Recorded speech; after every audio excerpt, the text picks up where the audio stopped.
All right, we're live. What's up, all? Welcome to Aloha Friday. I know we discussed possibly not doing a live stream today, but tomorrow's the 4th. I mean, if it was the 4th today, then probably not. But yeah, we're here. I figure it's a good time. I figure everyone had the day off. Well, hopefully everyone had the day off. Uh, I had the day off today, so uh, able to kick back a little, not stress out too much.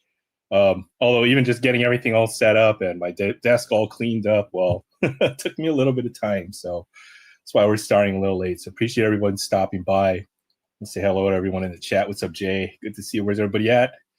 Well, they should be here hanging out with us tonight. We'll see. We'll see how it goes. I know folks might be busy or have other things, but or uh, other plans for the evening. But if not, then it's cool.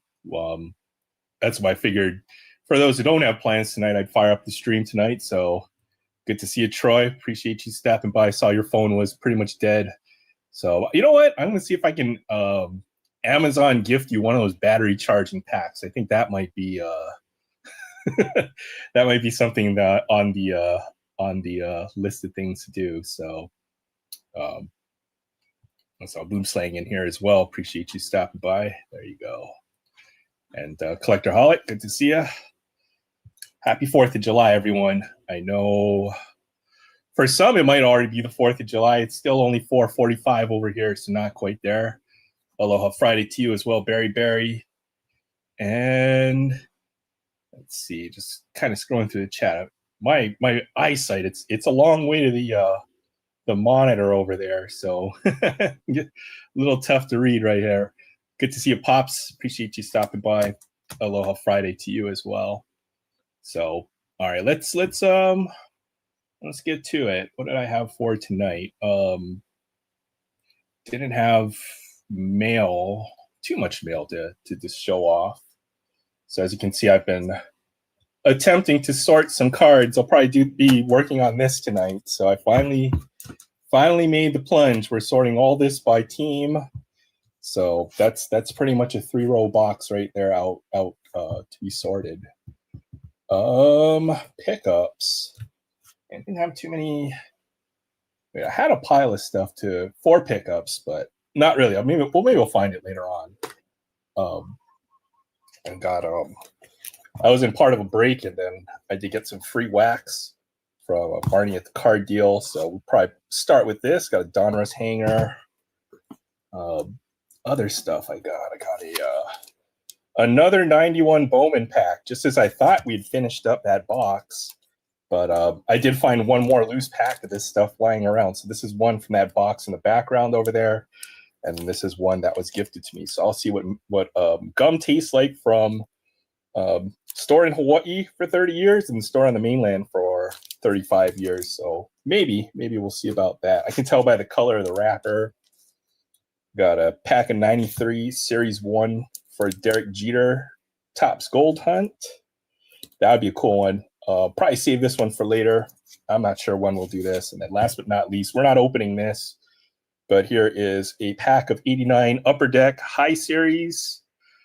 And this will obviously have this one has Ken Griffey Jr. I already know it has one in here, but yeah, potential to hit a Ken Griffey Jr. rookie card. Let's just say it's in here. We're not going to open it until, I don't know, probably won't open that.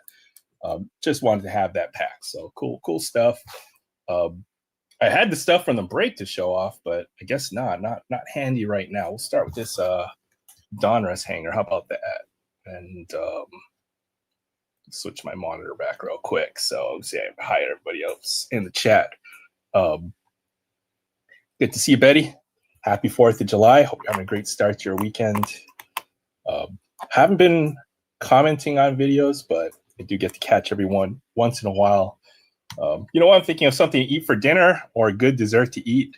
That's one of the first channels I'll go to look to see for some inspiration. So good to see a Budget Rips as well. Aloha Friday and Aloha Friday to Sean as well. Appreciate you stopping by. So who's got plans for tomorrow? Curious to hear what everyone's doing for the 4th of July. I don't know. I'm just going to do some cooking, and then I'll probably meet up. Maybe I'll meet up with couple of friends, and that never ends well. That usually results in a good amount of alcohol being consumed. So we'll see. We'll see. All right, 2022 Donruss. I've got most of this set, so I might be a few cards short, but it won't be looking for this guy. But there's a cool chance to hit some other cool inserts. Donruss always has some really nice inserts. I always thought Panini does better inserts. I mean, obviously with their basketball and football, but now that's not really going to be a thing anymore. It's cool to see them in the baseball version. Should have read the box. I wonder if you can hit a whammy out of this. That would be pretty cool. But these are fun. Lots of inserts, lots of parallels. Probably the best thing you can pull. Maybe a Shohei Ohtani. Not sure Bobby Witt Jr. might be in the set. So let's go ahead and take a look. So, hey, what's up, Barrett? Good to see you. Appreciate you stopping by. All right, 22 Diamond Kings. I won't get to that Series 2 jumbo. That's the last, probably the last of the Series 2 I'll probably be opening up. So been stashing now and had that sitting around for a couple of weeks. So I do like this design of this Diamond King set. I think I'm only a few cards away from finishing the 22 Diamond King set. So I'll have to see about finishing that one. Josh Donaldson. There's a rated rookie, Aaron Ashby. This is a nickname variation. I don't know. I feel like Ichiro is the nickname, isn't it? Well, I mean, it's Ichiro Suzuki, right? So his first name. I thought that kind of is his nickname. So Tony Santillan, Cedric Mullins, Otto. There's a Ronald Acuna Jr. We'll be looking for short prints out of here. I'll show you the difference on how to find those. Got Kowar, Dolis Garcia, Juan Yepes, Tatis, Ryan Valade, Carlson, Siebold, Vaughn. There's an Ohtani. The way you can tell variations, is that a variation? That might be the batting variation, is the checklist number will be on one side for the non-variations and then on the other side for the variation cards. So Austin Hayes, let's see. So this Ronald Acuna might be a image variation of some sort. And then that Ohtani, just the base. Matt Chapman, Martinez. Hey, what's up there? Man, I really can't read. Can't see anybody. Can't read the chat. That somebody new popped in. Scooble. There you go. Cedric Mullins, Giolito Lubob, Blake Snell, Max Scherzer, Ian Happ. There's a Clayton Kershaw right there. Stroman, DeGrom. This is, I think, the last year where they had licensed, the Players Association license. So, active players at the time. And then 2022 was the last year of this. And then 23, after that, it was all prospects and retired players. So, fun set. And if you can find these for cheap, then good to pick those up. That's some kind of fire emoji parallel. There's Walker Buehler. You got a ton of parallels in here. Jazz Chisholm, Casey Mize, Pudge Rodriguez. Hey, there we go. That's actually really nice right there. Look at that. Orange Yordan Alvarez. Pretty sweet. I think these are hanger exclusive parallels of the inserts. Jake Berger. And here's what I mean with the inserts. That's just cool. Look at that. Unleashed. You can get Ohtani in this parallel or this particular insert. So hopefully got one last insert back here. Max Muncy on the trending. I don't think I've seen that insert. I opened a decent amount of 22 Donruss. All right, I saw one last card. Okay, it's fire emoji for the Blue Jays. And yeah, there we go. There's my boy right there, Vlad Jr., PC hit. That's a pretty decent look. Yeah, with the fire emoji, that's pretty sweet right there. Vlad Jr., first hit, a big hit. Nice. Very nice. All right. Well, I had my pile of Independence Day parallels out. I think I showed them last year, so we'll go through those later on. But that's kind of the chase for tonight. since we're going to do this Series 2 jumbo box. It's the second of the two that I had. We'll do a Independence Day parallel chase, I'm guessing. And one guaranteed auto. Hopefully we'll get a decent auto out of here. I've been in a couple breaks. I've been fortunate enough to get a couple of nice auto hits. I've got, I think it was, well, that'll be in a future mail day. You'll have to see when it gets here. But pretty cool one right there. Yeah, that Vlad Jr., that is pretty fire. That's pretty nice right there. Yeah, it was not bad with that. The Otani. And the checklist, it's a smaller checklist on the set. I think it's only 250 cards. So hopefully a few more cards to finish out that set. I'm pretty close on that one. I saw Max Muncy and Max Muncy both played third base and both batted seventh. Both drafted by the A's.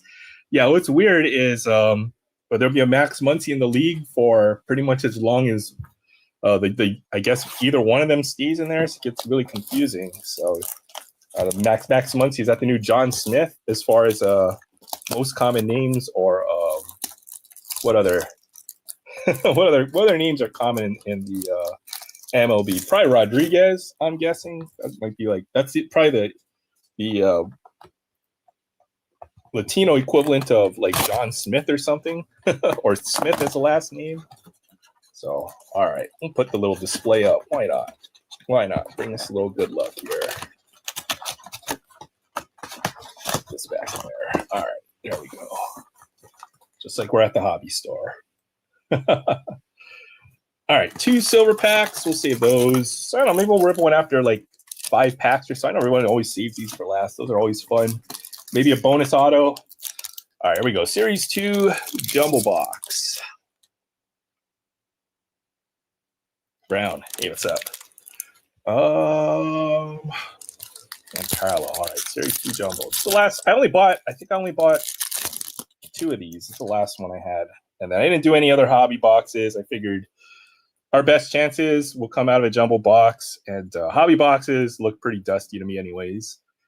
Best format, honestly, fat packs followed by hangers. So if you see those fat packs, pick them up. I know Barrett pulled a few bangers.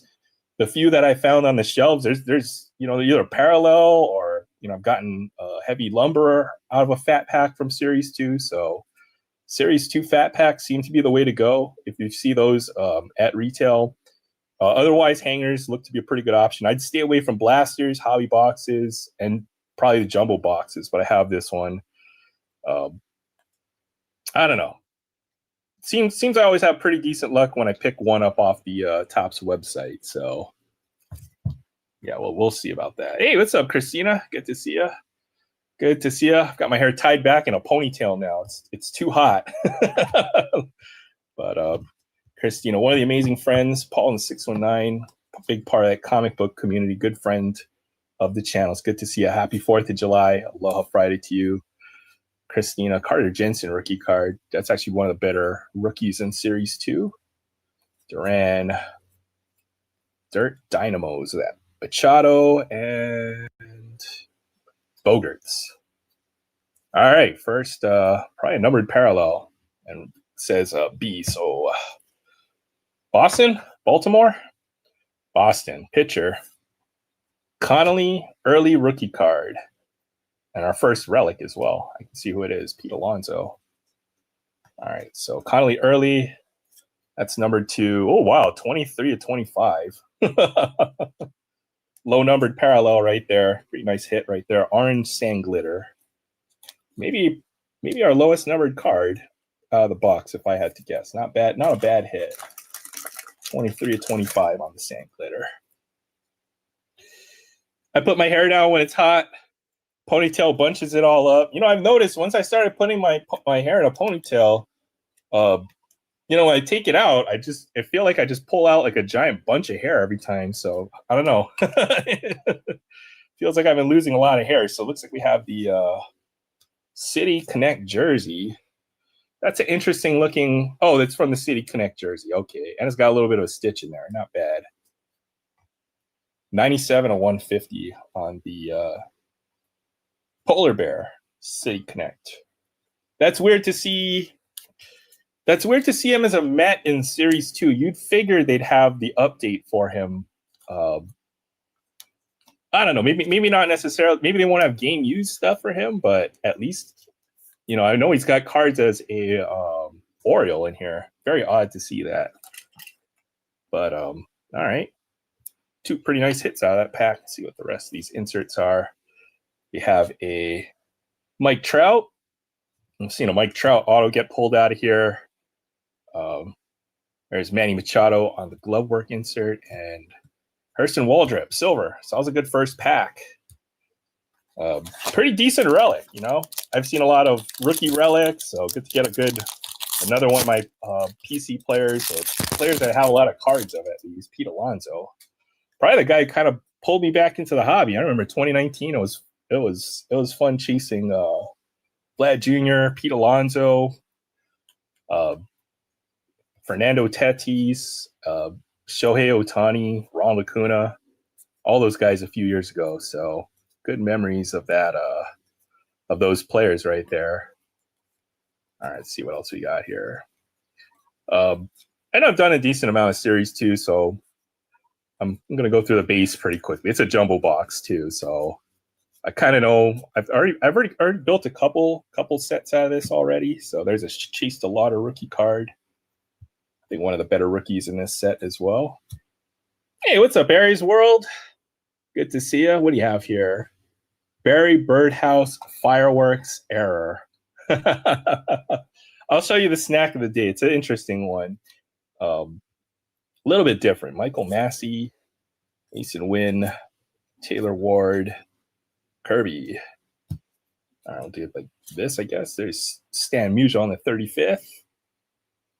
91 design there. We have Roberto Clemente glove work. That's nice. The gold foil ward on the back. All right, future stars. Max Muncy. Speaking of Max Muncy, we were just talking about him. Future stars, typically the second-year card for the player. There's a cool Max Muncy right there. George Kirby. All right. Yeah, secret snack today. I made it myself even. So, all right. Oh man, looks like we got some banged up cards in here. That's a little bit of a bummer. All right, let's see. Vivaldi, JJ Bleday as a red. So they got some of the guys in their updated jerseys. I know Scherzer was on the Blue Jays last season. Santander. Oh, Vlad Jr. And who else is that? Can't tell. Adley, Self Relic. There's just too many players in baseball. Even if we stare at cards all day, it's impossible to, I think, memorize all of them. You got the teams are so big. You got all these players from, 150 plus years of baseball at this point. Manny Machado. Card numbers, he's 614, so he's not a 50 multiple of 50 or 100. Although he's not having quite the best season. I think he's batting under 200 on the year. Lou Bob, last I checked anyhow. Alcantara, future stars. Ranger Suarez. All right, let's see what else we got here. All right, back we've got Vlad Sr. The big old dent down there. That's a little bit of a bummer. Brian Hayes. There's a Cub. Javier Assad on the silver foil board there. All right, we don't pick it up. We will never get through this box. So let's just make sure I didn't miss anything here. All right, yeah, we'll never finish this box. So we got, was that 3 packs? like Assad. It's a cool image. We'll go back to that one. He's having a pretty good season, isn't he, this year? Oh, is that Independence Day? All right. I think I see it Independence Day, which was the entire point of this exercise, was to hunt for an Independence Day parallel. And I think I see one down there. Shohei Ohtani. I just saw a border with a lot of different colors on it. So that's got to be Independence Day. Hoping. Spencer Steer. Brooks Lee. Connolly early. We pulled the 25 earlier. Severino. Yandy Diaz, Hyesung Kim, second year. Chase Medroff, Bellinger. Bellinger got hurt. Oh, dude had 5 WAR last year. Oh, yeah, that is an Independence Day. All right. First Independence Day of the year. I'm excited for this one. There's a Bryce Eldridge rookie card. Chris Bryant. And you can see the stars and stripes there. Perfect. That's exactly what we're looking for. All right, let's see what else we got here. We have Gunnar Henderson on the All-Star. Zach Neto. Christian Koss on the silver foil board. All right, we still got an auto to come. Let's look at this Independence Day. Could be an Ohtani. It's not going to be an Ohtani. It would be for the Twins. All right, who's going to be on the Twins? Zebby Matthews, Independence Day. Perfect. So I love the Independence Day parallel. That's the first one I've pulled all year. These are always numbered to 76. These are actually really nice. I'll show all the different designs. This is the this year's design of Independence Day parallel. But I think I have one. I think the earliest one I have going back to 2019. This is the 2019 design. This is 2020. Always like the red, white, and blue, the stars. This is the 2021, not the best one, it just has stars on the border. This is the 2022. Again, not the best. Oh, that's 23. 2023 had a pretty boring design. Do I not have 2022? This is a 2022 Independence Day. And then last year's, or 2 years ago, 2025 or 24 was a really nice design. So I guess I didn't pull one last year then, huh? This is 2024 and this is 2026. I don't have a 2025 Independence Day. I'll have to see about picking up at least one. All right, well, big set. Kind of hard to hit the best players, but we'll take it. Independence Day parallel. Not bad. Number 25 and then number 276 out of there for the parallel hit. So, all right, onwards we go. About halfway through the box now. So we don't pick this up, we'll never get through it. So, oh, another yellow parallel. So third numbered parallel coming in. All right, Johnny DeLuca, Jake Myers, Josh Naylor. I'm sure we'll talk about him tonight. He's been fun to watch. He's controversial. I like him though. Juan Soto, Soderstrom. There's a Murakami rookie card there. All right, let's see what else we got here. Probably the best rookie. I don't know. There might be a couple other decent rookies out of this 26 Series 2 Trajan Savage rookie card. Another pretty decent one. I said Bryce Eldridge, Sal Stewart. There's a few other good ones to chase out of here. And those are the ones that we know of as doubles. So I got a Carl Jensen rookie card. It's odd to see doubles in a jumbo box, which used to happen, but I'm pretty sure you can't finish a jumbo set or a full base set out of a jumbo box, which is how it typically has been in years past. Hasn't been that way for the last couple of years. So looks like this could be our autograph as well. So first for the Diamondbacks, we have Christian Montes de Oca. I think that's number to like 299. I think this is probably our autograph right here. So let's see what our autograph is. All right, autograph for the Cardinals. Hey, Mark Mulder. I know he played for the Cardinals. I remember him as the playing for the Oakland A's, but I don't remember him playing for the Cardinals. So that's a cool one. Mark Mulder, our autograph from the box. And then we have, what else do we have? Adley Rutschman, 35th. And Jimenez, Corey Lee. All right, let's see what I got to chat. Sorry, I've been missing out. If you pull an Independence Day, you're supposed to sing Martina McBride karaoke. You know what? I got to have the little bouncy ball if I'm going to sing karaoke. So if you can find the bouncy ball video, then maybe we'll do some karaoke.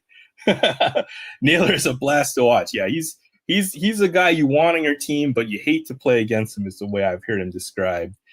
Hey, what's up, Paul? Good to see you. Appreciate you stopping by. Paul in the 619. And Amazing Friends does live streams on a Tuesday. Someday I'm going to make it onto that live stream. I'm going to I'm gonna hop in and hopefully it'll be a surprise. Maybe sooner than later. Can't remember if the McGonagall SP is in jumbos or not. I think they can be in anything pretty much. It can be in blasters, hangers, hobby, jumbo.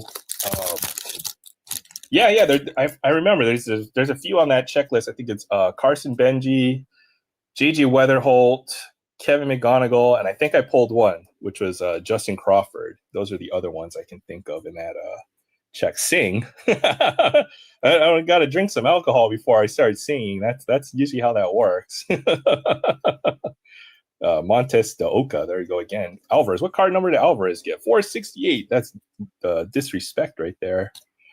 Usually if they land on a 00, ending in 00 or ending with 50, that's typically the bigger names in the checklist.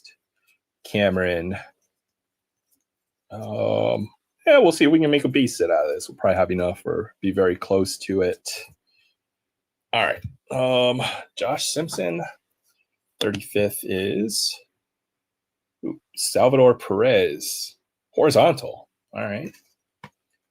And then we have, first pitch. Madison Marilla.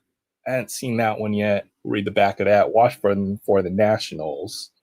Hey, Robert Hassel III. Who I know was a big prospect a few years ago. He was in that trade that they got James Wood and Robert Hassel for Mackenzie Gore or something like that. All right. Jewelry designer Madison celebrates disability and pride and awareness decked out in Ray's colors. Okay, so she's a jewelry designer, Madison Marilla. Okay, yeah, I can see all the bracelets on there. I don't know if you guys can see it, so... Cool first pitch there. Robert Hassel III. Second year card. Put my sleeves.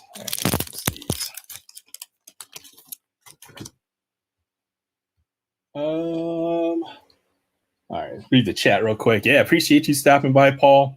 Happy 4th of July. It's good to see you. And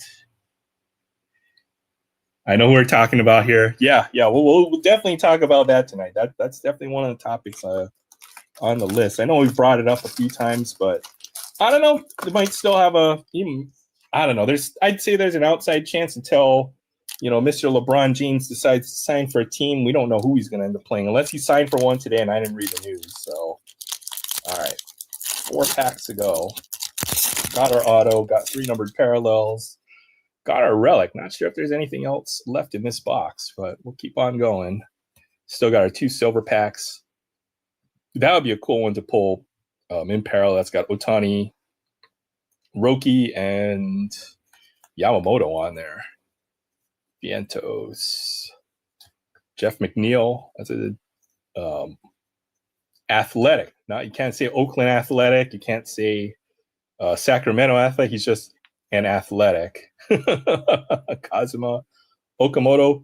Honestly, if there's one sleeper in this Series 2 that you may want to start collecting, it's probably this guy. Okamoto. He's a bit of an older player. Born 6/30/96. He's already 30 years old, but, he's having a good year. I think he's like close to 20 home runs on the year. Rookie card right there. Kazuma Okamoto. There's a Kyle Schwarber, league-leading home run hitter. Corniel. What card did Schwarber get? See, 650. There you go. He got a 50 or 100. So definitely one of the better players in the set. Alcantara, Wyatt Langford, Medroth. Yeah, pulled some doubles. There's Bellinger again. All right, see what else. Tanner Bibby. Ooh, that could be White Sox. That could be good. Come on, Murakami. Oh, hey, look, there's an Otani. Kirby Puckett on the All-Star. There's an Otani. That's a nice one right there. Oh, it's Yankees. Darn it. I thought that was White Sox. And Trent Grisham. Former Padre right there. White Sox, since you're looking for Munetaka Murakami. So we're close. That was pretty nice. Nice to get the Otani in the pack. Hey, what's up, Julie? Julie Farnham in the house. Appreciate you stopping by. Aloha Friday and happy 4th of July. It's good to see you. What's good about being a White Sox? Well, I mean, I can see you saying that as a Cubs fan, but if you're ripping packs of cards, we'd love to see a big Munetaka Murakami hit. That's for sure. and we could trade that for some PCA cards or something. That dude is hot as fire right now. Randy Vasquez for Padres, Drew Sommers, Randy De Castillo, Jordan Walker, Kike, Brent Rooker, I think done for the year, Will Smith, Parker Meadows, Michael Garcia, Robert Hassel. Yeah, a lot of doubles for some reason. Corey Lee, Goldie, Max Muncy, Chase the Lauder. Yeah, several doubles. Definitely a lot of duplication here. Michael Massey. All right, see what we got here. Hey, nice. Reggie Jackson.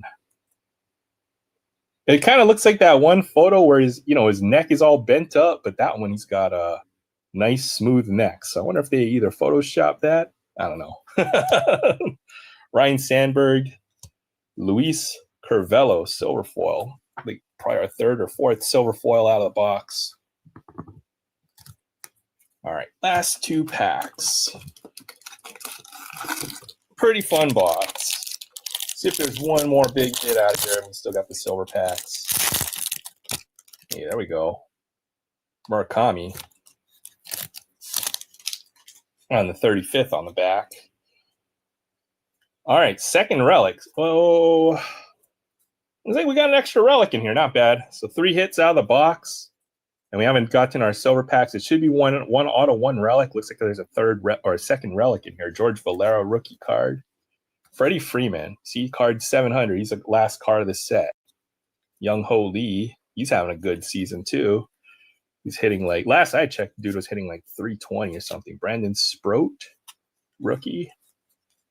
Cade Horton, Kodai Senga, Tanner Hawk, Grisham, Stephen Kwan, Cam Smith on the Future Stars, Bryce Eldridge, that's his second one from the box. Moncada, Polanco, Mitch Ferris. All right, let's see what a relic is. Second relic from the box. Interesting. Jordan Westberg. I think that was numbered too. It's got a blue border on it. Saw the Murakami on the back. So nice to get that one. There's the 35th and the 91 design. All right, Mason Wynn.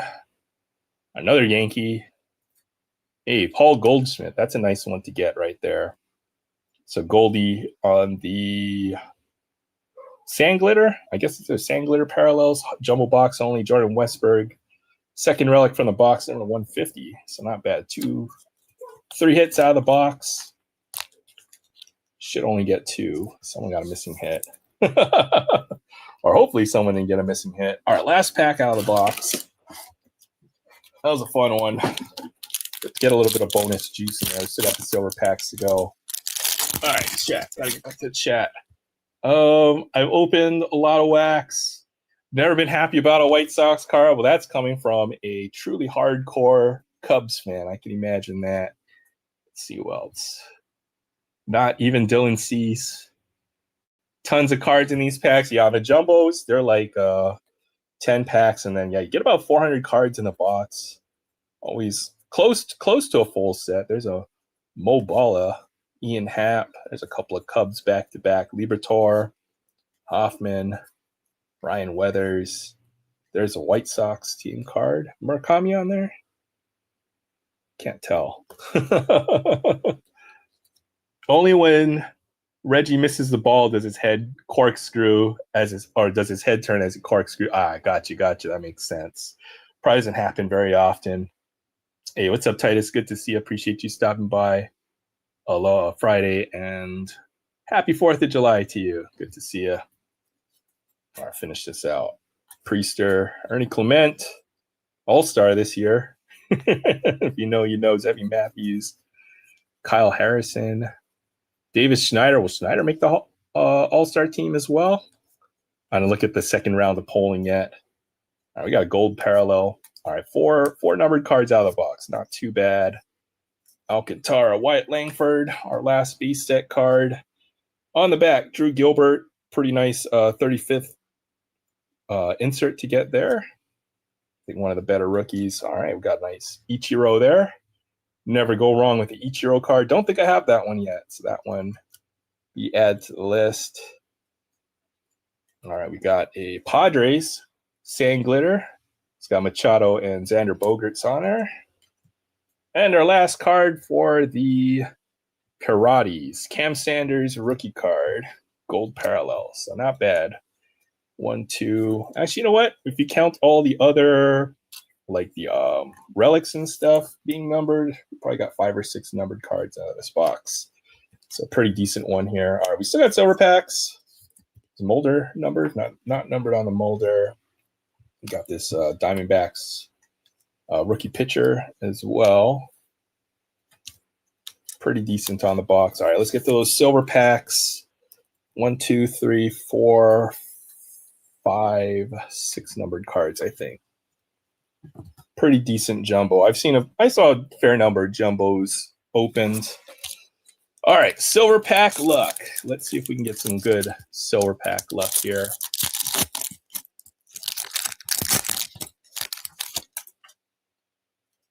Oh, gold. Gold parallel. We'll save that one for last. That'll be number to 50.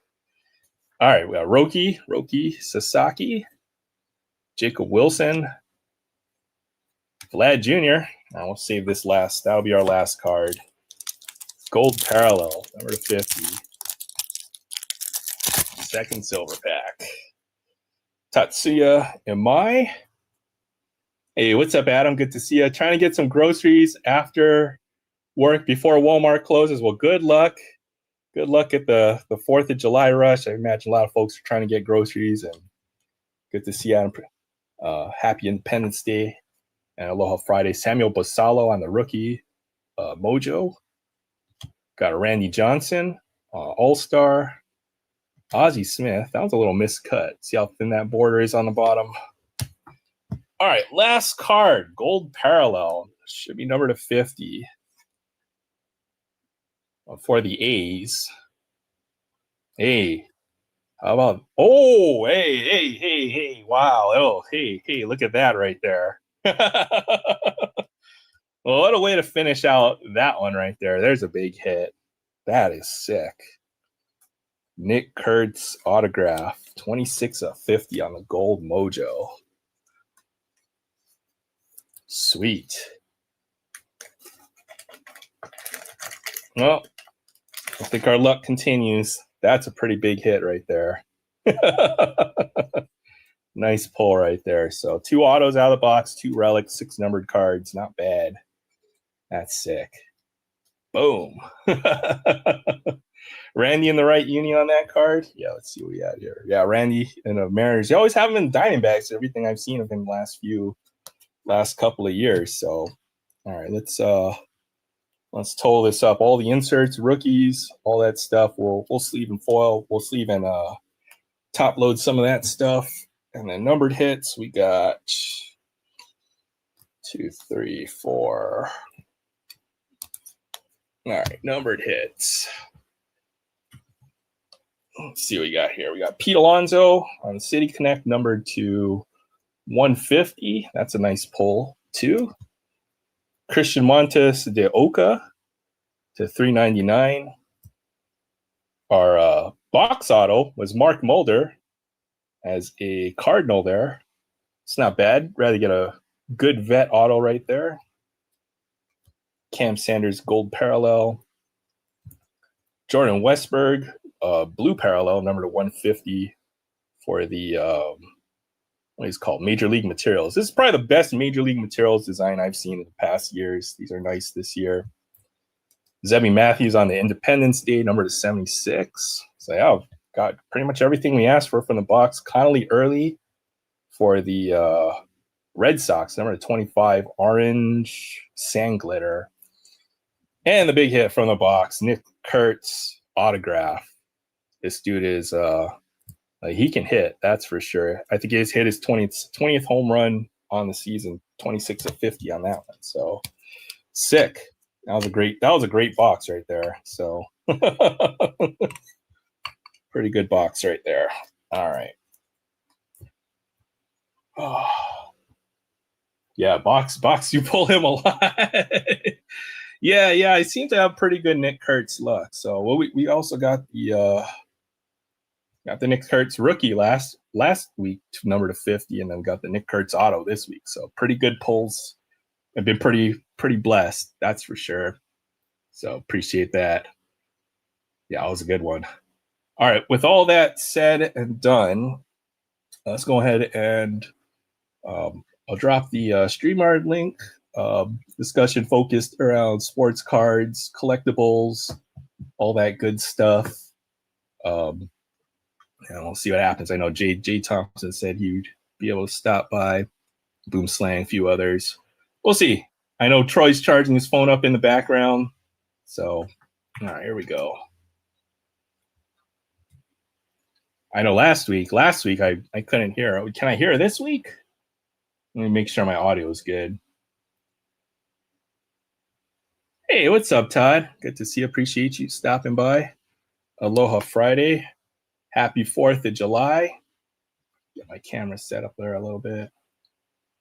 And check my audio.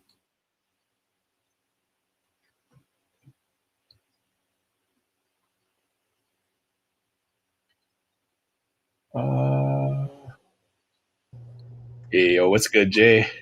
What's going on, man? I was waiting for the storm to hit. Yeah? How is it? Is it going to be a bad storm? Is it just like a rainstorm, or what's the dealie on that? It's Iowa. You never know.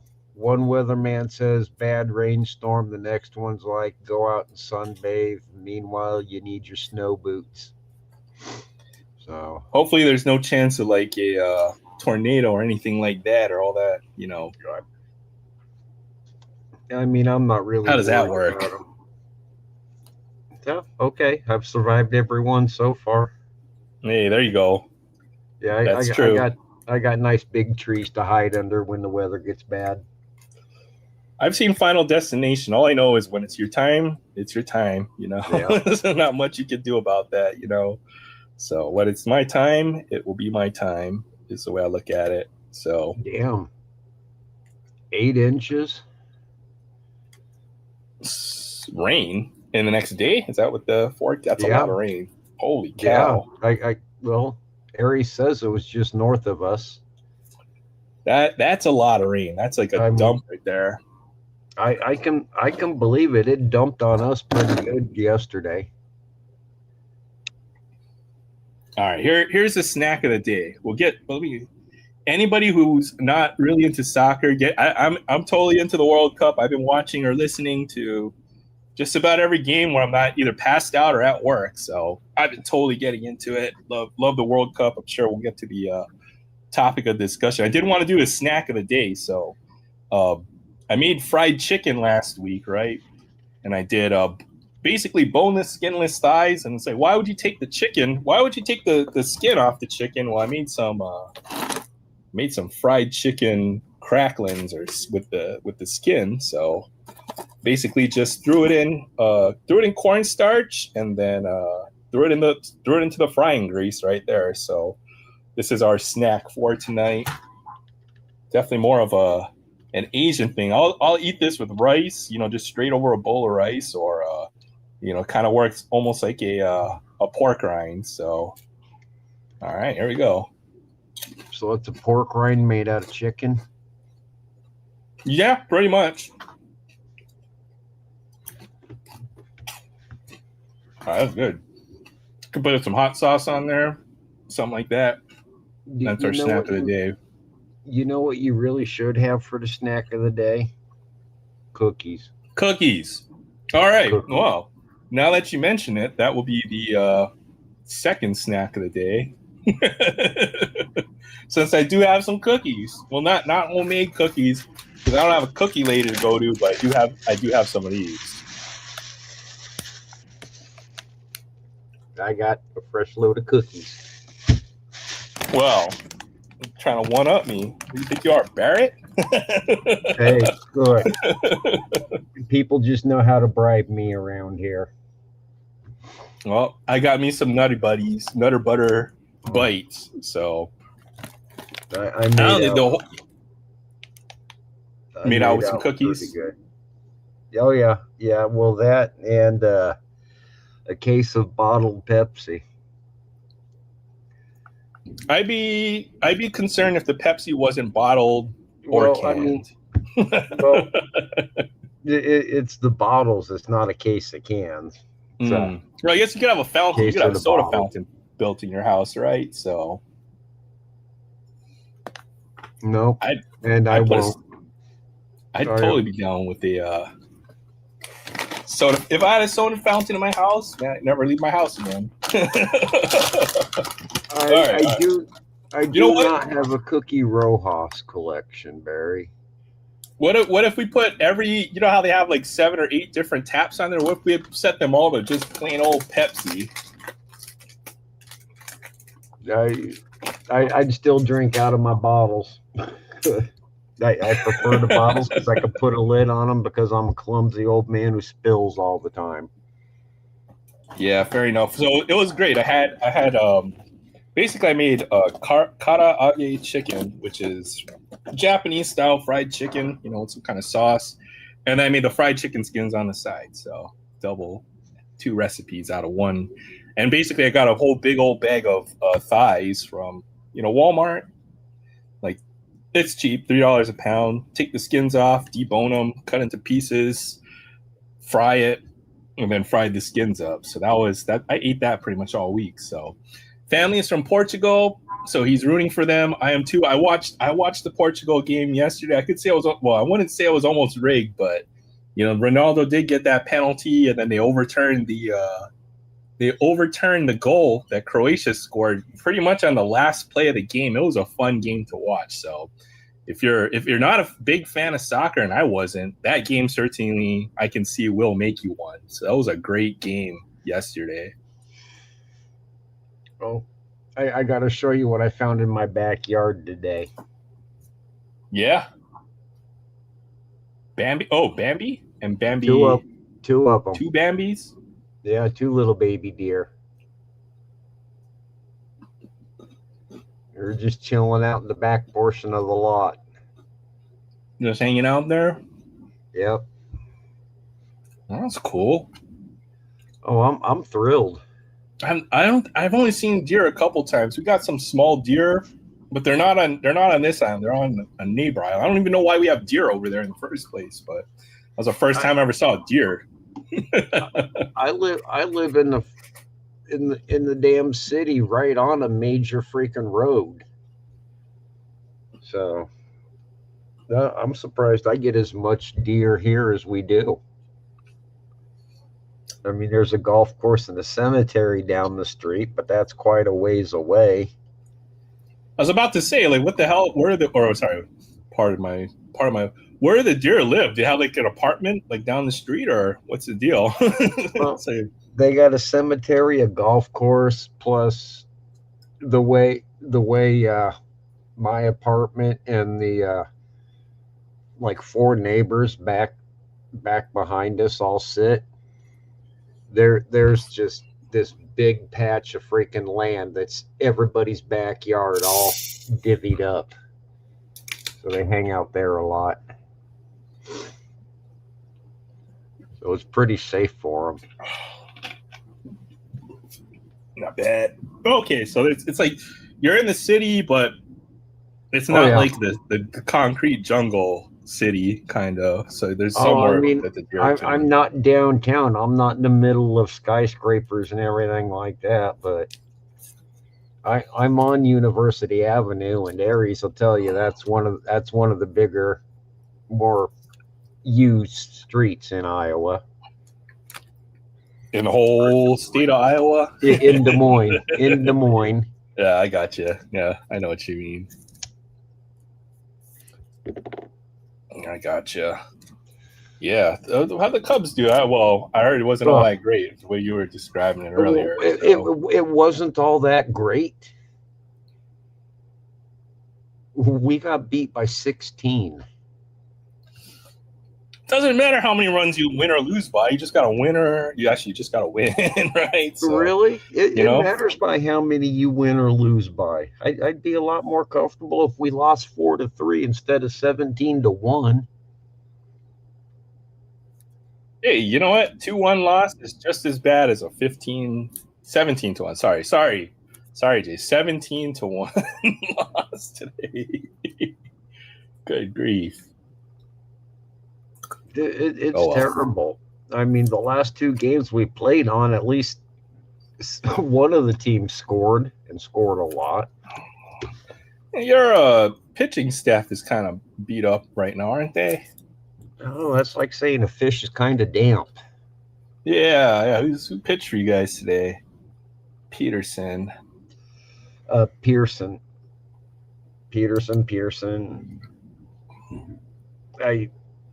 It's a revolving door right now.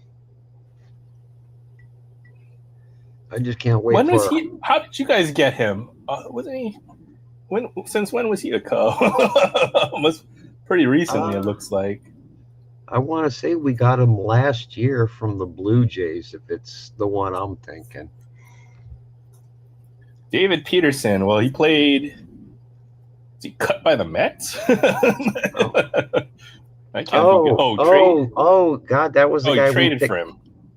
Yeah, we got him during the Mets series. Traded. Cubs acquired left-handed pitcher David Peterson for minor leaguer. Yeah.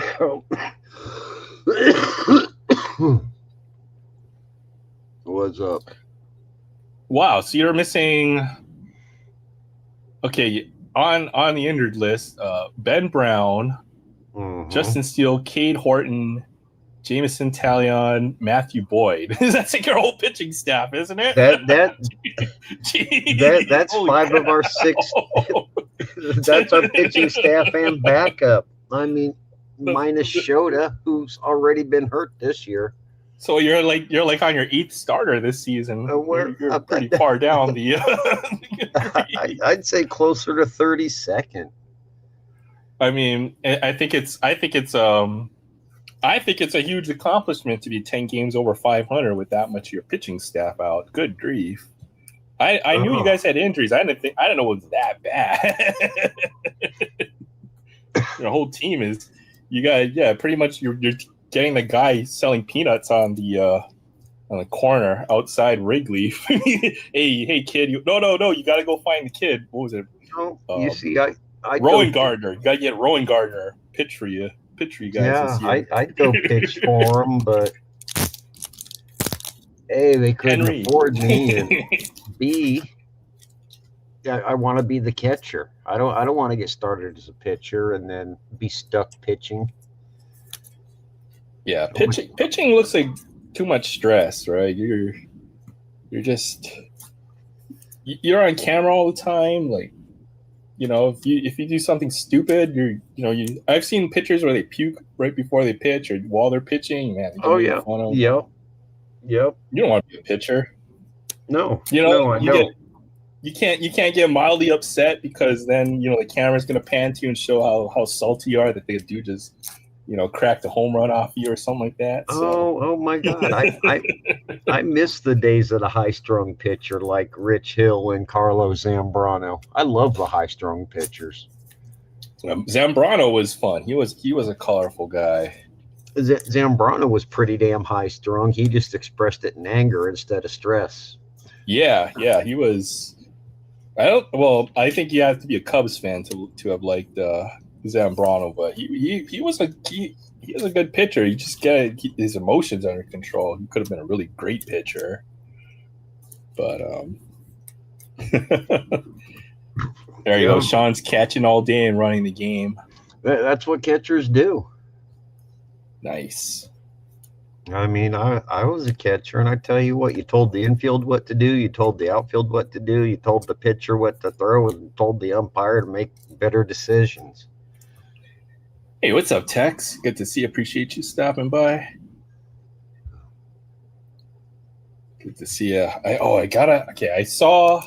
was going back through my screenshots and I saw a screenshot of your email address. So I do owe you an email. So I'll try to get that out to you this weekend because I know I had a couple cards that I put aside for you. So I'll send you an email later on after tonight, just so I don't forget. since you're here. Who plays golf at a graveyard cemetery? I don't know. Sounds like a good Halloween activity, to be honest. I'm going to say most golfers do. True. Probably. I watched Caddyshack a couple months ago. I hadn't seen that movie in a while. You'd figure it'd have to be golfers because you ain't going to catch no freestyle skiers golfing in a cemetery or bobsled teams. Yeah, what else do you do at a golf field other than golf? Drink. Yeah, that's what I was going to say. Drink. Answered my own question right there. Yeah. I know what you do at a golf course. You go drink. 2, 3. Sorry, just counting to see. All right, so these huge piles of top loaders I have in the back, I was meaning to sort all these by team. That's the objective tonight. So we're gonna find out how much Cubs stuff I have stacked up in here later on. All right, I think I got all the inserts. Tex does have a point. It will be a hell of a place for a bottle rocket battle. If the damn geese there weren't so mean. It's just tough because the cemetery, even if they have nice fields, it's just, if you're by a gravestone, I don't know, feels like it would be a challenge to. You wouldn't want to duck behind a gravestone, hit somebody's gravestone with a bottle rocket. That'd be probably pretty rude, or step over in front of one or something like that. Well, my point of view is either take the bottle rocket in the eye or let it bounce off the gravestone. I like my eye. Yeah. You got a good point. Right? You gotta be practical. I like my eyes. I don't care. I will hide behind a cute puppy if it means I don't get a paper cut. I'm a self-preservationist, I guess. Yeah. Fair enough. I'm in it for myself too. So. Yep. All right. What else? These top loaders. What kind of cookies did Cookie Lady make for you? No baked peanut butter. She refuses to make me chocolate chip because she knows I'm greedy. And I wouldn't share them with her. Wouldn't share them with anybody. You gotta learn her secret recipes or something, so then you don't have to be so reliant on the Cookie Lady for the cookies. You don't understand. I like cookies. I like them more when they're made for me. Yeah, you can make as many cookies as you want. Poor Tim Twark took a bottle rocket to the nuts. A bottle rocket or one of those what are they? Roman candles. Used to have Roman candle battles. Oh yeah. Yep. I made my own improvised firework out of. Well, I took apart like a 2-inch shell and I got the powder out of that and I made it into something else. I put duct tape around. I had it but I put the wrong fuse on top of my improvised, so it like almost went off my hand. That was bad. You built the pipe. You built the pipe bomb, is what you did. No metal pieces or fragments. Now, that don't matter. It still go boom, man. ATF gonna come knocking on your door now. The best thing I ever built for New Year's was a sparkler bomb, right? So I got probably like 2,000 just regular plain old sparklers, right? And what you do is you bundle them up and then you tie them up and you basically make one giant sparkler that's around about this about this thick around. You have a few of them sticking out the top. Man, when that whole sparkler lights off, it shoots sparks like 20 feet into the air. It was pretty freaking awesome. And then all the metal rods inside the sparklers, they fused the pavement in front of my friend's house. So Oh, and like the structure of all the metal rods or whatever looked like I don't know. It looked like a burning building or something like So that. so I you're had a bad joke right there to make, but I'm not gonna complete that one. so what you're saying is when I build mine to light it in front of the neighbor's house and not mine, right? Light it on their sidewalk. Yeah. Yep. Okay, but okay, we can't technically aerials and stuff of that nature are totally illegal here in Hawaii, but everybody seems to have them. I don't know how they get them. I mean, I don't know how they smuggle in the fireworks to an island. I have no idea. Obviously, got to be coming in on the container ships or something. But um, if Dude, you can get your hand on, like a couple thousand bottle rockets, here's what you do, right? You get one of those chain link fences, right? You've seen a chain link fence out, right? And then you put it just high enough so that the fuse of the bottle rocket will sit right on top of the chain link fence. You can stuff in, basically a handful into each one of the links of the chain link fence, and you make yourself. It's called a redneck rocket launcher, right?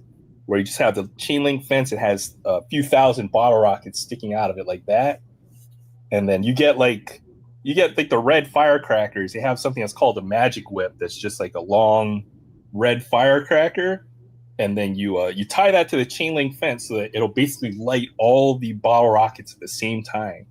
So then basically you're lighting off a few thousand bottle rockets if you can do this.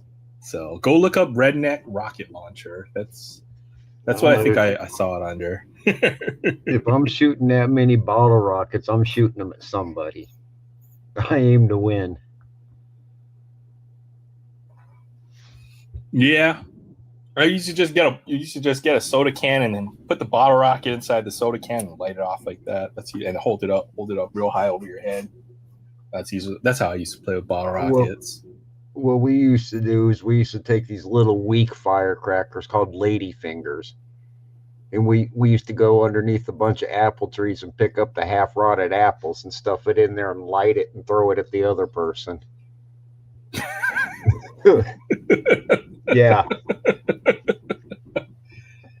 It's a nifty little trick our dads accidentally taught us. That is bad. Yeah. Yeah. You always practice safety when you play with fireworks. Just don't listen to anything that myself or Jay is talking about here. This is not meant to be done by non-professional. Just remember, I played outside and drank from the garden hose. Picked up stuff off the ground and ate it. Yes.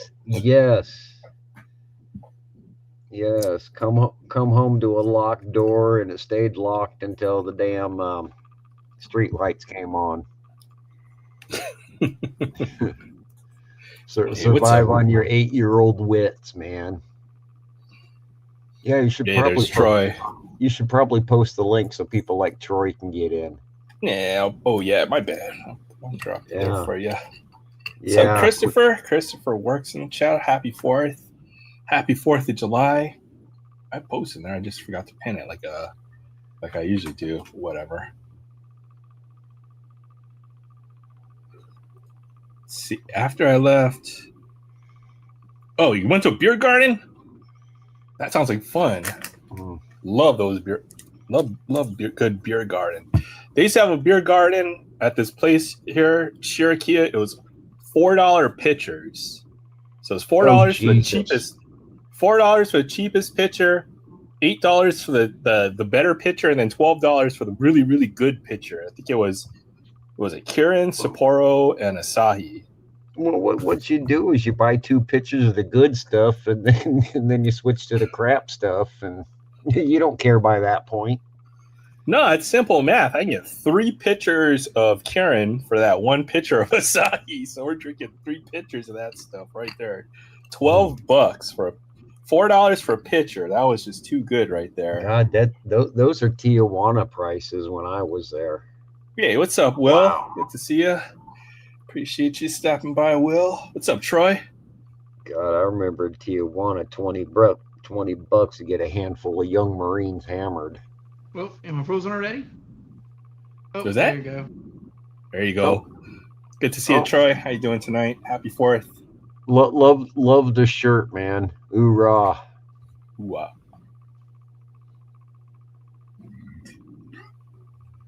Hey, I don't want to know. I don't want to know what the difference between me beer dad. nuts and deer Yeah. nuts are. Yeah, I only know what one of them is, and I have no clue what the hell a beer nut is. Fair enough. What's up, Fabian? Appreciate you stopping by. Early morning watering your garden. Happy 4th of July. Yeah, in the morning over there. There you go. Beer nuts are $2.50. Deer nuts are under $1. Oh man. Under $1. Oh, that's Oh my goodness. There you go. There's your dad joke right there. Yeah. Under $1. I'd be a little concerned if they weren't under $1. That's what I gotta say. It's been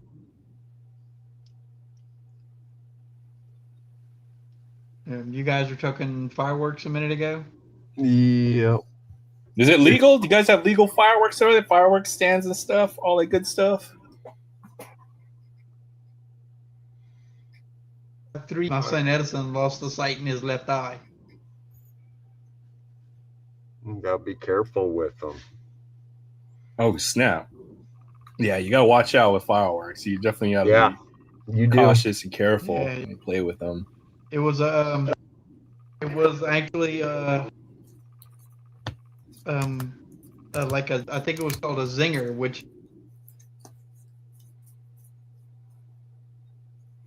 Breathing up there a little bit, Troy. Oh God, we have all the good stuff here in PA. Dang.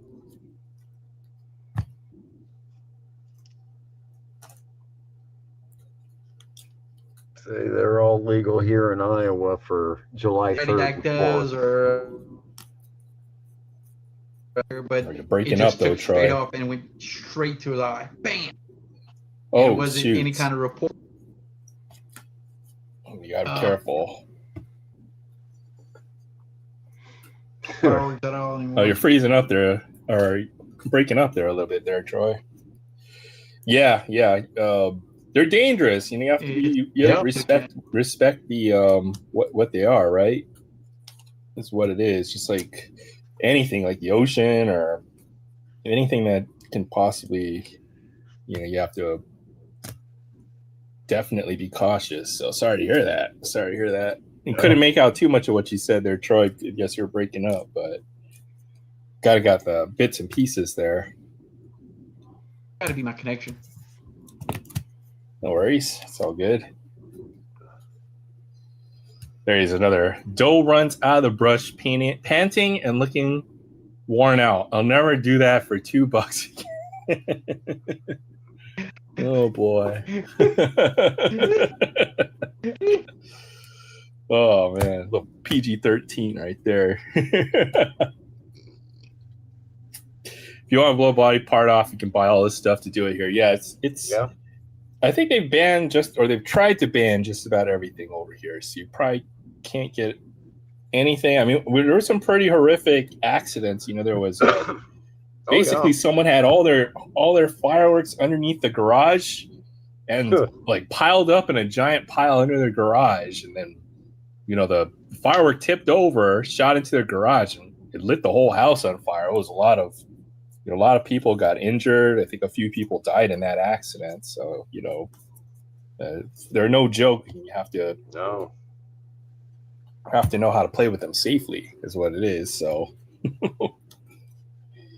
all right, let's see what else. No more spinach hunt. Fabian doesn't have. What are you growing now in the summer? Green beans, haricot verts. What you got? What you got in your garden there, Fabian? You should grow tomatoes. Tomatoes.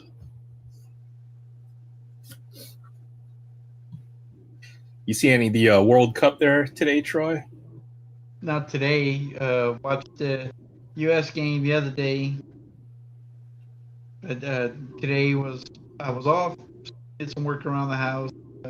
Had to replace a couple of valves, toilet valves actually. It was a good game. I had passed out, but Argentina almost lost today to Cape Verde, which would have been a huge upset if that that would have been finished at up. least.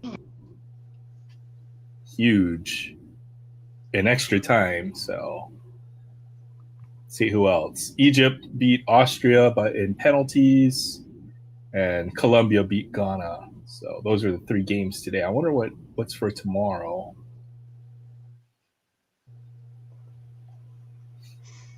All right. Well, I got to go to bed, y'all. It's like 11 o'clock, and some of us are old.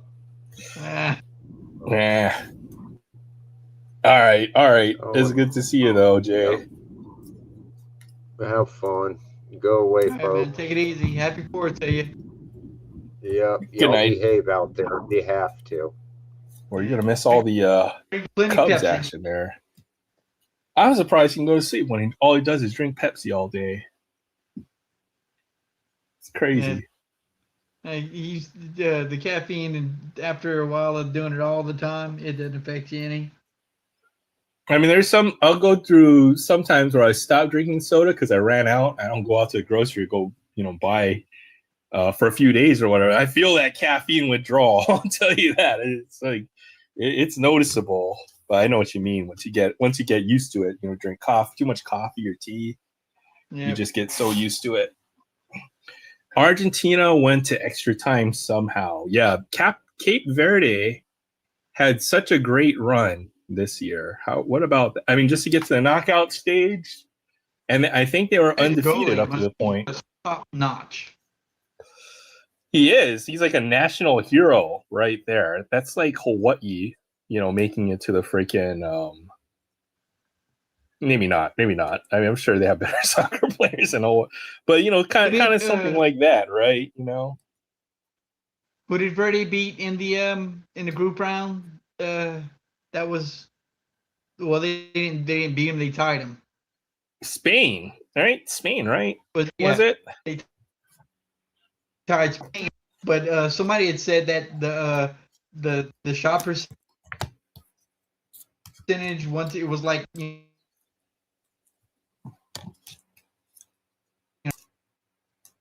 So their goalie just must have been impenetrable.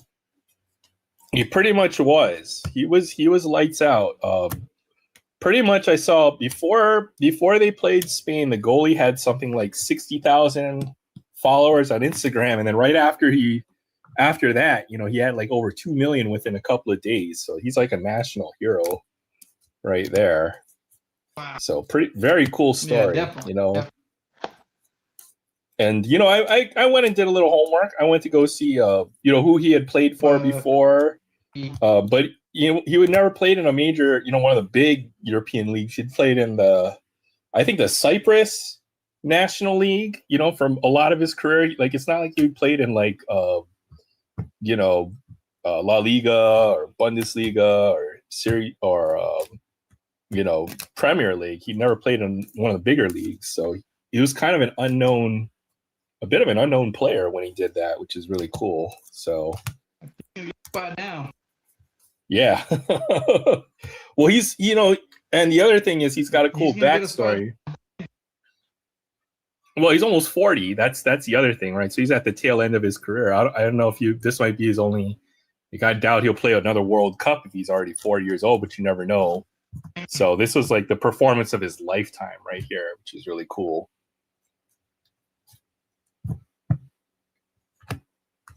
Oops. So we're losing Troy in and out.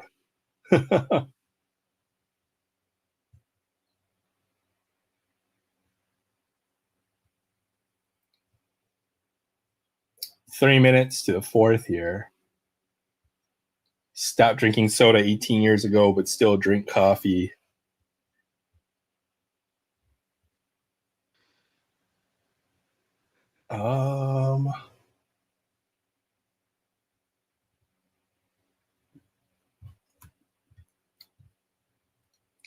Cape Verde's first World Cup and shocked everyone. Yeah, that was a big surprise right there. Okay, there you go. Yeah, might want to restart and see what's happening. I've been drinking Mountain Dew since I was 13. I've tried to stop for maybe a week. Yeah, it's tough to because I've been a huge soda addict. I could probably drink two. I'll probably drink 2 liters a day if I have it around, right? So, try not to drink as much soda as I used to, but it's easy for me to drink that much. So, paycheck will not be available till Tuesday. So it went by next business day. Need $60 to get my car towed before it's impounded tomorrow. Is there something wrong with the car, or is the deal? I might. Oh, there we go. Performance of a lifetime, yeah, for sure. And Mountain Dew is so good. Yeah. Yep, love me with some Mountain Dew. Let's see. Yeah, I know you're going through some tough times, Kevin. So I hope everything is okay. And if you want, you can feel free to drop your link or whatever your information. If anybody wants to help Kevin out, then now might be a good time. He's definitely in need of some help right now. So and that's for Troy later on. And then, yeah, I was going to sort a lot of this stuff. There's some stuff I just got to probably start getting rid of. It's a nice beam team, but it is Jared Kelnick.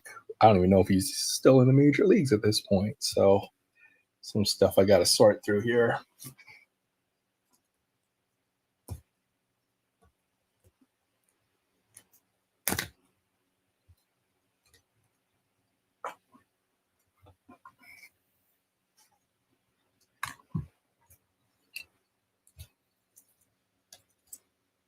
Madison Marilla. I want to look this up.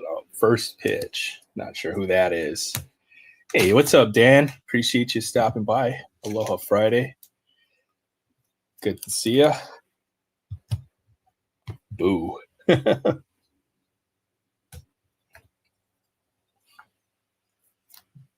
Sort through some of this stuff back here. Yeah, I was gonna get all these top loaders sorted by team was the goal, and then I'll be able to go through my boxes and try to hopefully trade some of this stuff off or move some of it once I've got that done. So that was kind of the goal, what I was planning on doing tonight. So probably start doing that a little bit here. I'm gonna go get my phone real quick. I'll be right back.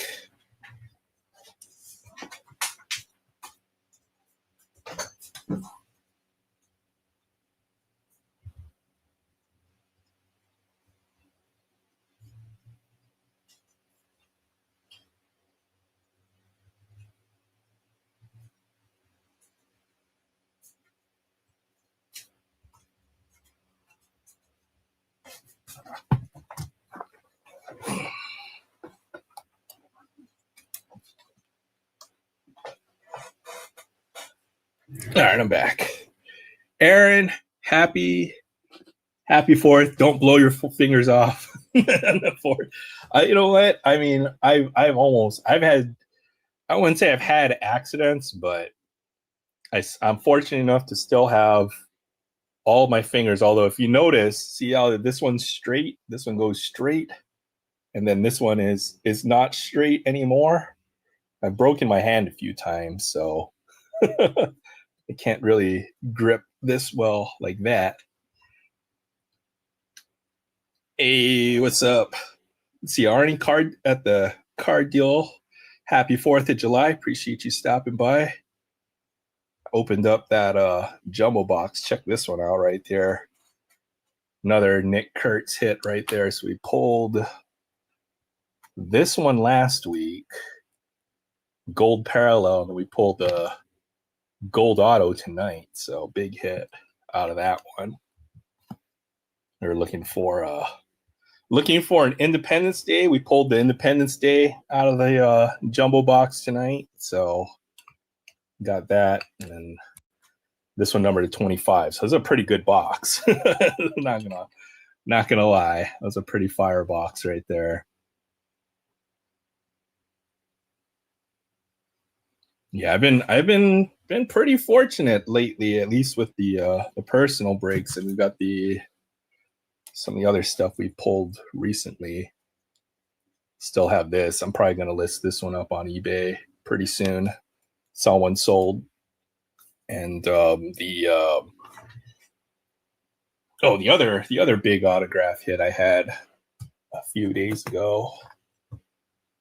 For anybody's interested in hockey cards.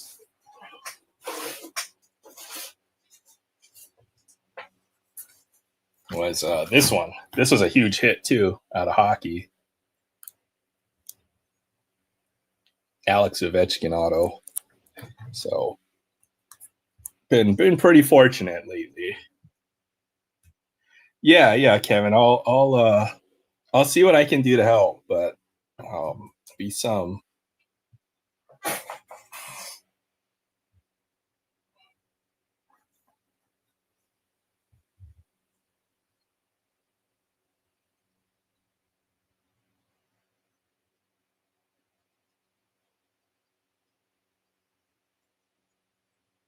Here, just a moment here.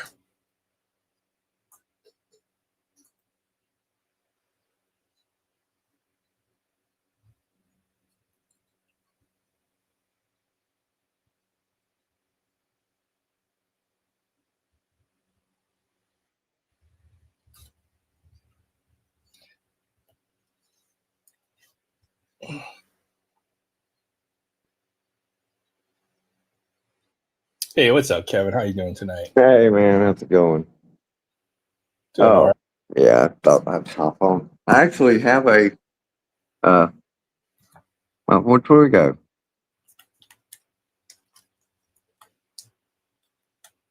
Is he still here? Yeah. How you doing? Oh no, Troy had to go restart all his devices and stuff. But he'll be back, right? Because I got a free Friday thing. Oh, hey, yeah, I got something I can free. I can't afford anything else, but I can free a Friday. Well, I hope you're doing all right. I know it's a tough situation. Not really. If you saw your IG, I'm kind of in a bind right now. My freaking paycheck, man. It's always gone instantly to my card. But for some reason, the week I really got to have it. I need it right now. I won't have it till Tuesday because it went through as a next business day transfer. Why the hell it would do that, I don't know. When I have their debit card that it can be transferred to for free. Yeah, it makes no sense. They screwed me bad because I got my cars broke down, so I can't work. I need to get it fixed, and it's sitting in someone's yard who's going to have it towed in the morning if I don't have it. Take care of it tonight. So I needed $60 right now to get my freaking car moved, or I'm going to be paying almost $100 to get it out of impound Tuesday, twice as much actually. Yeah, I hear you. And I don't even have anything to eat. I'm trying to find someone to loan me some money anyway, or to buy some of this stuff I got. I got all kind of I got a bunch of early DC Vertigo posters. I got Garbage Truck Kids cards of Silent Bob, Jay and Silent Bob set. I've got these really cool art cards. I don't know how well you can see this. That's just sideways.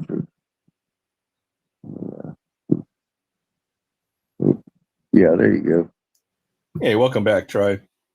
We got like Gilligan, Fonzie, the Hulk. Here, let me do it. Let me flip my camera. I'm not good on this mobile stuff, but yeah, here we go. Let me show you. There's Gilligan. This guy's a really great artist, and he sells his stuff on eBay. His cards, they're all limited to 50 copies, and he signs them, each one, and he makes series of all these different, popular celebrities. Bill Murray. We got Doc Holliday. So I know you went live a couple of days ago to try to do a little bit of a sale. So I You know, did if pretty anybody's good then, and I got groceries and I got me a hotel room. See, my dad threw me out of the house, so I'm going to a tough spot. But then my car breaks down. And I'm like, okay, well, I'll get my check. My check's been delayed till Tuesday. I mean, it's like one thing after another, man. I'm trying to either borrow $60, as in right now tonight, or sell anything that anybody wants out of these books, these comic book posters. Oh, well, this is actually the heavy metal movie poster. Got almost all of my posters are Sandman. Uh, but these are the classic posters from DC Vertigo in the early 90s. And I keep my screen keeps flipping. This one's really cool. I really like this. It's got Batman, Black Orchid, and Swamp Thing by Bill Sinkovich, who's a really popular comic artist. Yeah. That's a Death one. There's a beautiful Death from the Sandman by Chris Bacallo. And this one right here actually is quite rare and pretty high demand. It's The Endless by Mike Dringenberg, Still Life with Cat. One of these in a little better shape than what mine is. Mine has some tears and stuff, but still looks good. One of these in a little bit better shape than mine sold for $150 on eBay last month. I've also got a Highlander. Let me see. I'll show some more of these. So if anybody sees anything they want, just shoot me an IG or an email. I was gonna go say, you know, put the link in for that video, or I'll drop it in the chat if anybody, because you probably price things out on what you're asking for a lot of this stuff. Right now, I'll take anything. If you'll give me $60, you can have this whole damn book, and I'll ship it as soon as I get my check Tuesday. I got to get my car, and yeah, Walter White, Heisenberg, Highlander there. We got an autographed Harry Strug. That's a $20 card. Plus all the little inserts from the set. Gosh, I got some gold Bill Walton card, Larry Bird. That's not a rookie, I don't think, but that's an early Bill Walton, third year. Yeah, so if you guys see anything that you guys may be interested in, or you know, whatever, Random Reads on IG. Random Reads. Look for the tie dye. Shoot me a message. I'll put my email address in the chat in a minute, and you can find me on PayPal if you want to send me $60. I'll send you the posters and the damn book. In fact, I offered earlier on the video. I just did a video 30 minutes ago and showed. Also, I'll throw in, if anybody orders anything, I'll throw in some of this, random neat little things I've got. Which I'm going to open this for free at Friday, so that won't be. Actually, if you want it, I'll throw it in too. And oh yeah, if you want this, remember the Pops Now, the Slap. That's a $5 card, right? I'll just throw it in randomly with stuff. Hold on, let me grab these Highlander comics because.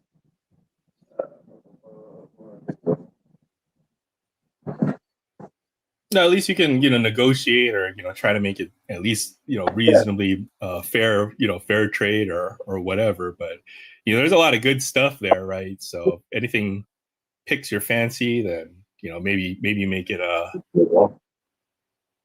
make a trade or able to help Kevin out. That would be great. These are the first 2 issues of the Highlander comic book from Dynamite Entertainment, #1 and #2, and these are the variant Dave Dorman painted covers. They're absolutely gorgeous, man. The guy's a great artist.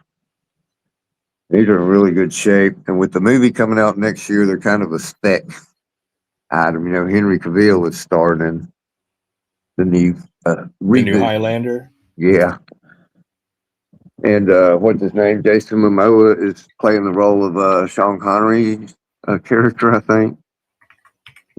It'd be interesting, but I'll let both of those go for $20. And on eBay, they're about 20 to 30 bucks a piece. But yeah, I gotta get this car moved, and I got about 5 hours to do it. Killing me. So I'll put the link for the video if anybody's interested, and then that's the video, and then here's all of Kevin's information here. All right, I appreciate that, man.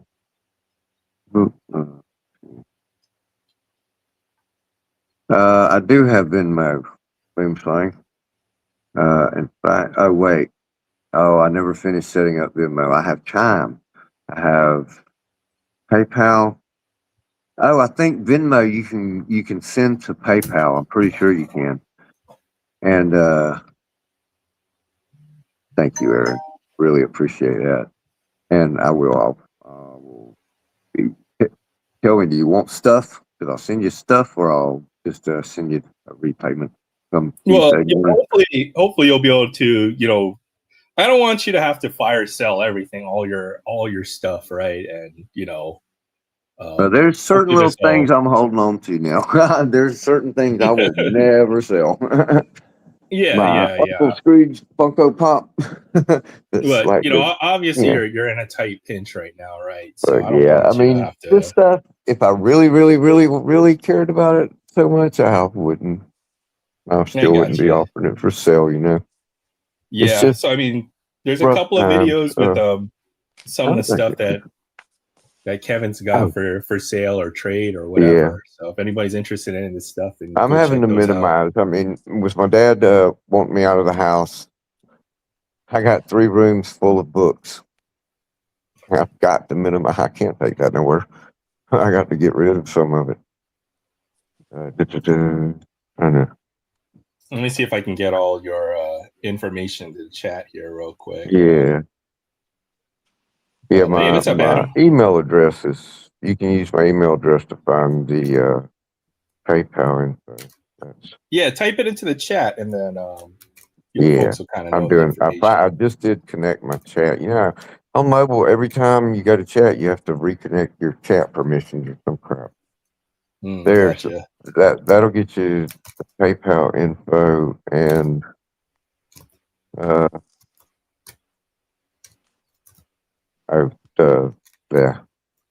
Cash App. That's what all the kids have Cash App.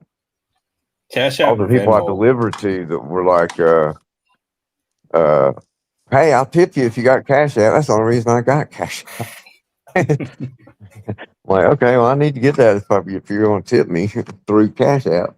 And one guy didn't have the money to pay for his order, and he Cash Apped me the money plus $10 so I could go buy and get the money out from my Cash App and go put it in with the bank to pay the Pizza Hut.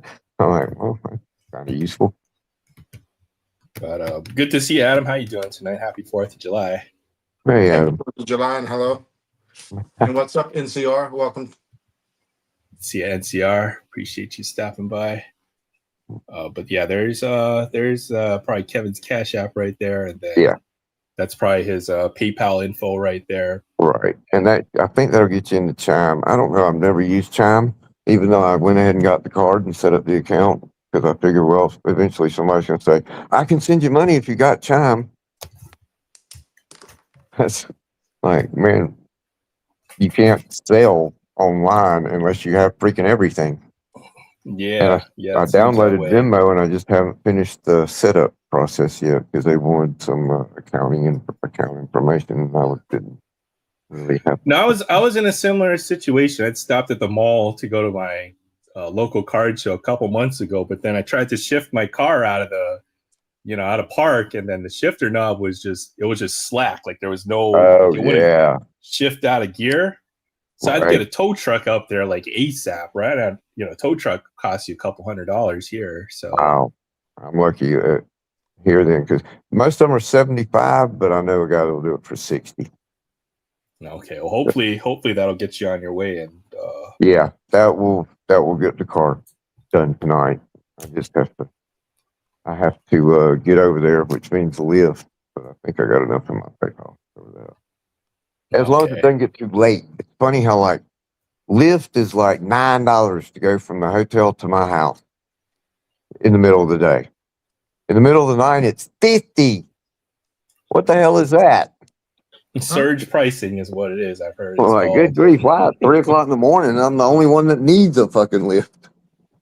That's the thing. There's only one person probably And driving. there's only one guy doing it. That's the problem, right? But Adam, you're always having TTM luck because I've seen a lot of people getting skunked. I know, right? Well, this week was a bad one. I'll tell you.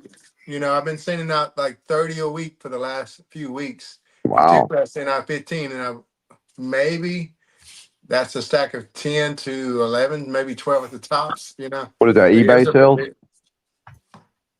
Huh? TTM eBay? successes or failures. Oh, okay. Through Gotcha. the mail autographs. Through the mail, yeah.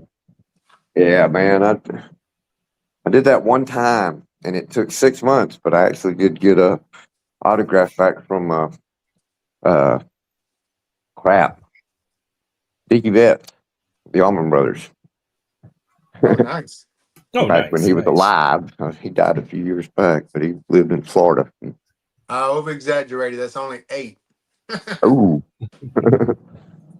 But like the next week that I'll be showcasing it, I have this. Oh, wow. Like 20-something other. And the following week is 20-something other. I've been getting a lot out and getting a lot back. Not this week. I guess everybody already pre-planned heading out early or whatnot, because these should have been like returns, from the week before, that I sent out 2 weeks ago, typically, or 3 weeks ago. Just people go on vacations, it's probably early summer, so everybody went on vacation. I always had a question. I imagine TTM has gotten a little bit more popular over the years. So do you see that causing people who are willing to sign TTMs? I know they start charging money or stop signing. How does that go? How does that work out? Yes and yes and yes. So yes, more people are doing it. I see all these random people that are getting on YouTube and starting their channels.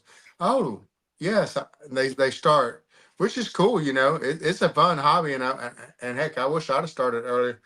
But as more people start, and a lot of these players get more requests, they either stop and or start charging, and so on and so forth. So yes, more people are doing it, and more people are more of the athletes are stopped doing it and are charging now.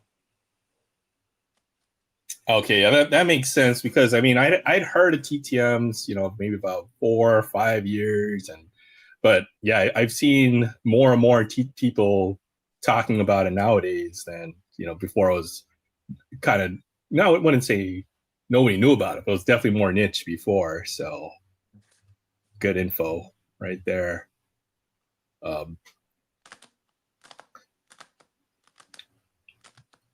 I know just by watching your videos, get a lot of returns that say, oh, now this athlete is charging, or this person is charging now. This is the last freebie you're going to get, or whatever. And then, yeah. So I've been blessed. A few of those guys would go ahead and sign my card, this or that, and so on and so forth. And just a few then said, nope, thank you for your time, but you're going to have to pay for some more envelopes and stamps and send me some money if you want my autograph. Yeah, I know my friend ran into, I think it was like Kareem Abdul-Jabbar at the airport or something. And he's like, oh yeah, can I have your autograph? He's like, how much is it worth to you? Or something to that effect, right? Or, you basically got to pay if you want me to sign it. So I'd imagine a lot of these guys, they're hit up for their autograph constantly, and then eventually I'd have sat there with Kareem. I'd have said, well, 50 get it. Sorry I probably would have went as high, just depending on what I'm getting to sign. If I can get him to sign one of his, like say his rookie card or one of his early cards, yeah, I might even go up to like 200. He's a tough autograph. I know some guys are notorious for being very tough. Free pizza. Tough. There you go. I bribe a lot. I work for Chick-fil-A, so I do bribe a lot of people around town with Chick-fil-A. Hey, you I know, love can I get a Chick-fil-A. little, can I get like that card for and plus some chicken? Yeah, right. I live in Georgia. You have to love Chick-fil-A. That's where it's from. You know, Yep. but Kathy started it in Atlanta, Georgia. I've been to the very first one, which is actually a full-fledged restaurant. They Yep. have chicken lasagna, chicken spaghetti, all kind of stuff that you don't get at the regular Chick-fil-A's. It's called the Dwarf House because Yep. it has a hobbit hole door in the front of the building, little Yeah. round door for kids to go through.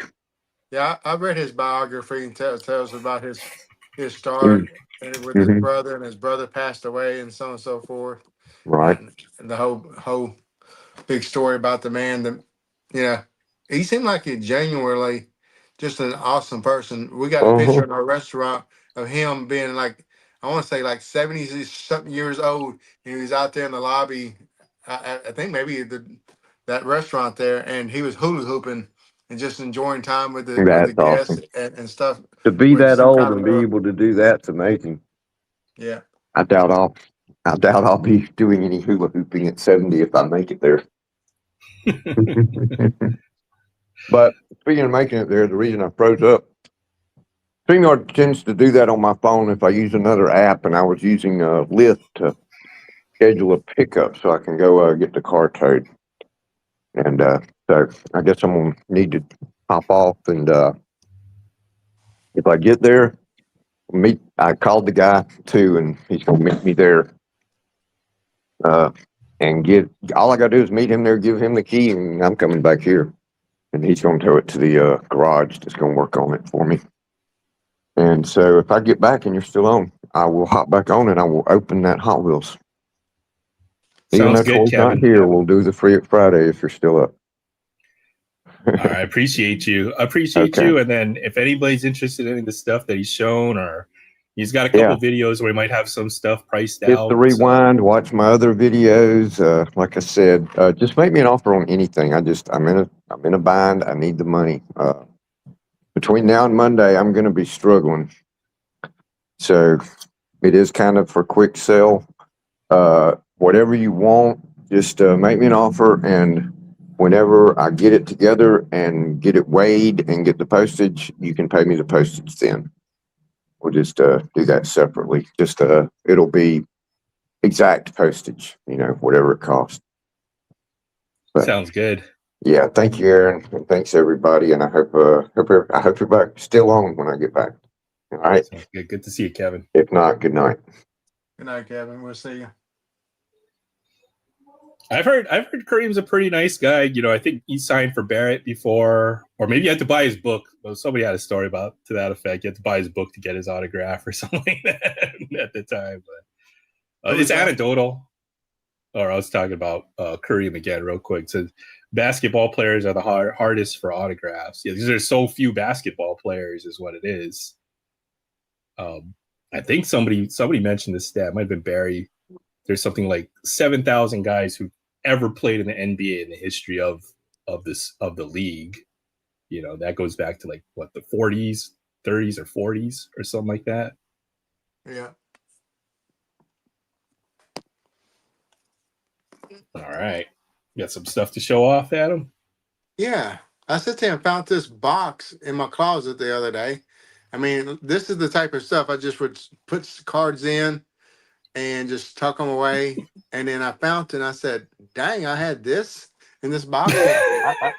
I mean, I just completely forgot about it and so on and so forth. So I figured I'd just share some of this random goodness with y'all if y'all don't mind. At least some of it. Oh, that's sick. John Stockton, Isaiah Thomas, my boy Magic Johnson, and Chris Paul. Quad patch, SPA. Allen Iverson and Chris Paul. Ray Allen and Paul Pierce.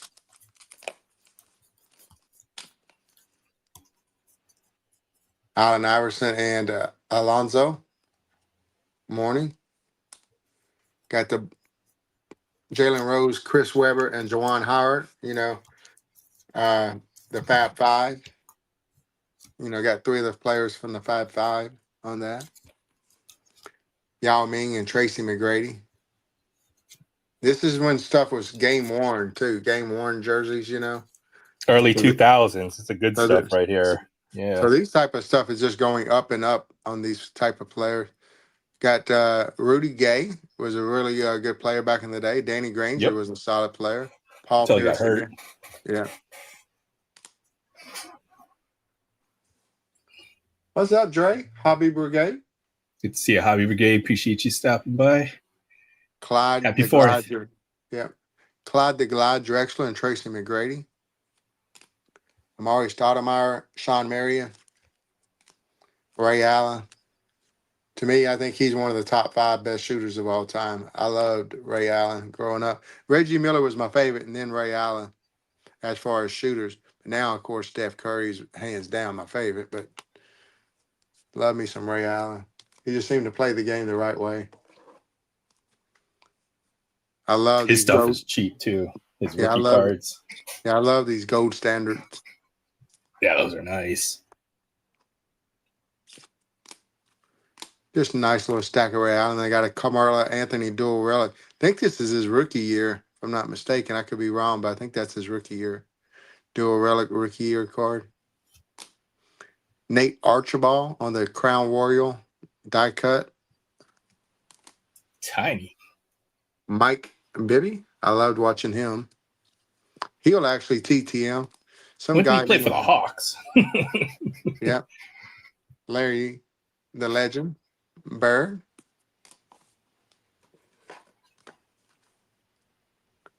Another Larry Bird. Another Larry Bird. A Larry Bird relic number to 75. And then another. Once again, Game all it used. says game used, you know, even this one liked it so much that they said, I'm going to put game used on the front.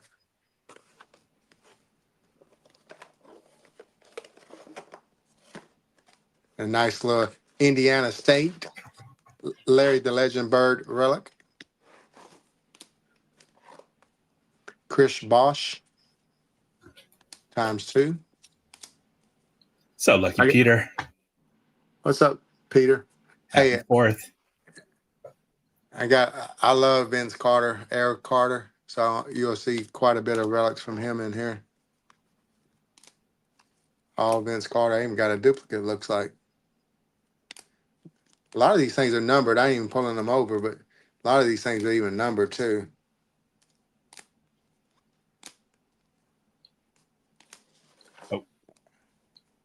I'll give them a call, see if you can go through a customer support or something. Maybe he can help you out.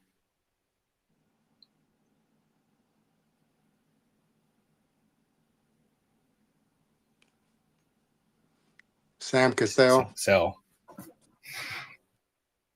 Chambers, Tom Chambers, Very underrated. Maurice Cheeks. Yeah, I like guys like these. You know what I call the second tier type stars. You know that was solid, very key, intricate parts of all these teams. You know, Michael Cooper, Jordan. Since they said this guy was the toughest guy to ever guard him. I think that's the story I remember hearing. And then Jordan Crawford, great outside shooter. That's his rookie year. Brad Doherty in the North Carolina uniform. I'm knocking my stack over here. Let me get this straightened back out. Trying to keep everything organized. Oh, that's what it was. I had them crisscrossed over. That's the reason why. The stack sits there and said it can't be doing that. Some guy named Anthony Davis. I think that might be his rookie year card as well. I didn't have no thick rookie card holders. Glotty for my Lakers rookie. Clyde the Glide. Tim Duncan. I love me some Duncan as well. I showed y'all that big, huge Duncan rookie I got, right? Row 0. Oh, yeah. I'm jealous. As you can see, I love me some Duncan and got quite a bit of him. I had a whole bunch of these cards at one time. The Kevin Durant rookies, I'm down to 4. Looks like I sold a few off. I need to have a friend come over and look at some of these, and see if any are worth grading. Of course, Kevin Durant's rookies has to be in the PSA 10s for them to be worth anything anymore because his market went down. Pau Gasol for the Lakers, and then the Grizzlies, another Lakers, another Lakers. Some guy named George Gervin. Y'all be seeing me get his rookie card signed here pretty soon through the mail. He's got a nice signature too. Yeah. Grant Hill, Boris Diaw. He was a solid player for a while too. Grant Hill. Some Grant Hall Hill of Famer. rookies. Yeah. A couple of Jeff Hornacek autographs. Remember him with the Jazz all those years trying to get over the hurdle. Superman, aka Dwight Howard. I want me a really nice high end Allen Iverson rookie card. I gotta find the right one though. Got a couple of his rookies here. I got this really sweet bazooka Kareem Abdul-Jabbar there. That card is old and shows the signs of it with some staining on it, but man, it's my boy Kareem. That's cool. I've never seen that before. And then the popular demand relic. Another player I liked a lot growing up was Richard Jefferson. Joe Johnson, probably the greatest basketball player ever from Arkansas, or played for Arkansas for surely. Dude was set there in like a 17, 5, and 6. You know, he was an all-around player, really good at defense. He's going to score 17 to 22 points most of his years, have like 5 to 7 rebounds and about 5 to 7 assists per game. You can count on him. And he made a lot of money in the NBA. He had a Some long more. career. Joe Johnson, Al Horford, and Josh Smith, some notable players on that one. Oh boy, Joe Johnson again. Magic Johnson. But I'm getting to the cards I'm trying to get to right now. I'm getting to the Jordans in the box. This is a good box. I just forgot. There's some good stuff in here. And Oh, really wow. cool Jordan Floor relic. floor relic. Then the hoops. 99. Then the cut above die cut. These are starting to shoot up big time now. These Barcelona 92 Dream Team cards. And he's in the jersey number 9.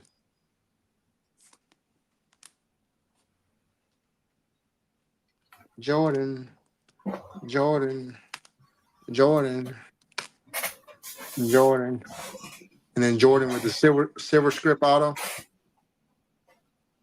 on the collector's choice. Once again, these things in a 10. Since most people can't afford his real autograph, these things are starting to shoot up. Y'all will be seeing one of these cards here very soon in showcase. I got a PSA 10 of this coming in. I've bought. It's just on the layaway plan. I got to finish paying it off. Nice. I should have it paid off by the end of the next month, or the end of this month, should I say. I got to next month to pay it off, but I'm setting up at 3 card shows this month, so I definitely will have it paid off. I only owe him $1,400, and I got 2 PSA 10 Jordans coming in. I love this card here.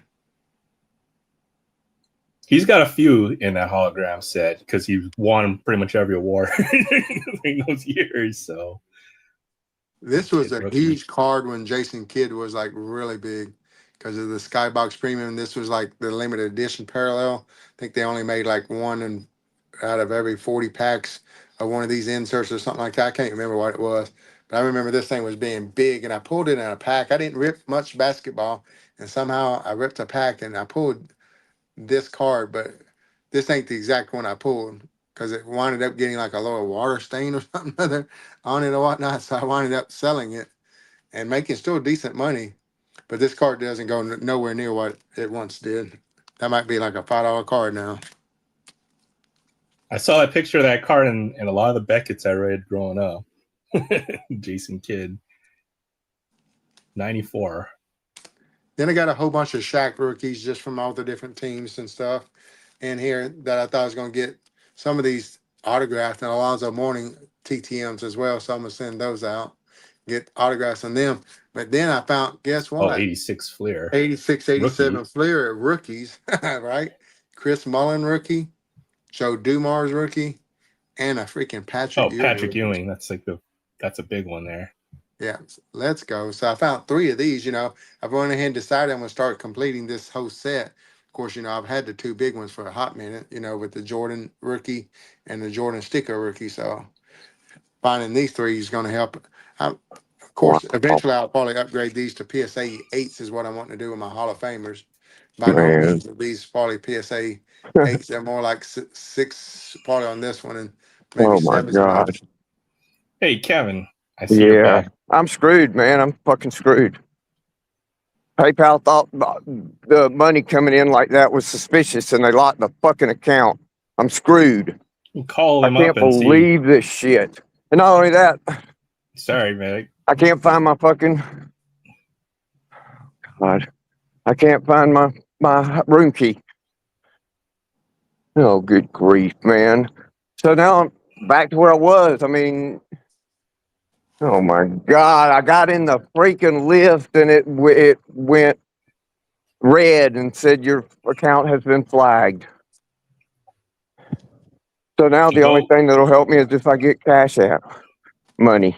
I'm screwed. Because that PayPal ain't going to be able to resolve that until the next business day. Sorry, Kevin. I'm sorry, man. I don't know what to. I mean, you can type in the chat if you want, but I mean, and I know you're in a time of need right now, but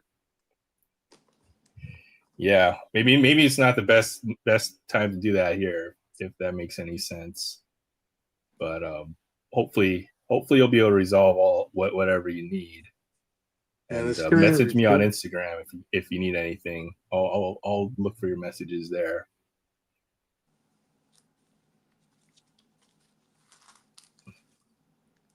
Yes. So I got 4 last cards I was planning on showing from this box here. I just thumbed through. I got a Jerry West relic.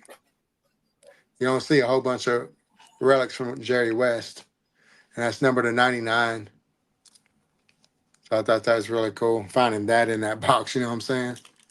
Then I found this was laying on top of the cards underneath the lid, a sick jumbo Gary Payton autograph relic, number to 49. And then you can't beat a 1 of 1, right?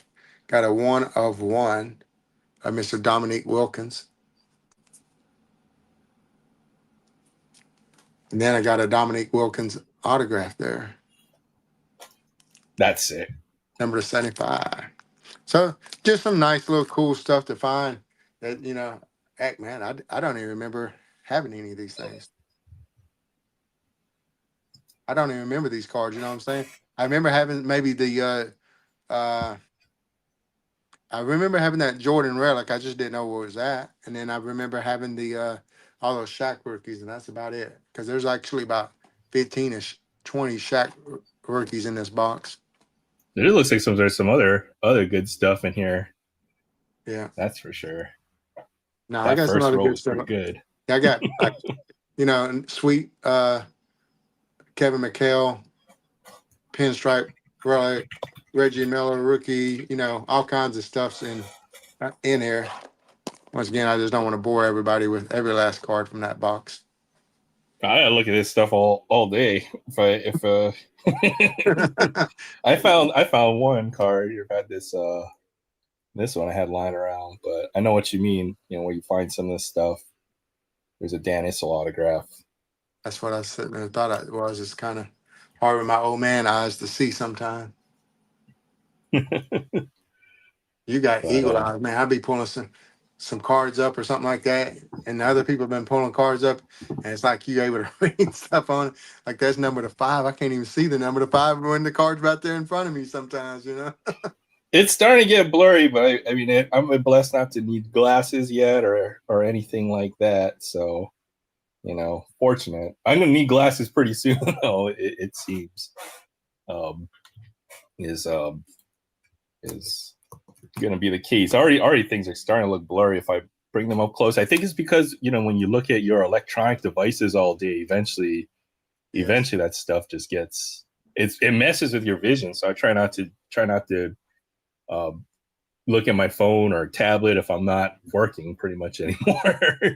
If I don't have to. So Victor Wembanyama even sits and says he don't look at blue screen, you know, stuff like that, and go to bed at 9 and just different things he's trying to do to sit there and take his managing his self to a next level, you know.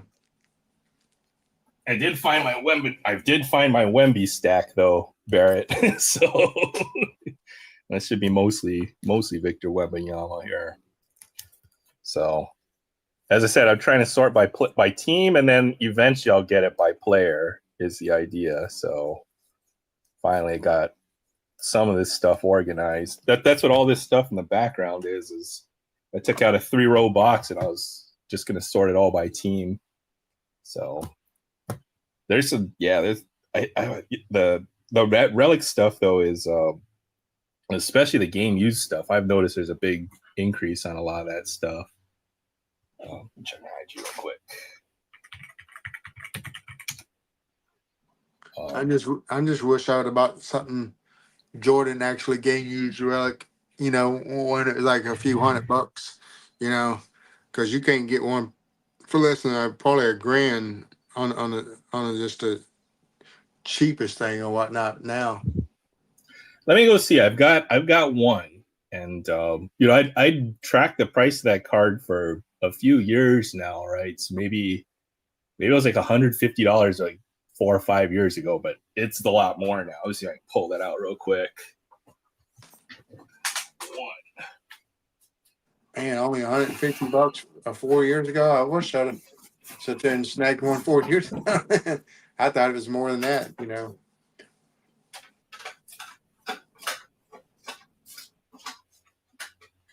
I think it's maybe this type of one I was looking at, you know, probably what it was then. I've always got my eye on the expensive stuff. It's probably something like that, you know.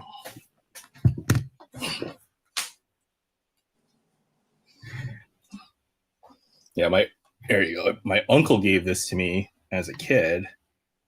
And let's see. Or was it? Yeah, so he's like, I think we visited in California one year for like summer, and we hit every card store in the Bay Area for a couple of weeks. Because he used to be a big collector. He's the one who got me into the hobby, but he did give me this one right here. It was already graded. Yeah. Nice. Michael Jordan jersey. Super old SGC slab right there. So that's my one Michael Jordan. No autograph, but it is a relic, game used relic. So there's my Michael Jordan. That's probably the biggest Michael Jordan card I have in my collection by far. So that's fire. But nice. I've tracked the price of that card. You know, it had been, you know, maybe $200 up until maybe a couple years ago, and I looked it up recently. It's a lot more than that now. So how much is it now? Fortunate to have that one. Just curiosity, how much is it now? I'd say maybe anywhere between 1,000 to 1,500 right now. Yeah, the last sold I've seen. Yeah, minimum 1,000 for anything right now. Yeah, so here's one of my favorite cards in my collection. One of the most iconic plays in baseball history. Jackie stealing home against Yogi Berra.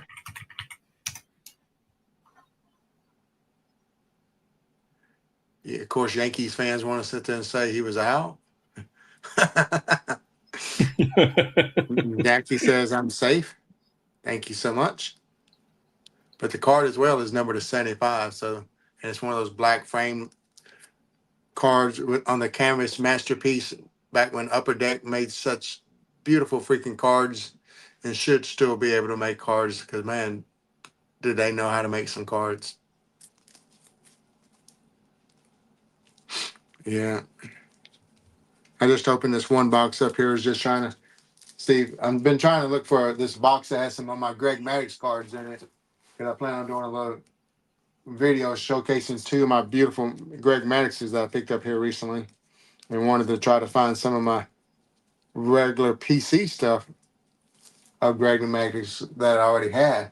And I know I got some banger ones I can't find and miss whatnot. Oh dang! Check out that card. Just found another really cool card in this box. This is number 1 of 5. Got some sick nasty 4-color patch, blue, orange, white, and gray, and 2 back relics on top of it. Number 1 of 5 of Mr. Miguel Cabral. That's sick. Yeah. And what's crazy is I got a 1-of-1 patch out of it too. just because. Scratching the surface of your what you got. It's always great to see what you got in those boxes just hiding away. We never know what we're gonna see.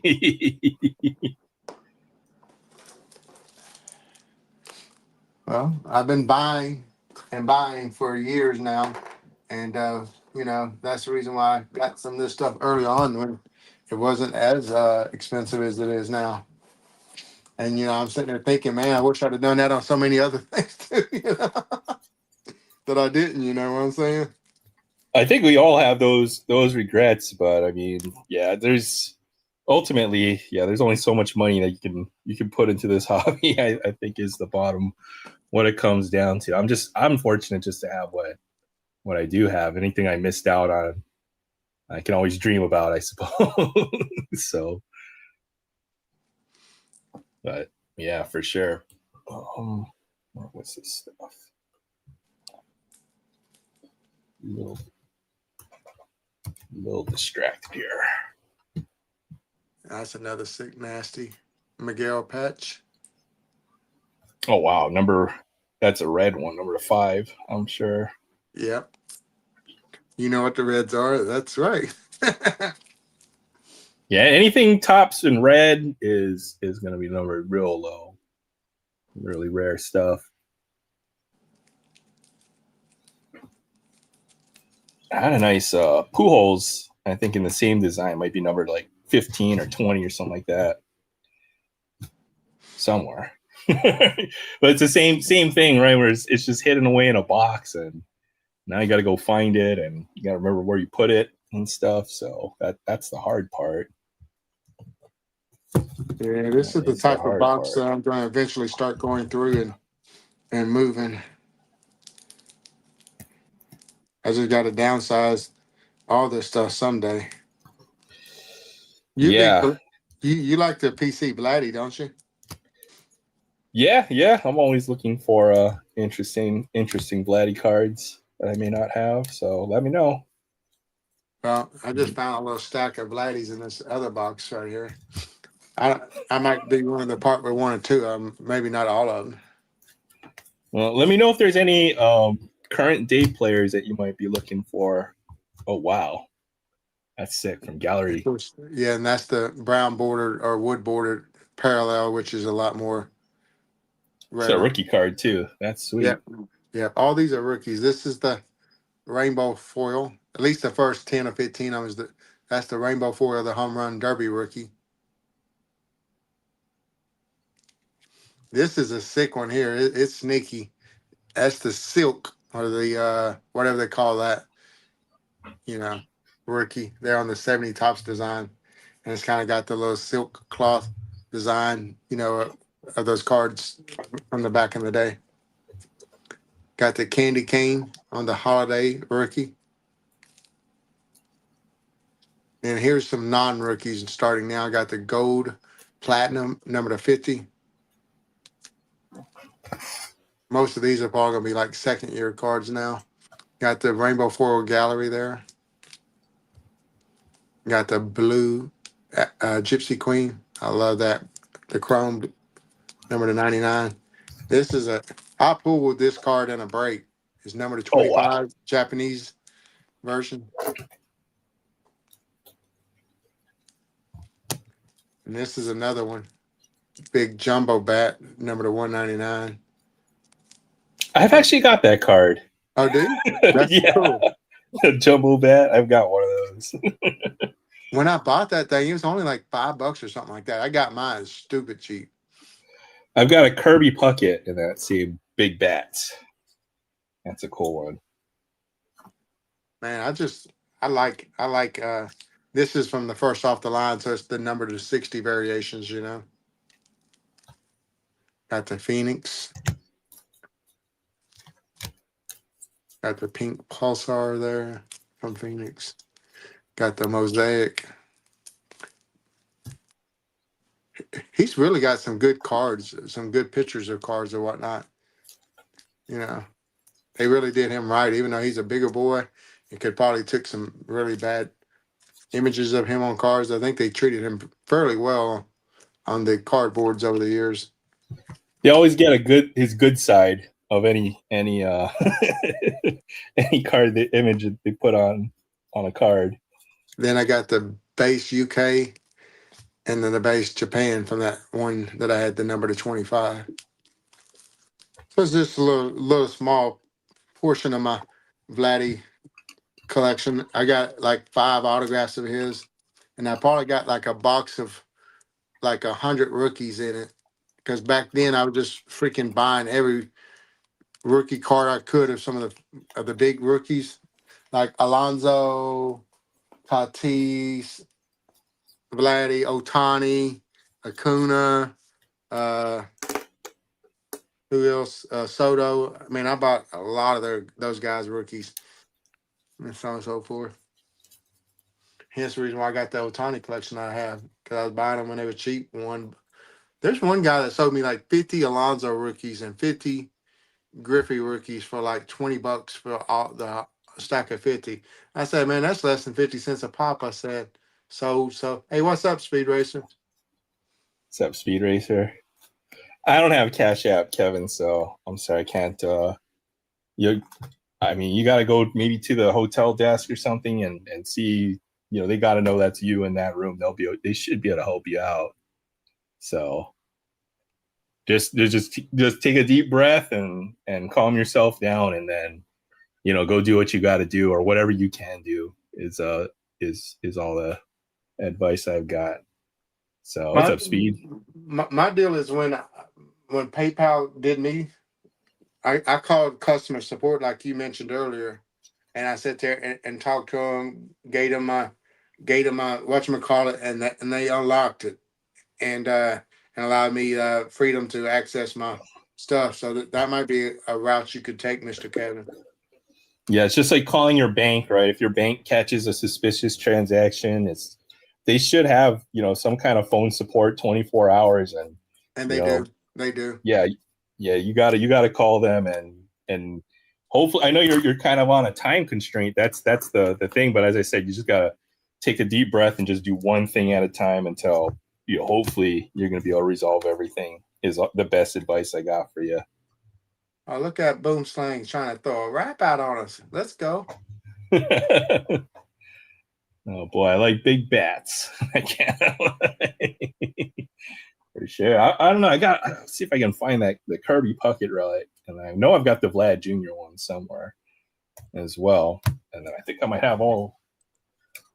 Pretty much just trying to sort these giant boxes. I might have the whole stack of Vlad rookie cards, but yeah, I've got quite a bit. And you know, when you said you got a lot of those cards, you know, in these big bulk deals, that's the way to do things. You know, it's if you can. Whole stack of Griffey rookies, huh? 50 cents a card. Man, I never see these guys around, but yeah, that's pretty awesome. Pretty awesome. Let's see if I can maybe help you out there real quick. I got it. If you want to tap it in the chat, it's 1-888-221-1161.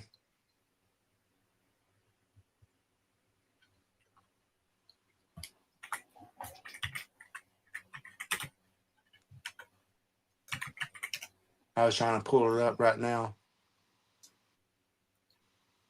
I'm just gonna message it on IG real quick. 221-1161. All right, there you go. Speed Racer already got it in the comments as well. Thank you, Yeah. Speed Racer. Thanks. Appreciate you putting in there. The guy I think I'm trying to get a few cards of now is Junior Caminero. I picked up some of his rookies, and he's been playing well last year, this year. He's been playing well the entire time, and people look at his cards and just stack them up in the stack. Even some people stack them up in the stack that they plan on maybe wanting to buy. And they put them all back. I'm sitting there saying, "Dang, y'all gonna wait till I have to move these up to the higher dollar, stuff." I know I've already bought a few from you in your stack sale, so I've gotten quite a few, I think. So now I've got all the basically sort. We're gonna end up sorting them all out and see what stuff. But he had 40 home runs last year. That's what caught my eye. I know, And that's what I'm saying. He's only like, how old is he in this card? 11, 19, 21. So he's only 25 years old, right? So hopefully we'll get some nice Caminero stuff. I found a lot of his stuff for cheap too. I think I got like a numbered finest rookie I found in a box for like $3 or something like that. I was like, I'll take that. So I think he just plays for the wrong team. Yep. I mean, I know Tampa Bay's been good for years, but they don't have a fan base. They're correct. It's mind-boggling. They actually have one of the better managed, better front offices in the league, I would say, and a lot of it's amazing. They don't have a fan base at all. So, I mean, players like to go play there towards the tail end of their career as well, just because I really want to be on the beach, So, I mean, Wade Boggs, even early on when they first started the franchise, went and played with him. Fred McGriff did. All kind of stud and star players, Yeah, they've had some good players, but I guess they don't really have a Hall of Famer to call their own because they're, a lot of the good players who go there end up, once their rookie deal or they'll move on, they just don't have the money to re-sign a lot of those guys. Correct. So, yeah. Sending your stuff next week. All right, thanks a lot. Appreciate you, Will. So, how about that World Cup? Man, that's crazy. There's been so many games. I mean, like this one tonight, man. Argentina just playing down to the competition, and the other team was playing up to the competition. So, I mean, it made it a freaking great game. Cape Verde. I mean, that's like, I didn't even know that was a country or something. Right? Never heard of it.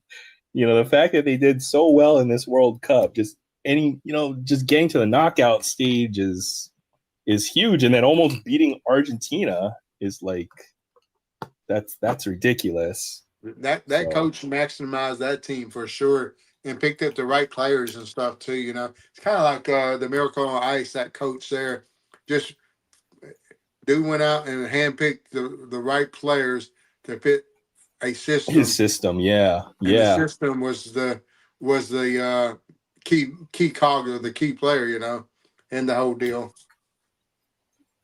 Yeah, it's been fun to watch. I mean, in that game in Portugal, who they played yesterday? They played Croatia, right? There was a goal on the last second by Croatia. They had 10 minutes of over extra time, and Croatia scored a goal and they got called offside. It was crazy. So, big time drama. Although I feel like they might have rigged that one up, giving Ronaldo a penalty kick or something like that. Or, I don't know, maybe. No. All the people sit there and say it is kind of, like boxing, it's kind of, rigged and fixed to sometimes to help. Like Ronaldo is not even supposed to be playing in this, is what they sit there and say, because he got suspended for 3 games because of something that he did. But yet then they sit there and waive the suspension for after the World Cup or something like that, just so he can play in the World Cup. Of course, he's planning on retiring before the dang next World Cup, so he's never going to serve that suspension. Yeah.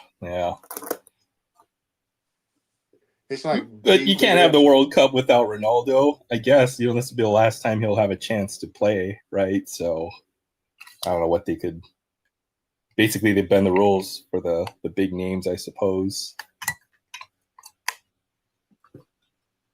Yeah, the numbers start off as an automated machine. Yes, that's correct, Random or Mr. Kevin. But if you sit there and keep hitting zero or keep asking for an operator, you will eventually You'll be able get to one. talk to somebody, because I've done that all the time myself.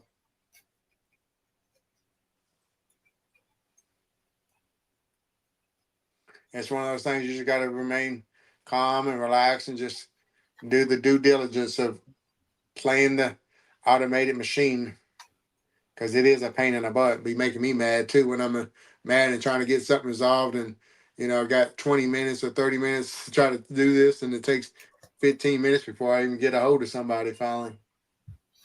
Yeah, they'll run you around on pretty much anything, but they have to have customer support. If somebody really needs to talk to somebody, and you'll get to some. It's like calling your freaking phone company or something like that, right? To get a human on the line, you may get the AI chatbot.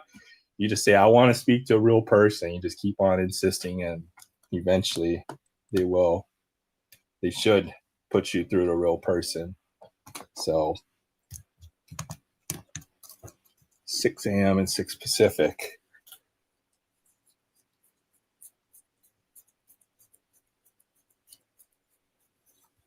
Could be bank hours.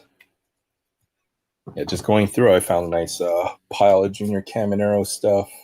Let's see if I bought any of this stuff from you. There's an Adam special right there. Yeah. And see if any of these other ones I may have picked up off you. What's crazy is I see that a few times when people sit there and show cards or something like that from their collection, and they flip it over. They just still keep my top loaders and penny sleeves, because I try to use decent, penny sleeves and top loaders. I'm not like using scratched up junk ones for the most part. So I try to, put them in decent cards. That way people, I don't know, my presentation at my table, I feel like if I'm using bad presentation, I wouldn't want to look through that box, kind of mentality. I've noticed that at my LCS, like they'll go through the case and make sure every card is a nice, perfect top loader or one touch, or all the the slabs. They'll wipe them down and make sure they look as good as they can in the showcase. And that's why I'm pretty sure that's part of the reason why they've been there for probably close to 30 years now. So there's I think 3 LCSs on the island, and they're one of them. They've been around, even when nobody was collecting cards. So that one will be there forever. But yeah. I was talking about top loaders or something in some other chat where I would only buy either BCW or Ultra Pro supplies, but I've started to buy the other off-brand stuff, because if I go to a show and I buy cards, they're coming in crappy top loaders that get mixed up anyway. So either I re-top load everything, or I just don't care anymore. So it's probably more the latter, I think, at this point. But if they're all scratched up or beat up, like this is all yellowed out and stuff already. Imagine what this car looked like in a good top loader. If I got one of these, it's kind of jammed in there.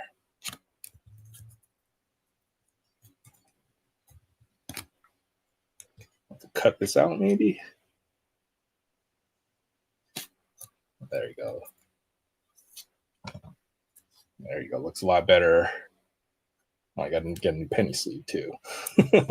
What do they want for this? $30, $40 or something? I think I paid maybe $5 or $8 for this card, somewhere in that price range for a Hall of Fame autograph. Yeah, basketball second tier type Hall of Famers, you can get their autographs on the cheap for sure. Yeah, I've got a list of a few names that I want, or I've been well, not I'm not going to go out and buy it, but if I see the right deal, then maybe make a move on some of that stuff.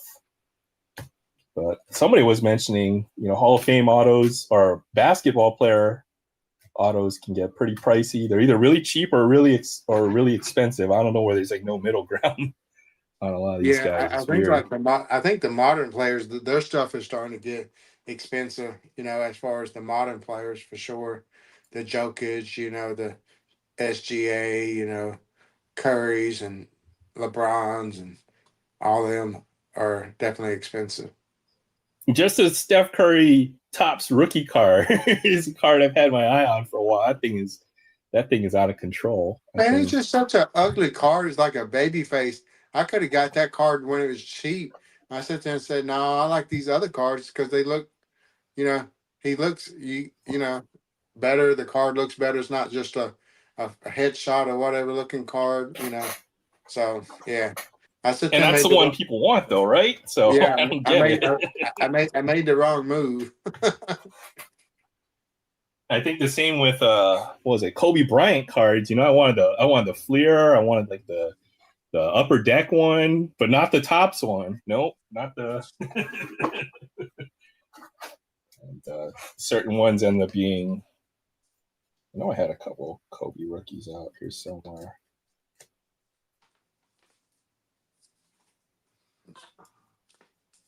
Is it in this pile? Yeah, same with Kobe Bryant. I mean, I bought the wrong one. This is what happened with the upper deck Kobe Bryant rookie card and stuff like that. And turns out it's the Chrome and the Topps base rookie card.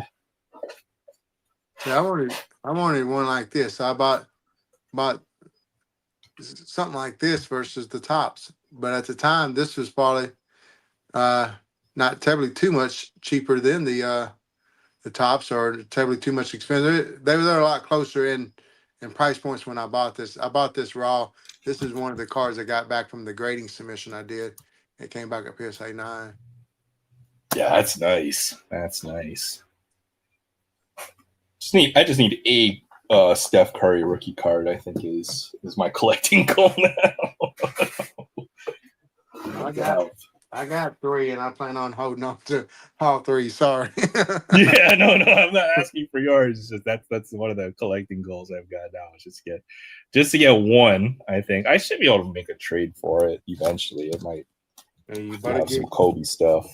This is one of the deals I'm trying to tell anybody with Steph Curry. I think once he retires, and he actually retires from the game, people are going to sit there and remember how great he was, how he changed the game, evolutionized the game.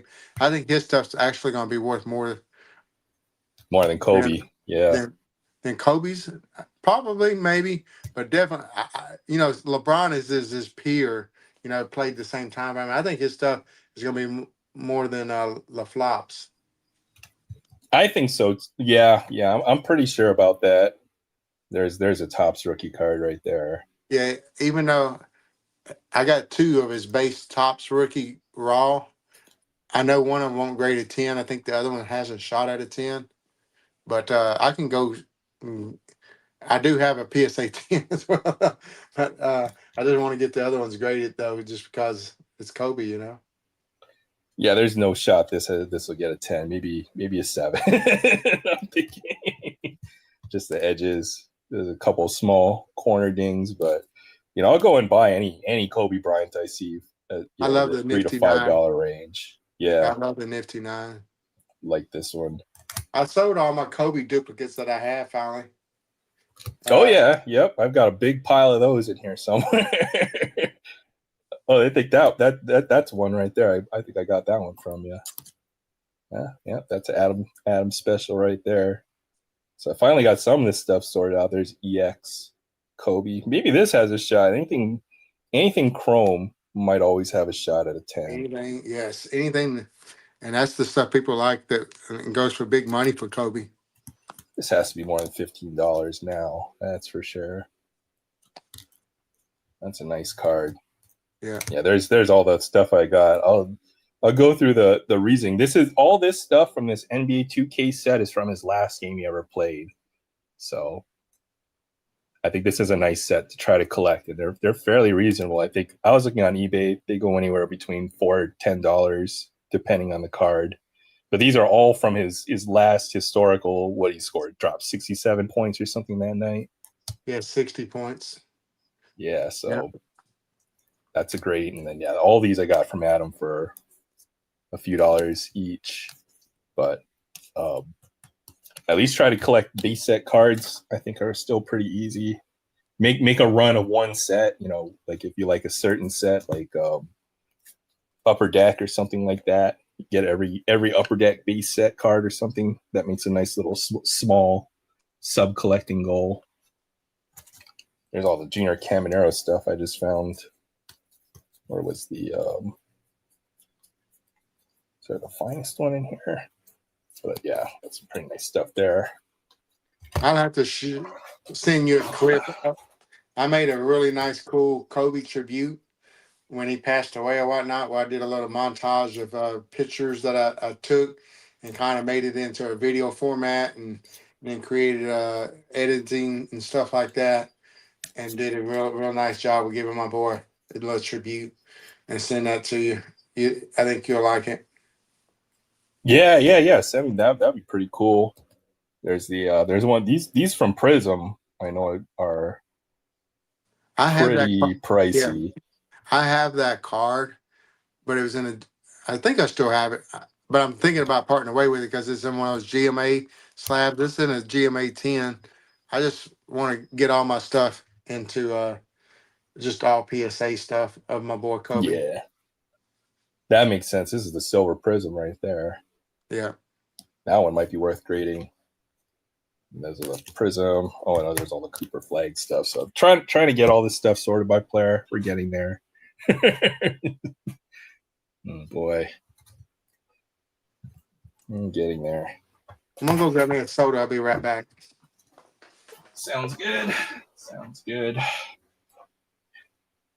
That was the hit of the night right there. I can't believe we pulled this. Crazy. Nick Kurtz. Hopefully that one I might end up selling or trading if anybody is in the market for Nick Kurtz auto. Let me just look back. Yeah, everything in the back I took out of a 3-row box, and then the plan was let me sort everything by team. So I think I've got it by division here back right now. So let's see what we got here. Some of this stuff we have to take out of here, make some room for some other cards, but and get rid of a lot of doubles too. So I'm gonna put myself on mute so I'm not making a bunch of noise while I'm eating this little snack. Oh, no worries. But I am here. There's a G Thompson special right there. It's a nice Nico number to 99. All right, so this was NL Central. All right, let me start sorting by team. Pirates.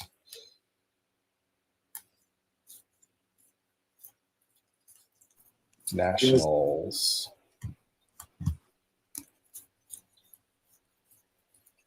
No, we're not sorting. All right, so we got to sort by division first. Pirates. Nationals. All right, now we can start sorting. You got anything nice, Paul Skeens? Yeah, I do. I've got some nice Paul, or I've got a few nice Paul Skeens cards.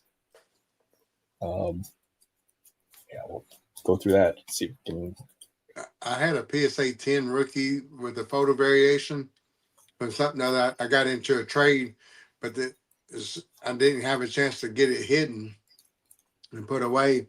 When another guy started looking at my tape, is that available? And of course I was trying to do a trade with him, so I wanted to kind of, that was one of the key cards to the figure. But I was immediately flipping and making a $40 profit on it, so I said, all right, yeah. Oh man, wait, what was it? A number or PSA 10? You said was I mean, one of these Paul Skeens cards, a PSA 10. I'm sure. I've got a big old pile. In fact, the this is the rookie box. So basically, any rookie I've pulled over the years, I just throw them into this box and try to keep them sorted by year. But now I'm going by team now. So Then I had Corbin Carroll stuff. Then I had an image variation of Paul Skeens like his rookie year, and it was like going for $200. I think it was like a Topps Heritage image variation. It's going for 200. I went ahead and moved it fast before he got injured or anything like that. It was my mindset, and so I mean, I really had two really nice Paul Skeen cards. I wish I'd have kept one of them though. Well, this one I just recently pulled, and this one I need to sell, I think. So this is probably my best hit out of Bowman this year. Is this what's this called? Final Draft. It's like a case hit type of insert, but this one's numbered to 10. So it's a big card right there. I remember you showing that because I was making fun of the his girlfriend that just bought a number to 10 cards, you know, something on a video for Topps or something like that. Well, hopefully she'll come across my listing and she'll buy that one from me or something. That's the hope. But all this from that rookie year. So I'm going by division now. Got a ton of Ellie De La Cruz and stuff like that. Jackson Merrill. Skeens, De La Cruz, both of those 24. Oh yeah, all these are rookie cards. So there'll be a huge pile of Ellie De La Cruz. Even some of the less common rookies. I've got some parallel stuff as well, but I kind of stopped. Go ahead. I was about to sit there and say I really stopped ripping packs. I want to say in 22 or 23. So anything after that is kind of which rookies from what year kind of mentality for me now. Yeah, I hear you. I guess I never stopped it, but the thing is, you accumulate all this stuff, and once they're in their playing career now, but by the time people lose interest over these guys in the years or whatever. So now it's probably the best time when they're kind of in their peak. So I've really got to start moving or starting to get to move a lot of this stuff. You can always go back to like year 8 and 12 for most stars, unless like somebody like Otani, that for some reason when he gets this 8 to 10 year mark, they go nuclear. But most guys like Pete Alonso, you can get his stuff cheap right now. Dude has never had a bad year, you know what I'm saying? Yeah. And players like that, Jose Ramirez, look at his stuff. You can get his stuff cheap, just some of these guys has had solid careers. After a while, people kind of, Rafael Devers, Mookie Betts. Look at the Mookie Betts, yep. Freddie Freeman.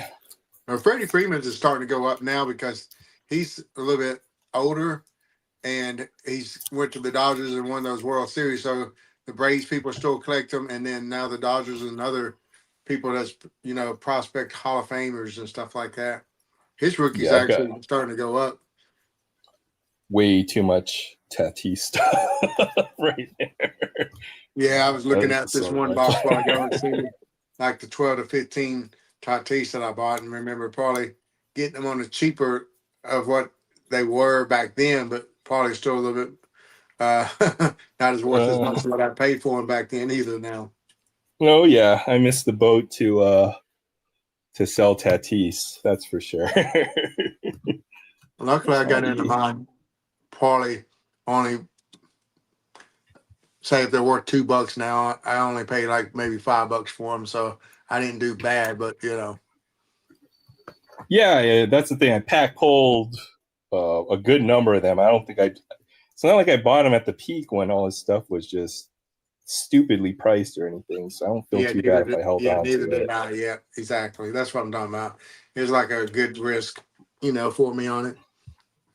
And heck, if he makes the Hall of Fame and stuff, or eventually at least get back up to what I paid for it. So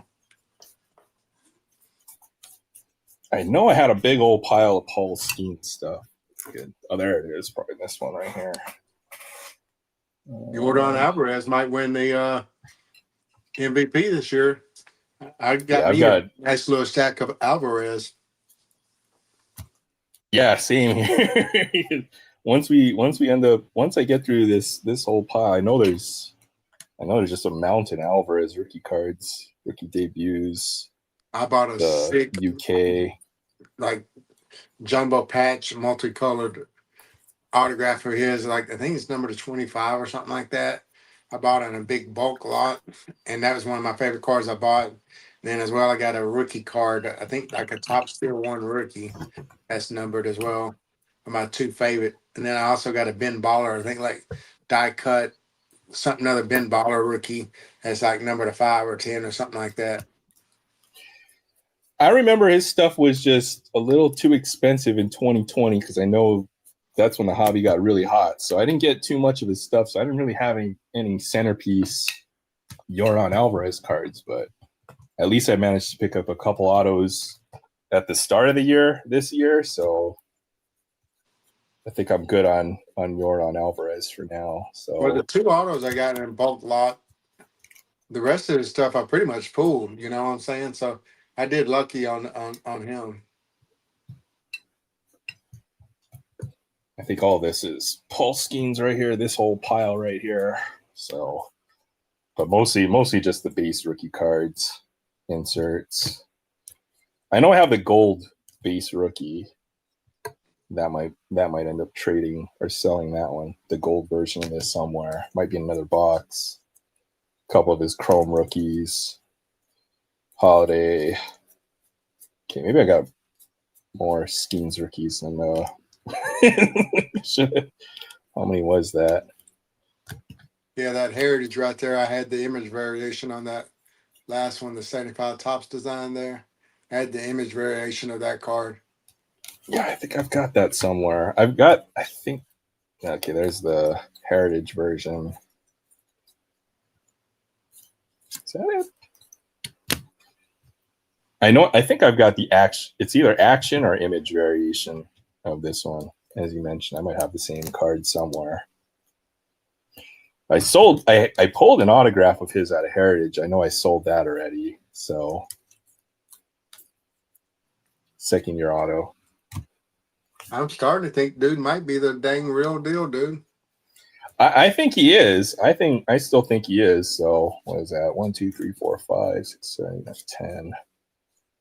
16 of those base rookie cards. One of them's got a gem, I think. So, I just gotta. If PSA ever opens up their submissions again, maybe we'll submit some stuff to them. Yeah.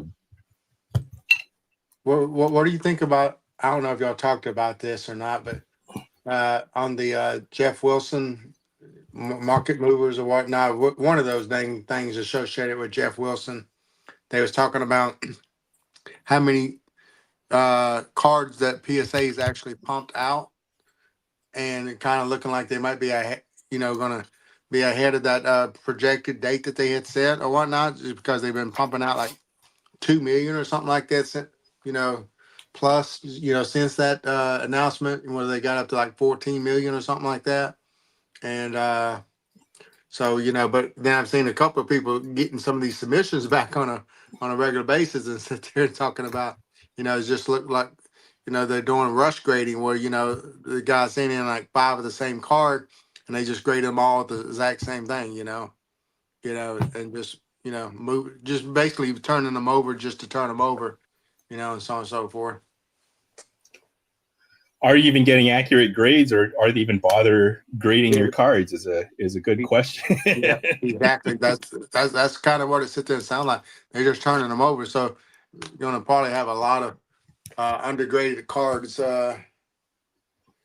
coming through right now.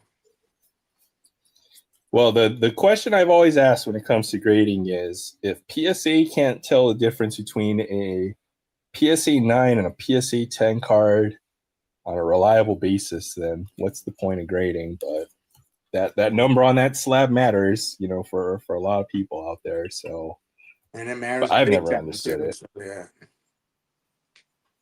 Personally, I've never understood it. No. What was it? So I've got some stuff that I would probably need to send off to grade. Oh, you got lots of stuff that you could give. Yeah, but You got a nice little collection of stuff that you pulled and accumulated, dude. seems like that feels a few years off at this point, though. That's what it is. Nico is my favorite defensive cubby to watch.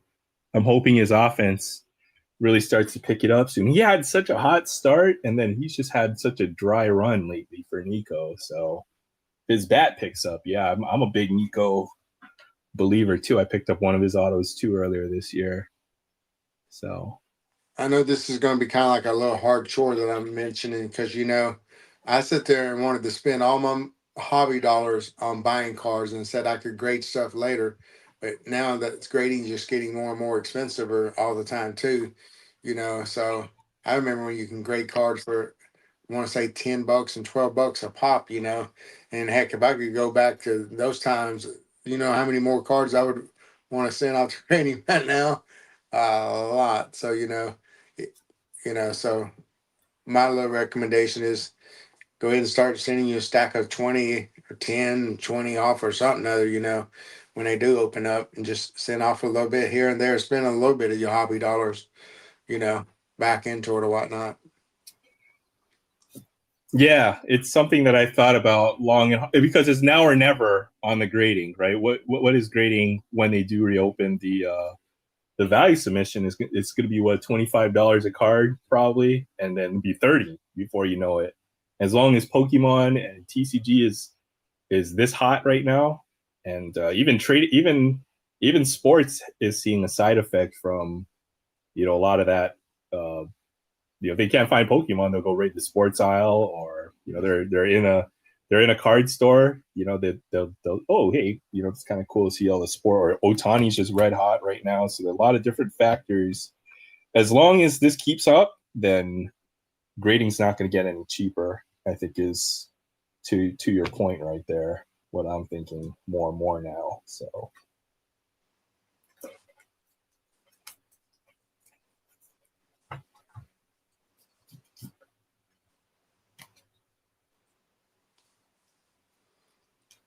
But yeah, I've never been there. There's one image variation.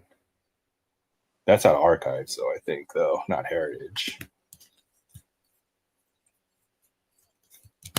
I know that's one image variation there.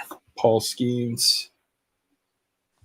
He's been having a bit of a rough patch. Well, for him, right? He's still he's still like around 3 ERA or whatever, but I guess if somebody hits a home run off of him, he's having a bad day or whatever. It's going to happen to a pitcher eventually. That's my sentiments. How many games does he sit there and basically give his team a chance to win pretty much single-handedly, Yeah, he's just dominant, very dominant. But the other guy who might overtake him, what do you think of Mr. Mizorowski? Well, I mean, he's doing it this year. He did it a little bit at the end of last year. I mean, it's got to be consistent, though. I sit there and I think he throws too much gas. He reminds me of Steven Strasburg, just a freaking cannon of an arm, and can strike out like an enormous amount of people.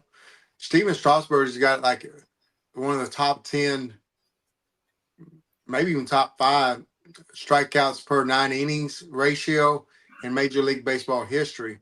So dude was a beast of a pitcher, and he got over 2,000 strikeouts.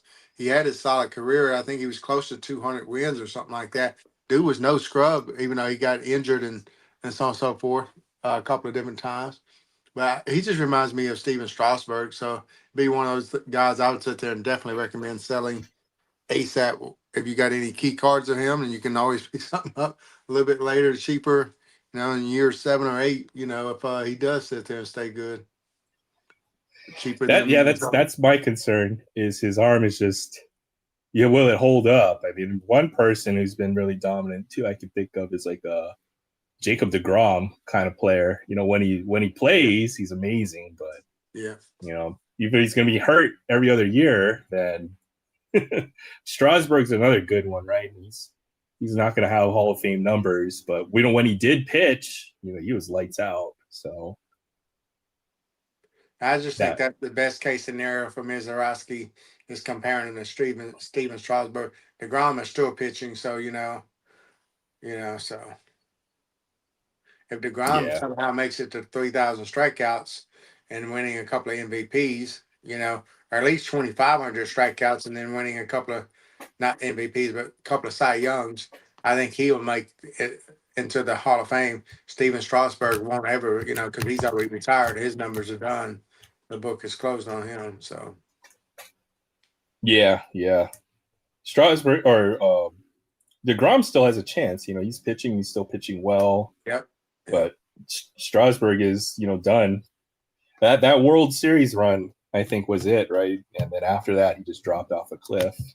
So at least he won a World Series, but he doesn't have all the other accolades, right? Looking at Skeen's record right now, though, 6-8 and a 3.62 ERA. So yeah, he's got lit up the last month's worth of games. Because his ERA was below 200 or below 2.0 before then. So they don't let him pitch more than 5 innings, or his pitch count is 100. They'll never let him throw more than 100 pitches a game. So teams are kind of using that to their advantage. Work the count up. Make him throw 6 or 7 pitches per at bat and get him out by the end of the 5th inning. So I don't know. That's kind of the new modern pitcher now. You don't see these guys pitching deep into the game or seeing the batters more than twice in a game. So he'll never get the win total. no. There's a few other pretty big pitch like this. The last couple of years, I mean, might be the era of the new starting pitcher. There's another guy for the Reds. Was it Chase Burns as well too? He's having a good year. Cam Schlittler as well. Yeah, and the Phillies guy, Sanchez or whatever his name is. Yeah, that's like the guy that the most least well known pitcher that could win the Cy Young. Christopher Sanchez.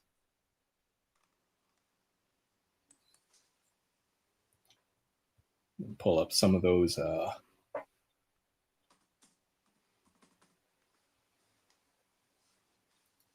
He had a run where I think it was close to 30-something scoreless innings or something ridiculous like that. But yeah, he's turned it on. Two flat ERA, 136 strikeouts in 117 innings. So he's like 12K per 9. Like he's good. Phillies look pretty dangerous. They'll have a chance to beat the Dodgers, I think. The Braves too. Yeah, no, the Braves are and the Yankees, the most two dominant teams for the first couple of months, and now both them dang teams are falling off the freaking cliff. The Braves are for like the last 20 games have finished like 2-8 and 3-7 or something like that, 4-6, and the Phillies are just like only 2.5 games back now. They're coming on strong under Don Mattingly, and the Braves all of a sudden don't know even how to win a game. So I'm taking the Braves out of the equation and they find a way to balance it back out and play at least 90% of what they were at the beginning of the year, I would sit there and say they got enough pitching depth and enough hitting depth, whatever I'm trying to say, and to do something because they play well typically against the Dodgers. But as I was thinking, we was talking about this a week or two back, but I don't know, man. The Phillies probably do, and that's the only true team I feel I can give the Dodgers maybe a run right now. In my opinion, now I'm taking the Braves off the board. I think that's normal for baseball. I mean, just to have, it's just like 2 bad series, and that's 1 out of 6 or 1 out of 6 games, five losses or something like that. So they'll get their runs here and there. Yeah, I guess they have had a bit of a. How is Philly only 3 games back? They've been winning a lot lately. They were 10 games under. Now they're 10 games over. They've been red hot. They've been red hot since Don Mattingly took over. They went on a run immediately. So what the Marlins? Jeez. Go ahead. Sorry. No, I was going to ask another question. I was thinking about the MVP race since I was mentioning Yordan Alvarez a while ago, and he's the favorite. He's a minus 145 favorite right now to win the American League MVP, with Bobby Witt and Nick Kurtz being 2 and 3. Actually, Ben Rice. Those 3 guys are kind of about equalish. One's like +6, one's +9, one's +550 on theirs. Who y'all think is going to win the American League MVP? It's a good question. I usually think a MVP needs to come from a winning team, and that's typically the trend is that you're going to win the MVP. Usually what will decide it is if you play for a winning team or not. So out of those 4, I think only Ben Rice kind of qualifies for that. No offense to all the, those other teams. Yordan might be the odds on, but it's tough since he's just a DH for the most part. Bobby Witt Jr. having a great year, but again, doesn't play for a winning team, so it's tough. I don't know. Flip a coin, and whoever wins the most out of all those is going to win the MVP. It seems like at this point. And then, of course, I was looking at the MVP race. It looks like one guy's got a minus 2,500 odds of winning it. Minus 2,500. That's like stupid, insane. And then you got Kyle Schwarber coming in second place at a plus 1,300. Well, there's nobody who's having. You got to have an amazing year to ever compete with Ohtani on an MVP. I mean, I don't know. You got to have probably a 12 or 13 WAR season, because that's what Ohtani's going to put up when all is said and done. If he continues to pitch this well and hit, he's close to 300. He's already close to 20 home runs, 400 on base, 1,000 OPS, sub-2 ERA. All those numbers. That's what you want in your Cy Young or your MVP, and Ohtani does it on both sides. It's crazy. I don't understand it. And then Kyle Schwarber, 2 years in a row, in normal circumstances, would win MVP with all the home runs the boy hitting. And nope. He might get to 50. He'll have 50 home runs this year. He's on pace probably for about that, I'm guessing, right? Yeah. Let's see what Schwarber has. Schwarber has 29 home runs right now. Yeah, he might end up hitting 55 or so when all's said and done. Or maybe have a shot at 60. That's good for Schwarber, since I think he's kind of a fringe Hall of Famer. He will get to 500. He only needs a couple more years at this pace to get to 500. That's the Kyle Schwarber is going to go down as, I don't know, to me, probably the worst 500 home run club guy of all time, in my opinion. Dude can't hit a lick other than hit home runs. You know what I'm saying? It's either strikeout or home runs. Dude's going to have the most strikeouts ever for a 500 home run club member, in my opinion. Yeah. I think he's going to get to 500 home runs. Dude just hits them up, but he's going to have way more strikeouts. So if he gets 500, he's probably going to wind up with 2,000 or 3,000 strikeouts. Oh, yeah. Maybe you go to Hall of Fame just for that record right there. I don't know. Jeez. I don't know how many strikeouts he has, but dang, a lot of these guys strike out 200 times a year. You know what I'm saying? And I know he strikeouts a lot. So I just thinking, you strike out 200 times. Well, yeah, he's probably going to have 1,500 to 2,000 strikeouts for sure. Oh, he's already got 1,656 strikeouts. Hey, see what I'm saying? I'm just trying to think of just rational numbers that could be plausible, and he's already got 1,600. Yeah. Last 4 years, he's punched out almost 200 times. I mean, usually you only get if you're a top of the order batter, you're going to get about 650 at bats. So He might that's become insane. the first guy that 500 home run hitter that might be debatable where he gets in the Hall of Fame, because some people are going to sit there and say, well, he struck out 5 times for every time he hit a home run. His on base is good. He walks a lot though too. So yeah. He's got. But he gets a lot of intentional walks too. Some of those are intentional walks because people don't want to risk giving up a home run to him. He's like a better version of Adam Dunn. That's what Kyle Schwarber is. Yeah.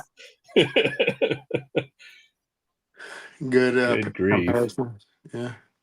If Jordan stays healthy, he'll be the third Astros player to win the MVP. I hope so. I got a lot of Jordan Alvarez cards. Man, to me, to be honest, this will be maybe one of those years since I got a little bit of Bobby Witt and a little bit of Jordan. I definitely wouldn't mind Jordan because I think might be his one and only chance he's going to ever get it. Bobby Witt's young enough to sit there and have some years, and maybe when Judge is declining over the next year or two, to be able to steal one. How old is Bobby Witt? I know he's still young. Yeah, he'll have a few more chances. Yeah, I think he's probably about 25, 26. 26. Jordan's just having such an amazing season at the plate, though. That guy's ridiculous. I've said this from jump. He reminds me so much of David Ortiz. That's the reason why I liked him and whatnot. He just plays, DH, so it reminds me, always seems to be clutch and calm, demeanor, just a beast, So, yeah, I've always compared him to Ortiz. Yeah. Hopefully he'll play as long as Ortiz, and he's already got a World Series, a couple, so.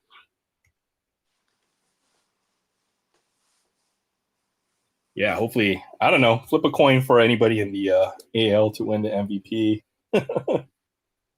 I think the top four is actually all got legitimate. It's how they play in the second half is going to be whether they win it or not.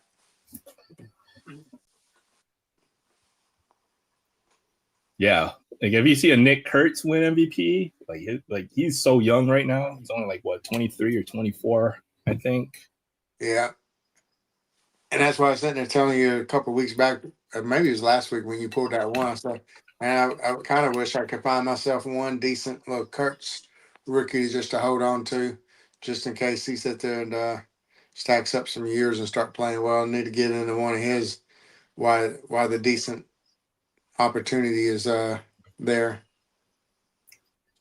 And relatively, his stuff isn't all that expensive because he plays for the A's. Nobody watches the A's. No, well, they don't even have a home city right now. So when they get to Vegas, though, you want to look at it that way. If they build a fan base in Vegas, or if they're on primetime TV, they might be a pretty good team for a few years to come. So that might change with Nick Kurtz, is what I'm thinking. So I'm not sure how that's all going to shake out when they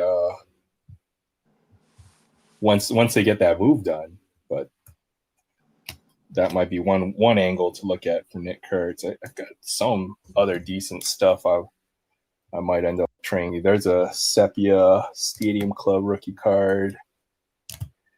Base rookies. It's that 35th anniversary. Bowman Chrome. I got this mini at my LCS. I think this would be a pretty sweet pickup for $5. Those are hard to pull. Oh, I should sit there and just realize something other. Jordan Alvarez won an MVP already in 2022. Is that right? Mr. Astros fan. Very, is that correct? I know Jose Altuve won an MVP. I remember that. I was trying to think of who else might have won an MVP. And so I Googled it and it says Jordan Alvarez won in 2022. Oh, you can still keep showing those beautiful cards, man. I was looking. Oh no, if he's got because I wanted to go look too. I'm gonna type it into Google right there and go check myself. But if he wins 2 MVPs, that's huge for his potential future Hall of Fame chances. Goldie and Aaron Judge in 22. So no, he hasn't won one yet. Did he win the Mickey Mouse one in 2020? Jose Abreu.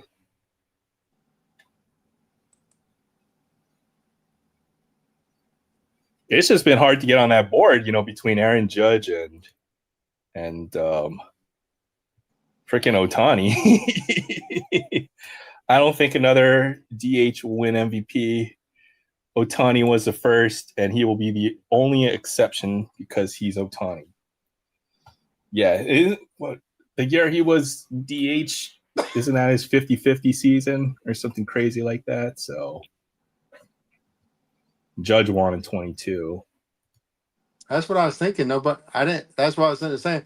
It was Ohtani or Judge winning back, each year for, those years. That's why I was sitting there saying, I don't know why when I Googled it, it's sitting there trying to say that. I don't remember Jordan Alvarez ever winning an MVP.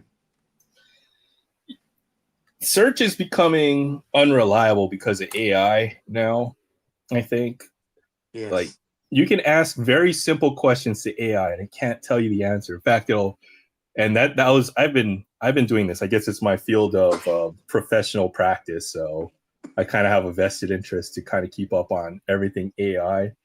But if you ask AI a question, like something simple, like 2 + 2, like it'll take 10 seconds for it to think about what the answer is because it has to go through the whole AI routine on calculating that up. Whereas like somebody can tell you instantly that's 2 + 2 is 4, but AI will find a way to think about it for a few seconds. So some interesting stuff going on, and you get some odd results. Like I thought I had the biggest hack ever for AI, where I could say, "Give me the checklist for so and so set," and then it would just spit out the whole checklist. And then I found out that the whole checklist was wrong. that the AI gave me.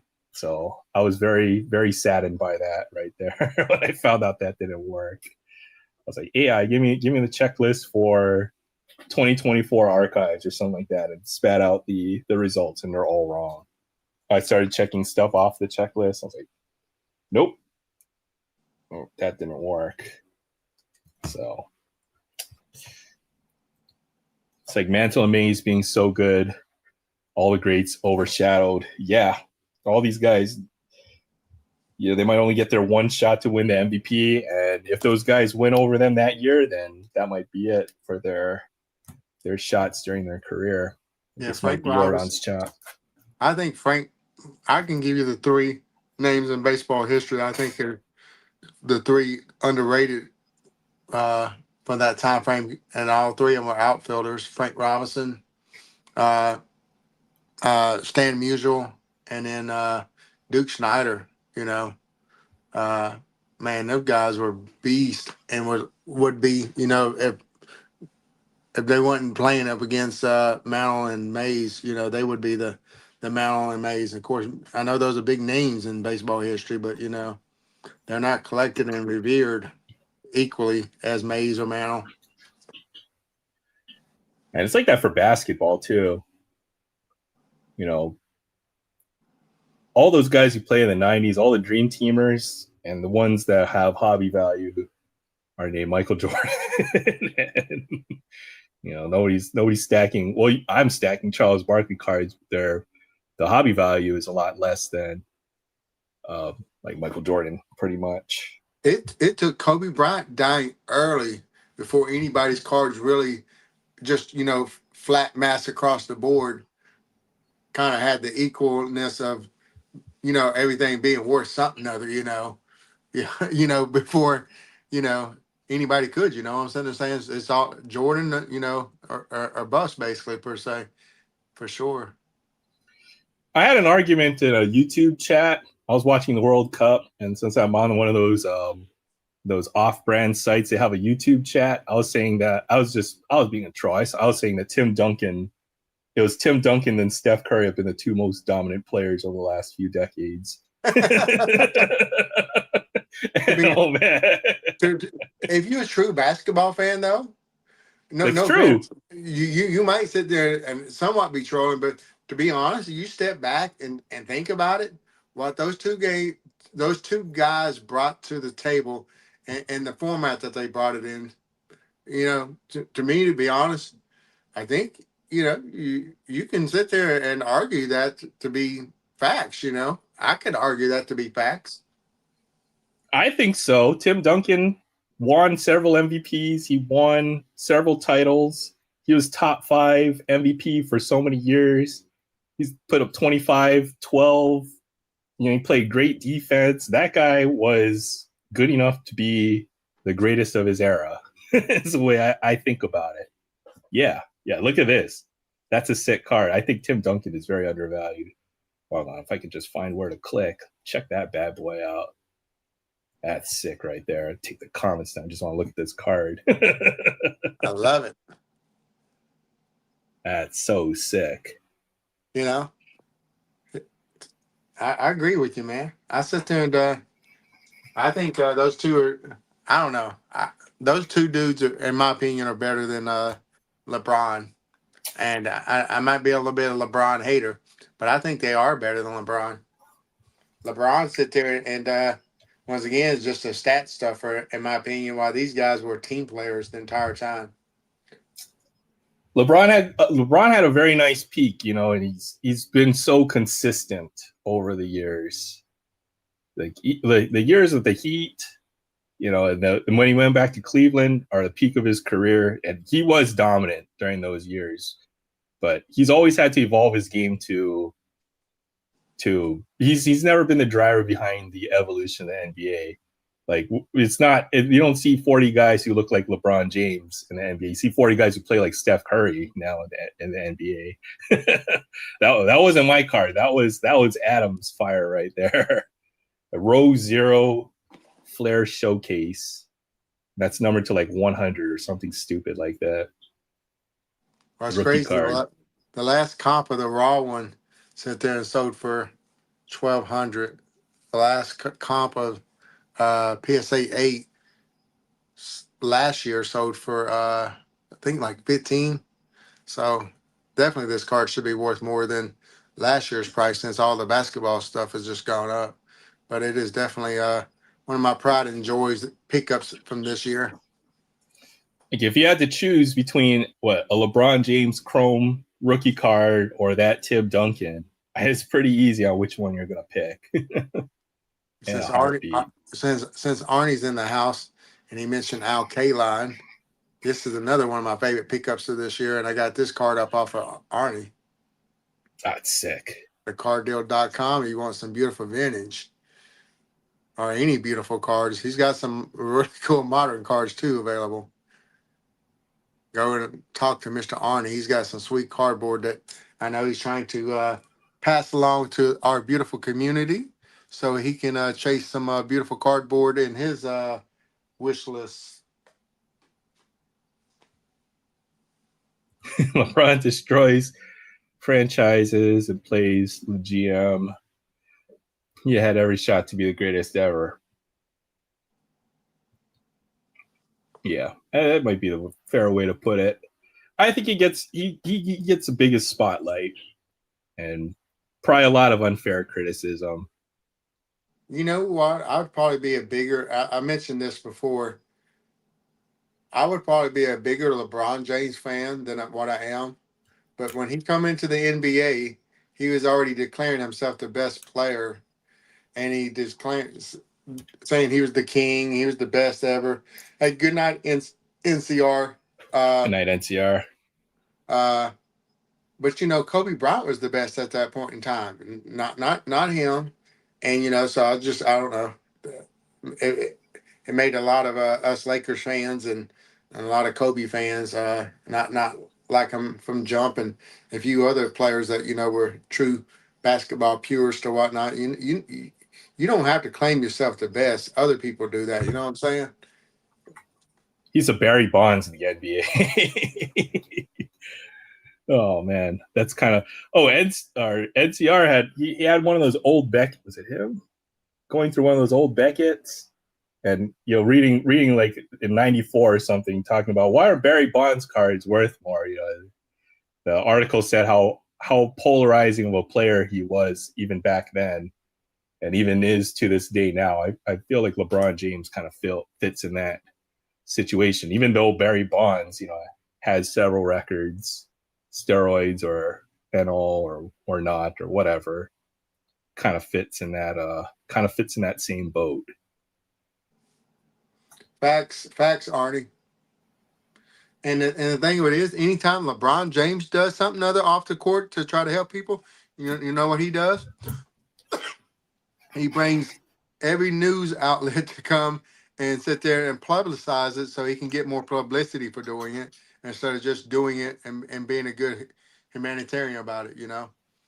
That's what I liked about Kobe. You didn't realize what Kobe did until after he passed away.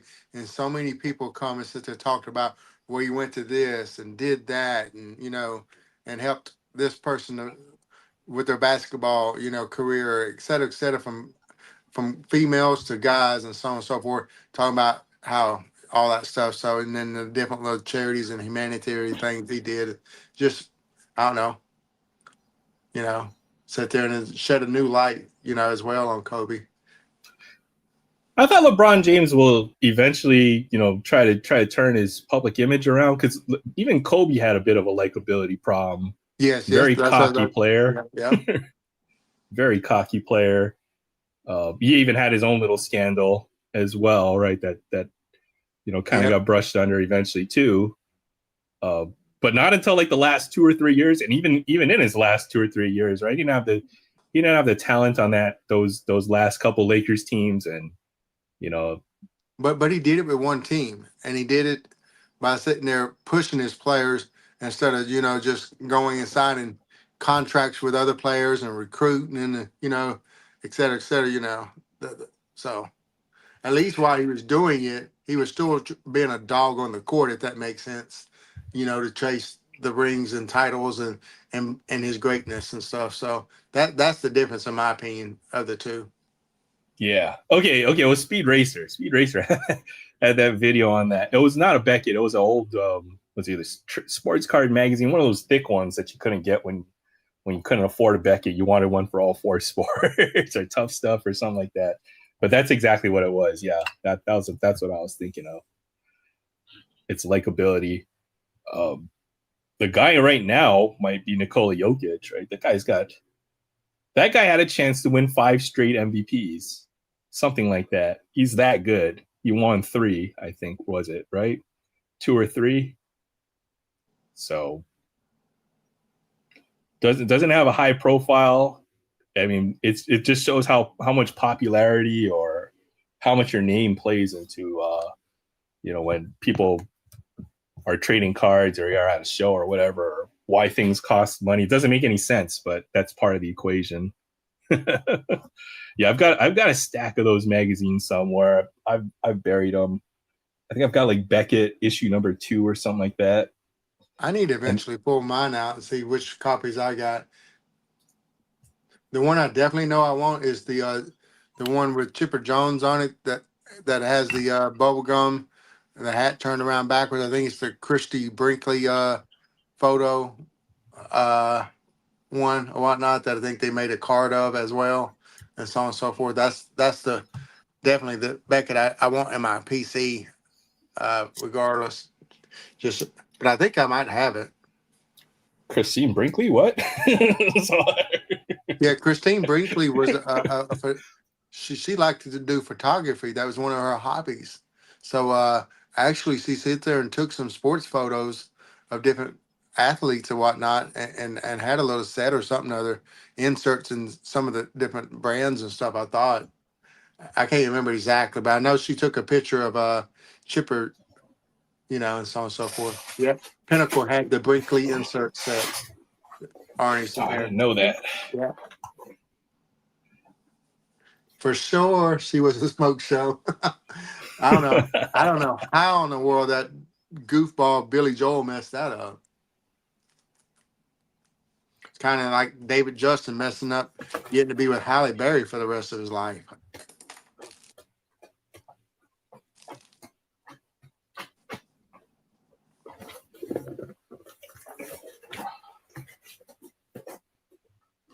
Put that box away. Shuffling things around in the background. I still couldn't find a freaking top loader for this. I gotta find a 60 point somewhere. And this is one I found that was kind of cool. This is Young Ho Lee horizontal. He's been pretty hot too lately. So I was looking at this one. I hadn't seen one of these in action. It's a cool one there. Yeah, she was a smoke show, that's for sure. A little before my time, but I can appreciate it. Now it's kind of weird, right? You go back and watch all these old movies and you realize they're old enough to be your parents or something like that. Yeah, I always have to sit there and say, I can't remember who it was. I was looking up a girl, I think yesterday. How old is she really is, because, with reruns and all this and that, it's kind of hard to, pinpoint. It was Jennifer Aniston. Yeah, it was Jennifer Aniston. She's like 52 or 53. So I said, okay, yeah. I can't, when did these shows come out and so on and so forth and that type of thing. Definitely. She still looks really good for her age. She's beautiful. Facts. Oh, there's a Nick Kurtz mini.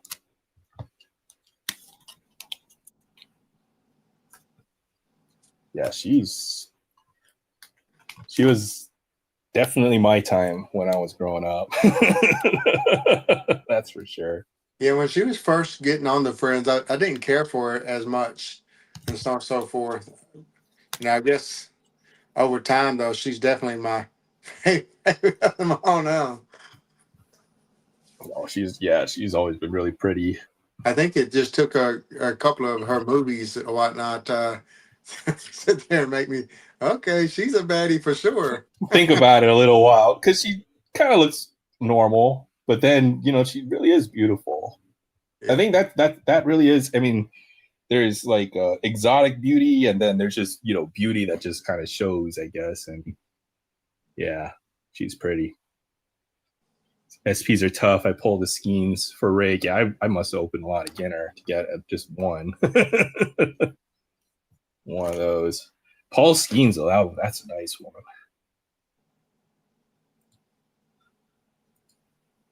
First time I ever saw her was in the movie Leprechaun. I don't recognize that movie. Is that like a scary movie or something like that? Yeah, that's something I'm pretty sure you watch around Halloween time. I don't do scary movies, so that's the reason why, is what I'm saying, alluding to. I think that might be a scary movie, and I don't do scary movies. My opinion, if I'm going to pay to go see a scary movie, I want it to scare me, if that makes sense. And really, I don't get scared at scary movies. So my thought process over the years is, if it's not going to make me like a comedy, if it don't make me laugh, it's not a good movie. You know what I'm saying? I'm always laughing at scary movies, right? Because it's fake, right? It just makes me laugh or whatever. The jump scare comes out, or the movies that scare me are always the suspense or the drama type of movies for whatever reason. I don't know why. Scary movies, I'm always laughing for some reason. The situation is ridiculous, but I haven't seen too many scary movies that have really truly scared the crap out of me.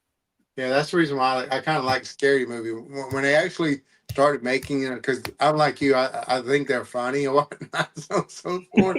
So when the scary movies come out, that series, I said to set, all right, now this is right. They're trying to make light and make, so all right, now this is truth right here. This is what scary movies are, in my opinion. So I started liking those. Actually, those are the only ones I like because they make fun of scary movies per se.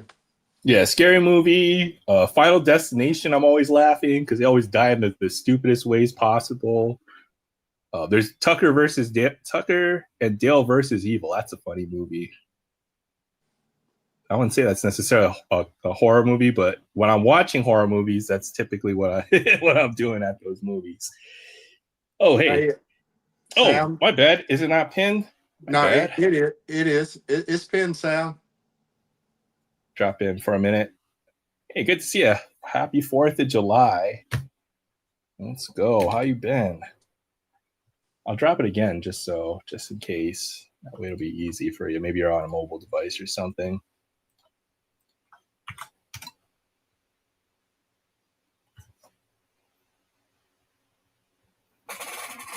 I appreciate you staying on, Adam. If you've got to dip out, don't never have to feel like you have to stay here until somebody else makes it on. Actually, I'm good right now. I sit there and really have no 4th of July. I went to like I mentioned earlier, I went to Walmart just to get some groceries and stuff like that, so I can sit there and do a little dogs and burgers here at the house, and not even have to get out at all tomorrow. I got me some soda pops, some chips. I mean some potato salad, some beans. Just a nice little spread where I don't even have to worry about getting out tomorrow. And then my card shop sit there and messaged me saying that they got a card sale going on tomorrow. That might be the only thing that might get me out of the house. Nice. I figured it was a 3rd. I figured if it was a 4th, I wouldn't have done this. But since it's tier 1, damn. We're going big here, fellas. He's cleaning it off. I got one box. Good luck, Mr. Sam. Freaking luck. Pull a banger. Pull a Chipper Jones that I can buy up off of you. Chipper Jones bat knob or 101. Oh, dang. You trying to break me, Aaron. I'm trying to get you something good out of this box. Let's see. Yeah, let's see some. Yeah, I like that. Let's see some fireworks for the 4th of July because it is the 4th of July where I'm at. Good luck, Sam. I've seen a couple of these boxes and people get absolutely wrecked. So I actually just bought a tier 1 autograph of Chipper Jones from this. I think it's the number to 50, I believe is what I bought. Bubba Chandler. Oh, it's a Cubby. You just woke Jay Thompson up. Owen Casey. Double Cubby. See ya. What the heck? What the heck? What the heck?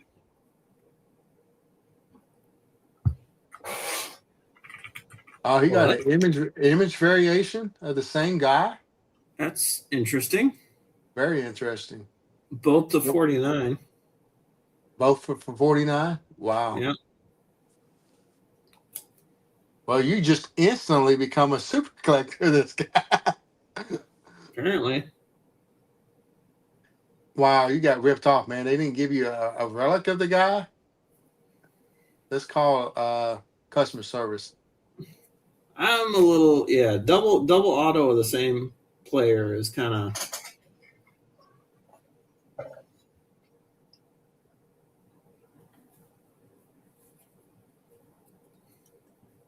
Kind of relic is that on the wrong Lacuna? Is that like a? It is.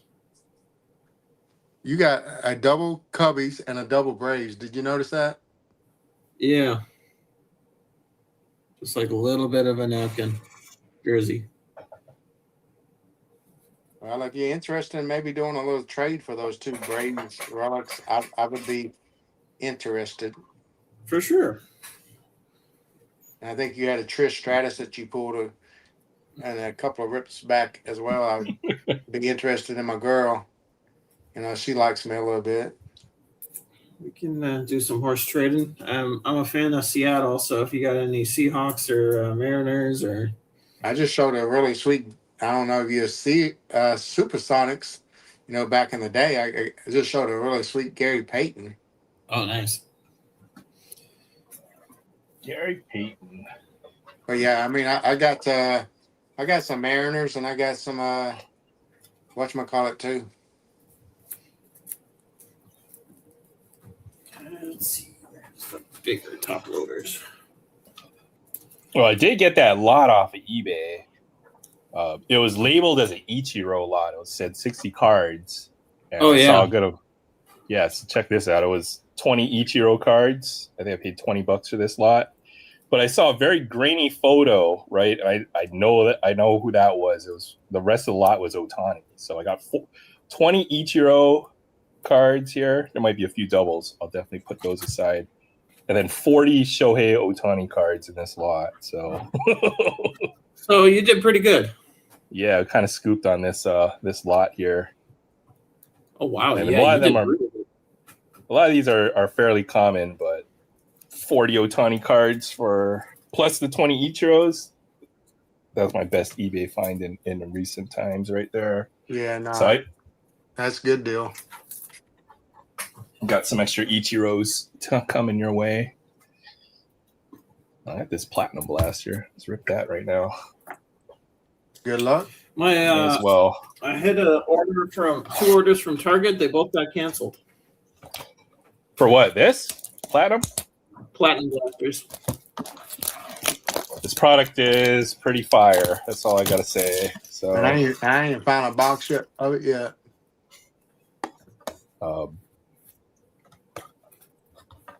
I'll probably be trying to make this set, so I'll have plenty of doubles available and stuff like that. So, all right. Did you see this? We pulled this earlier tonight. What's that? Ooh, another one. Nick Kurtz auto. Very nice. Yeah, on fire. Dude is going to become a Kurtz super collector. Yeah, I've got the other auto. This one might end up all trade or sell. I'm thinking. Well, I might be interested. Yeah, trade. I'll definitely work out a trade on that. And I've got a few cards that you've been interested in. Oh yeah, I could find. I mean, there won't be a shortage of any interest in stuff you've got lying around. But I'm about 100 cards away from finishing this set, so I'll probably try to finish up this set through trade or whatever I pull out of the last 6 or so blasters I've got stashed away of this stuff. Nice. So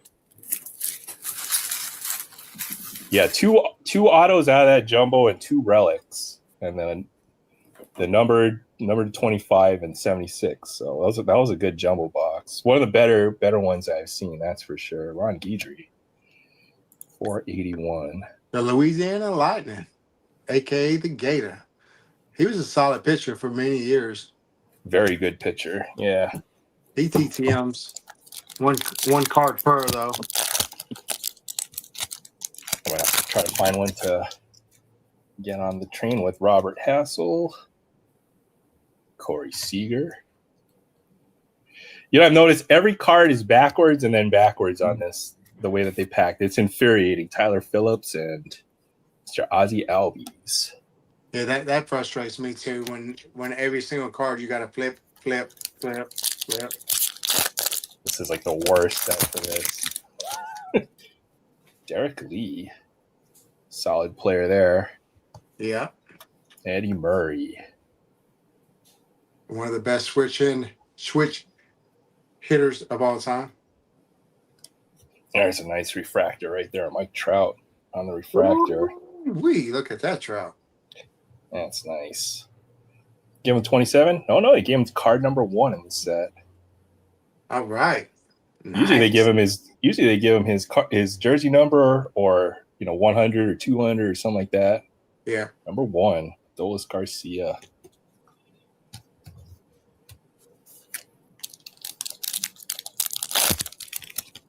I love me Mike. some Mike Trout. Yeah. I might be might be looking for Mike Trout rookie. That's on my list too. Tops update. Ian Happ. Logan O'Hoppe. Hey, Michael Harris. He's had a bit of a comeback year. 2 Braves back to back. John Smoltz. When healthy, he plays well.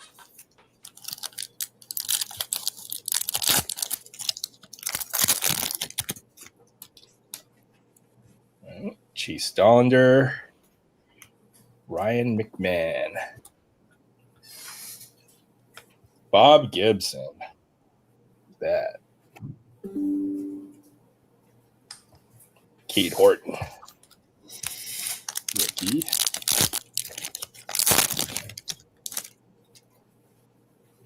Gaylord Perry. Oh, I saw something nice in there. Christopher Morel.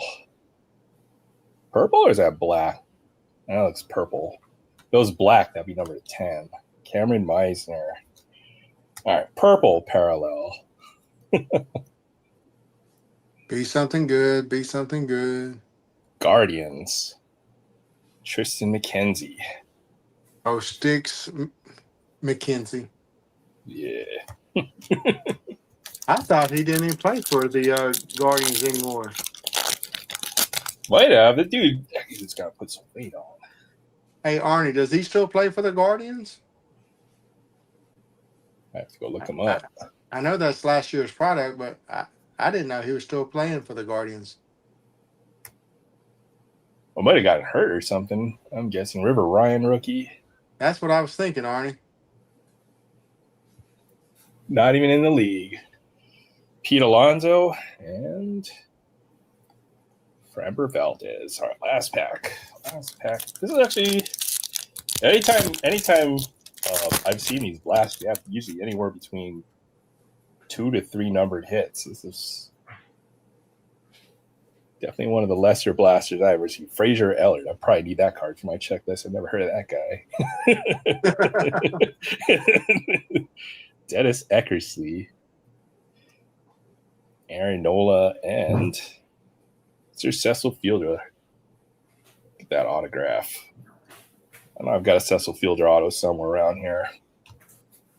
I've been collecting a few Cecil Fielder autographs through the mail style recently. Yeah, he puts his auto takes up the whole at least half the card usually on pretty much every card I've ever seen him sign. So Uh-oh. Looks like Sam's got something out.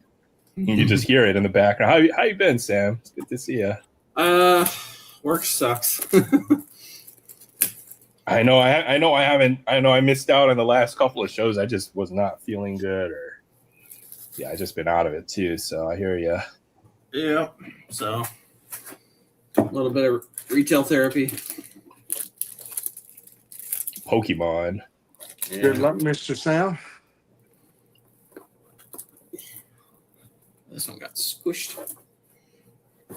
And then I'll open packs first, and then I'll take a look at the rest.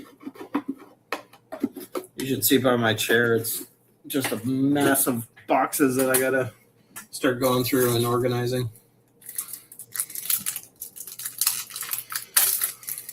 Let's see. If I remember correctly. Shit, I get 1, 2. Oh, 3. Yellow Ward stuff. This is like an older box then, huh? Brilliant Stars. Oh, good luck.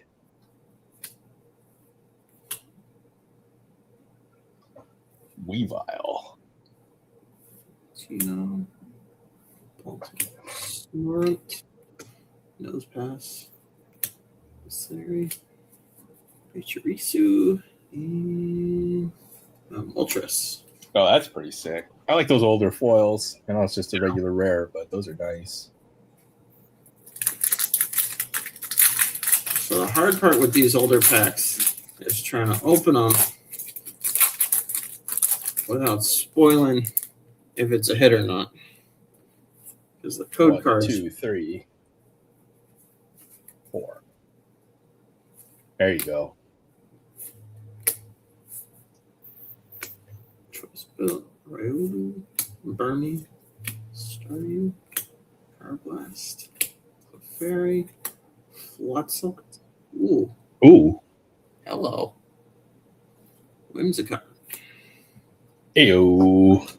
There you go. Shiny Rainbow. Can't be mad with that.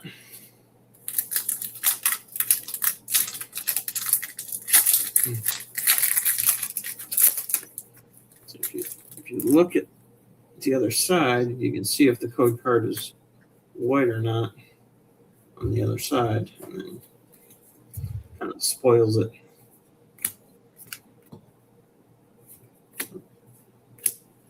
Gibble, Fridge, Cast Form, Throw. Hello, Kitty. Oh, gold. I'm Hey. here. Ooh, Hey, not bad. IR. it's a pretty good set of packs so far. Those are trading galleries or those Galarian galleries? I can't remember which one. I forget what they're called, but yeah, They're nice. Yeah, Brilliant Stars has been a fun rep. I bought these way back on Pokemon Center. I've been kind of sitting on them for a while. Kitty Yes. wants to rip pack.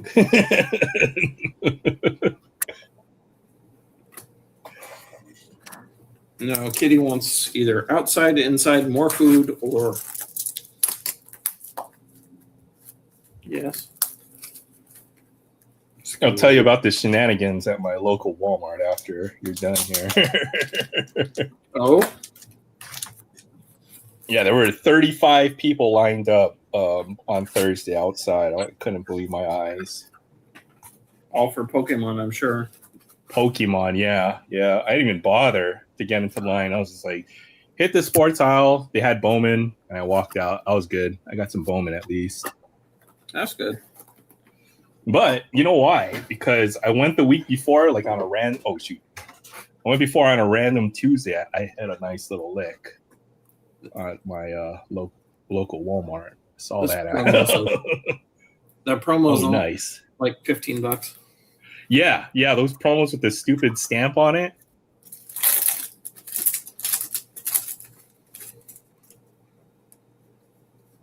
Shit.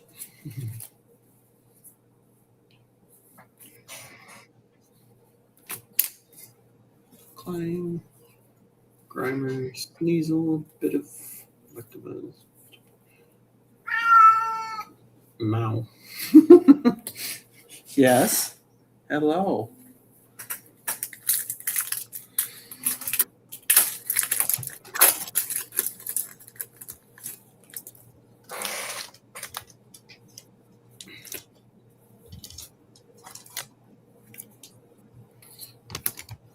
So you said you hit a lick at Walmart the other day? Yeah, I'll show you. Ooh, what? Another one? ×2. Nice. Hey, this has actually been a pretty good box. Is that 3 out of 6 plus the promo?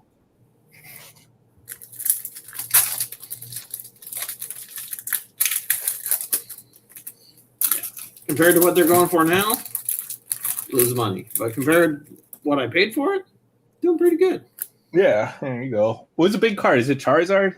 I know there's a Charizard Brilliant Stars. Yeah, there's right? a Charizard that's pretty big, and there's a couple other of the trainer galleries that are execute. Ooh, another black one. Punch Crow. Like that one, because it's got a different border. I don't know. That might be worth something, a little something. A couple of bucks.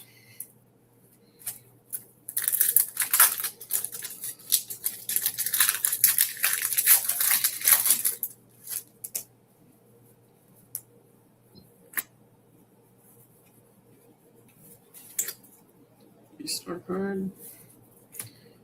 Magma Basin. Crawdon. Ultra Ball. Snow. Pillup. Snorlax. Nosepass. Cherubi. And Fernic. All right, let me let this cat out real quick because he is clawing at my leg now. Pretty solid. Pretty solid. I saw that. Just caught a small glimpse of that one. All right. That beauty right there. Last one, why don't you show me what you snagged? 2022 Bowman Chrome Ben Baller Chrome. Okay, so there was nobody lined up at Walmart. I walk in, I went to the sports, and then I hit the checkout, and then I saw these over there. Oh, Yeah, I know, right? I was like, what the? That was random. how many did you get? 151. They only sell me one, so I got one. Still, any 151 though, right? I mean, that was just a crazy find. That was yeah. And I didn't have to wait in line.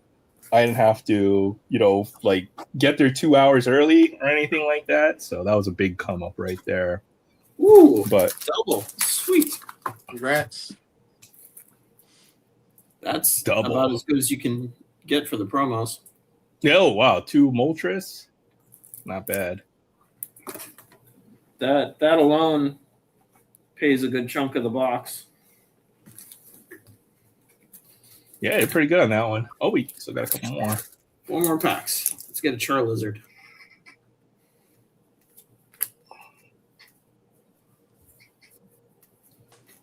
Oh. Barry. Clang. Impidimp. Golet. Castform. Chimchar. Raylan.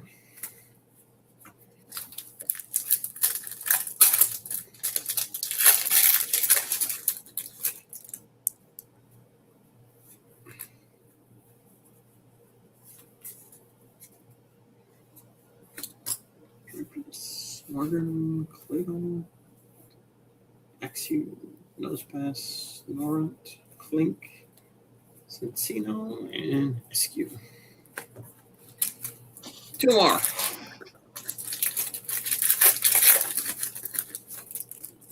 Oh, I saw it.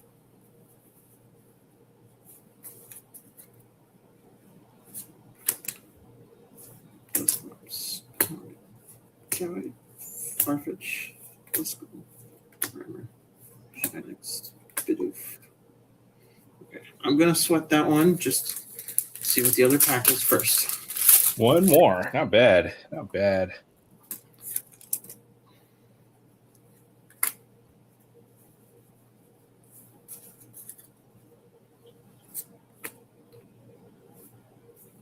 Prime, Bottle, Fairy, Cherubi, Sock, Kopish, Goblet, Muck. and Sharpie. All right, last card.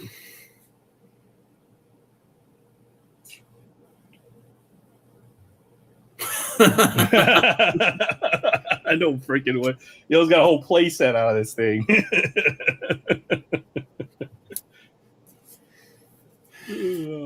Whimscott Master right there. Time for a Whimscott PC, maybe? Sounds like a toilet paper brand or something. Not bad. That was like what, 5 out of how many packs? 12. 8, 12? Yeah, solid. And the promos alone are like I said, like $15-20 piece. So yeah, not bad. I just have terrible Pokemon pull luck, so I just stopped opening stuff. I'm like, God, I'm just like not even gonna try anymore. Yeah, it is tough sometimes. I haven't seen like a SIR in like a year or something crazy like that. I've only opened a few packs, so I'm pretty sure I'm due for at least one sooner or later here. So what you're saying is you're gonna have a God pack in that Alakazam box. Yeah. Hopefully it's a Charizard one because I need the freaking Charizard from that set. That's like the last big card I need from that 151 set. These aren't bad. These are $5 piece. All right, Let's see what's in this knockout collection. Knockout. I managed to pick up a little. I got some OP13 sleeve boosters too, so those got stashed. Good luck, Aaron. Thank you.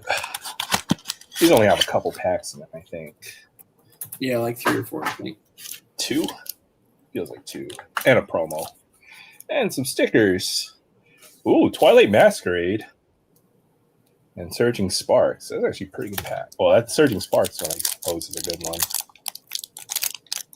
I'm glad I picked this up. Oh, come on. I'm due for some Pokemon luck. Now we have Tangrowth. It's like the next level yarn ball right there. Venipede. Chansey. Dracloak. Darmatan. Oh, Leafeon. Swanna. Grookey. Larion. Arcanine. Yeah. My Pokemon luck. All right. Surging Sparks.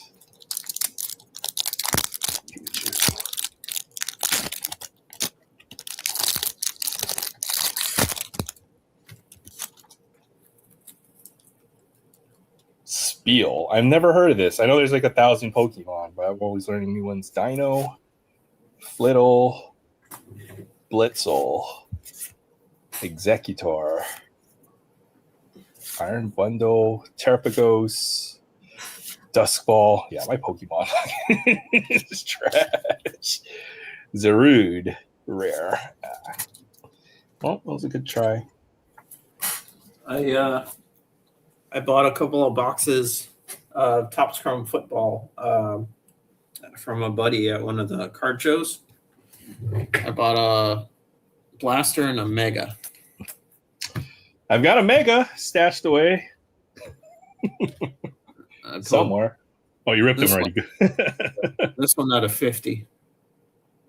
Oh, dang, that's sick. True Gold out of 50. Fanatical case hit. No, not bad. Not bad. Oh, and a green. Jeez. Murray and a Brushard Smith to 99. Oh, Bears. Caleb. Yeah, Caleb's nice. 50. That's like a $300-400 card. Yeah, that's huge. I was trying to say something and I forgot I had my phone on mute. I know. I was about to say, I no Bears fan in here somewhere. How about that, though? I had a chance. 10. I had a chance to pick up a sick rookie of his, like number to 50 or something like that, with an auto and a big nasty patch for like $60 or something like that. Before he went on his little tear at the second half of last year and so on and so forth, and just I sit there and it was dumb, didn't buy it. On Caleb Williams? Yep. Oh man. Oh well. You'll find another deal. Is Not unless he becomes not a like flop. that one.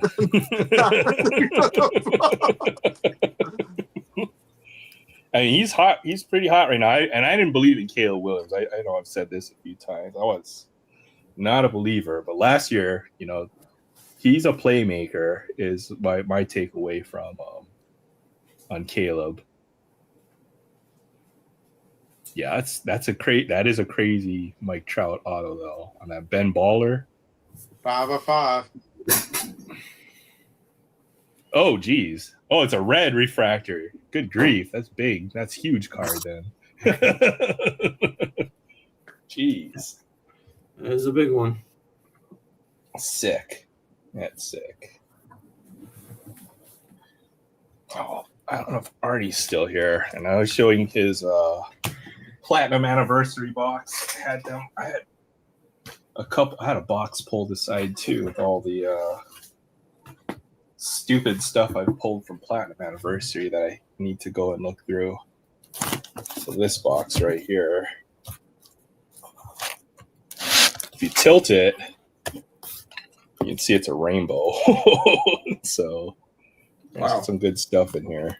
This is how much 22 platinum I managed to get my hands on. So I've taken all the really low numbered stuff out, but this product is always so good every year.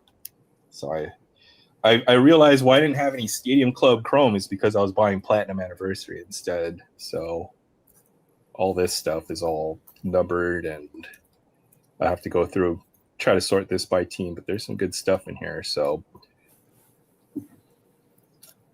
not sure if anybody's interested in Platinum Anniversary stuff. Hit me up.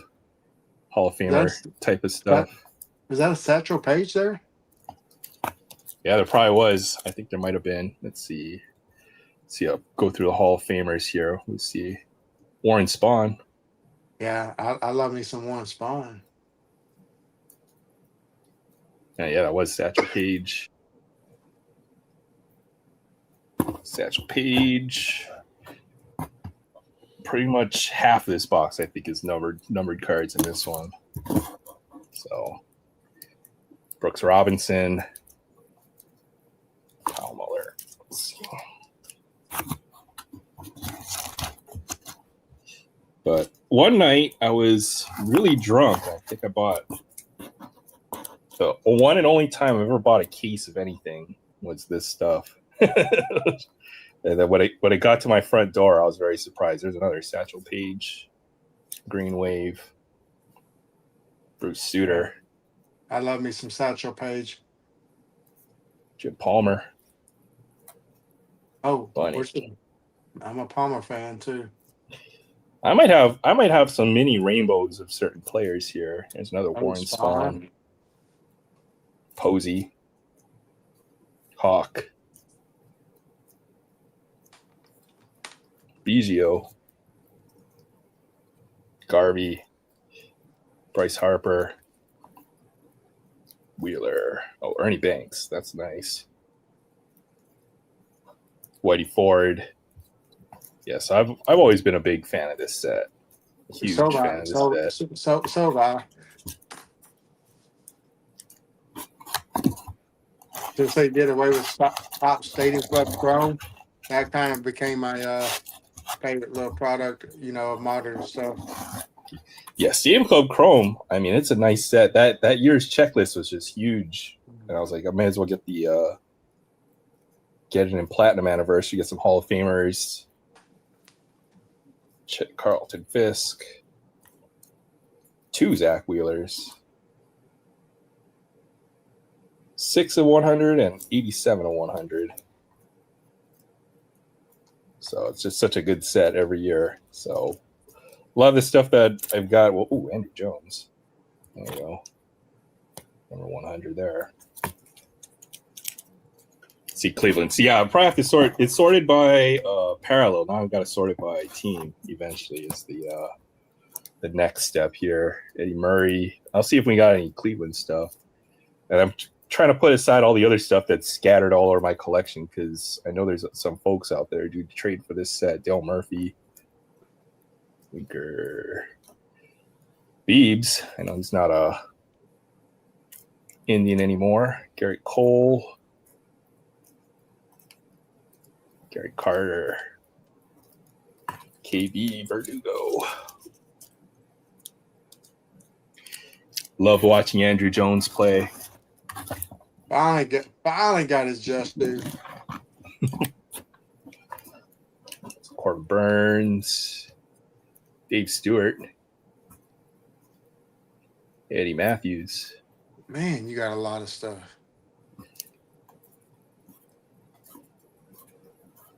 Yeah, this was I think I kind of went all in on this this set 22.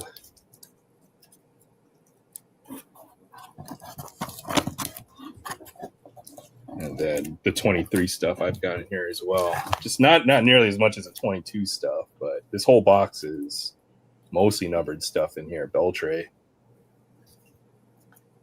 Cabrera, Garrett Cole,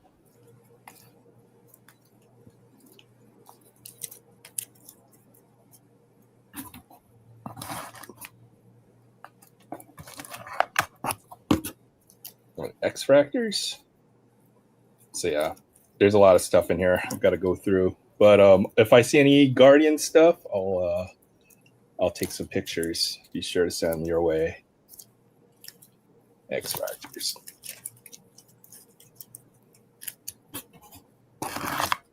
Is there any green stuff?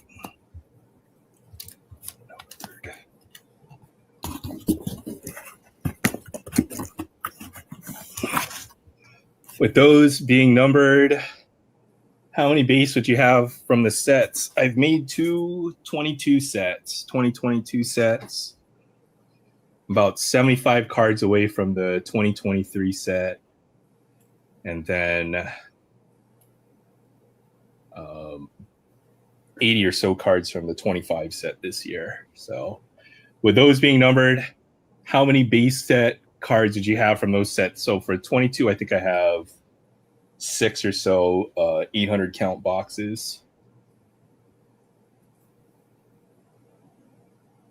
Start by team, then by player. Yeah, that's what all this stuff in the background is an attempt at doing. Base can stay in the same box with colors, rookie autos. Once you get that done, you'll feel better. Yeah, because I finally know how many of each certain player I have, and they're not scattered across all my different boxes. So I'll have to get it in an organized, more human readable format. But let's see, where is the other? I know I had another book around here somewhere with my 22 checklist.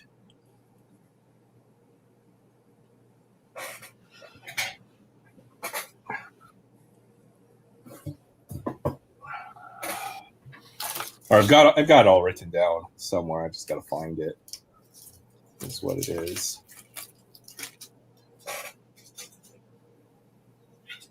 Let's see. Book I had. Oh, there it is. So I think this was what I have. This is for 22, I think. And this is what I need to put together. Third set. That would be about 20 cards off. But I think we're done with building sets on that. I've got the 2025 set in a binder now. Or I've got the 2025 set in a binder now too. So I'm missing about 80 cards or so from that one.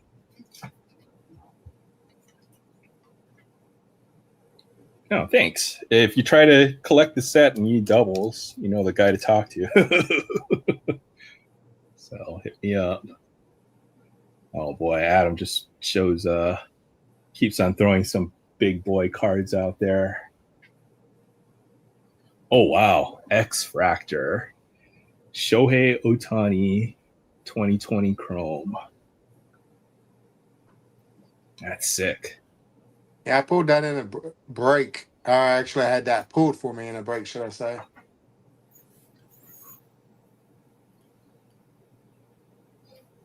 Gem Mint. It does look better in a slab, I will say, especially when it's got that nice double-digit number next to it. Yeah. That is nice, though. That's back when those X Fractors I think it was like a case hit. Those things were considered case hits, if I'm not mistaken, back then with the Top Stadium Club Chrome. Yeah, the Stadium Club Chrome, the X Fractors, and then the gold minted, very tough pulls. I got the Cal Ripken of that. It's kind of got a similar image as well. And man, I just love them. I only pulled 2 of them out of a bunch of that stuff I ripped. So I truly do believe it. Yeah, they're tough pulls. Yeah, and they have a huge checklist too. I don't think there's very many of those. I would say maybe low hundreds, of these non-numbered parallels in a lot of cases. That's sick. Thank you. I just love the image. Yeah. I just wanted to pull it out because this is the reason why I loved Top Stadium Club Chrome. Man, just check how shiny the cards are. and then just the photography on it as well. That's why it was my favorite modern day product. You can even sit there and see what it kind of looks like. It says tops in the background or something like that, and the X Factor or something that's just with a, I don't know, you look at it, it's just kind of like abstract, if that makes sense. You maybe see something that says, No, and it's now really that you pointed out, that X, I kind of see, yeah, it almost has the way that the checkerboards, if they shine it the right way, you can almost see Yep. like either tops or the logo in the background. That's crazy. Yeah. That's what I was sitting there saying. It's just cool the way they made a really solid product this year. Yeah, I do like me some Stadium Club. This year's edition wasn't all that great, but I think it was probably rushed out, if I had to guess, on this year's set. So, actually, you know what? I did have a couple nice Guardians cards lying around. I found a couple nice ones. What's that? Oh, never mind. They're probably buried in these piles here, but.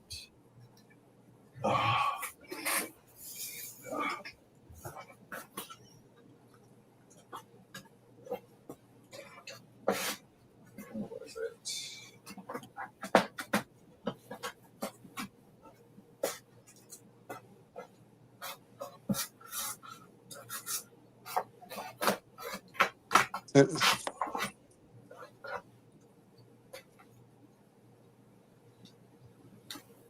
Here's a couple of really cool Greg Maddixes I picked up here recently.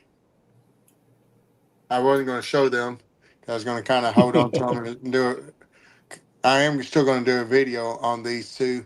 We got the Crusade, my boy Greg Maddix here on the green. And of course, those are numbered to 250. PSA 9. And then the really rare acetate Skylines that my boy Greg Maddix from Pinnacle 96. That's sick. If you saw a card like that in the 90s, that was like all the technology that they have now is like you took for granted. That stuff was all new back then. That's sick. Yeah, it's crazy.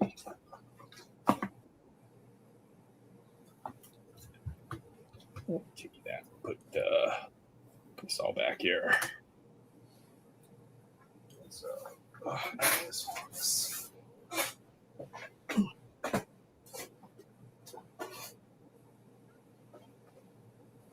So this one. Yeah.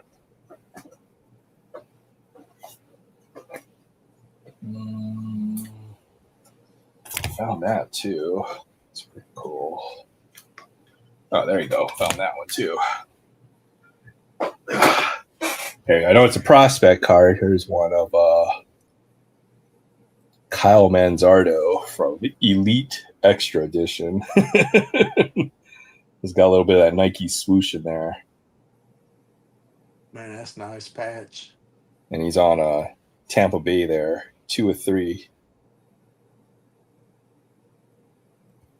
On the little patch there. So I know he plays for Guardians now. I found that one. And then these are the first Topps Finest cards. This is actually a promotional set. I don't know if I've shown this off before. The first 93 Finest cards, Chromium cards that Topps probably ever produced. I think this was their first Chromium set. So you have Nolan Ryan, Donnie Baseball, and Roberto Alomar. And on the back, it says promotional 1 out of 5,000, but I don't know how many of these there are out there. So that was a future right there. I've got a couple sets of these, I think. Yeah, me not getting a Griffey of one of those back in the day on the refractors of that is another one of those. I wish I could flip the script and go back in time. Oh boy, yeah, Griffey refractor in this set would be freaking amazing. That would be a card, you just just dream about right there. I mean, refractors are probably one per box. You know, that's how rare refractors were. And I can't even sit there and fathom what a PSA 10 of that card would go for. I'm going to guess. I don't know. Maybe I shouldn't guess. I would say it's got to be at least a $10,000 card. Well, I'm going to sit there and see if I can't look it up right quick. If there even is a PSA 10 of the refractors, there might only be a few hundred of the refractors out there in existence. Sure there is.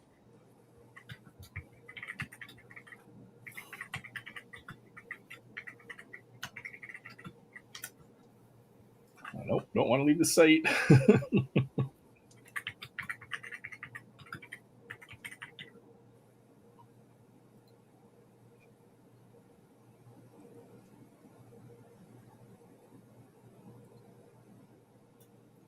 I see the PSA 10 of the base is selling for whatchamacallit.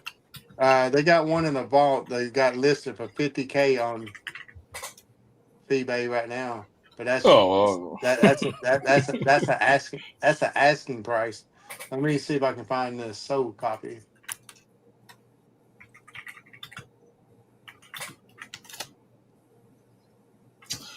Speaking of Ken Griffey Jr., I know I had a nice one out here somewhere.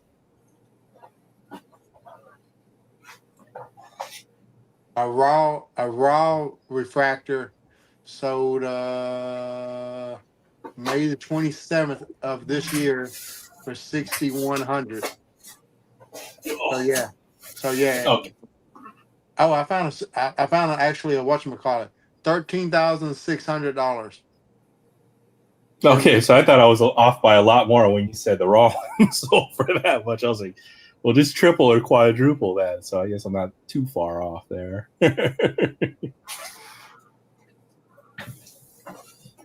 That's still crazy. Yeah. Can't even imagine having that. That'd be sick. Yeah, and I know I was sitting there and seeing one or two of those things back in the day or whatnot. You wonder why somebody's wanting $300 or $500 for a freaking modern card or whatnot. And said, "You crazy summer." I don't have that card. And now I'm sitting saying, "Man, I showed who had that card back when it was only a $300 card." There you go. Here's a Ken Griffey Jr. refractor, gold refractor. Nice. See if it got almost like a gold, or something's got like almost like the what do they call it, foil board on the back too. Yeah, I have that card and the refractor. Yeah, I've got the regular refractor, and this is the gold refractor. This. Yeah, I have that one because that's the way mine looks or whatnot.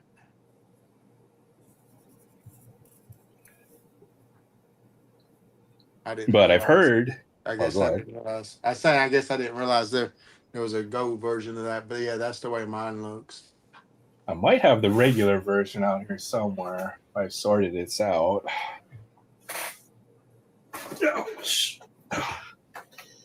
I've made some progress on the sorting front, so I kind of Nice. put stuff where it should be, in the Ken Griffey pile. There you go. There's a regular version of that card. Yeah, I was sad that only Griffey I sent in on that PSA submission come back at an 8. There you go. So there's a regular refract. Well, not a regular. It's a refractor. So there's the refractor, then there's the gold version of it. Yeah, I see what you're saying. Mine's got the gold baseball, so that's why I'm saying I knew. I guess I didn't realize there's a parallel to it. Another parallel. Yeah, I didn't even know that was a thing either. All right, guys, I gotta get going. I'll talk to you later. All right, Sam. All right, take care, Sam. Bye. Oh yeah, that's that one I sit there and showed a few weeks back. That gallery. Oh yeah, that's sick. It looked really clean and nice. We thought it was gonna have a shot at the 10, and of course, got to 8. But I did so well on that submission. I'm not upset about it. And Griffey's one of my PC guys. Still a killer card in my opinion. Well, 8 for a die cut is good. Die cut, die cuts, acetate, yeah. and you got edged, service, too. So yeah. All like the interior edges and stuff like that. Like it's just crazy on die cuts. Yeah, all that's interior stuff is kind of raised and stuff like that. So it's got many edges on that dang card. That's pretty though. It doesn't look like an 8 to me, that's for sure, She's a beaut. That's sick. And being blackboarded and everything as well. So I mean it's got a lot of opportunities to have flaws in it. We looked at it, so they said 9, 10, and unfortunately they don't want to do too many nice things to Griffey. But of course, the way they treated me on my Otanis now, I could take an L here or there on my other little cards here or there because they took care of me really. Me getting that 6 instead of a 4 on this card here. The Desert Shield chipper. We thought that was a 4 and it come back a 6. So two bumps in the grade. So.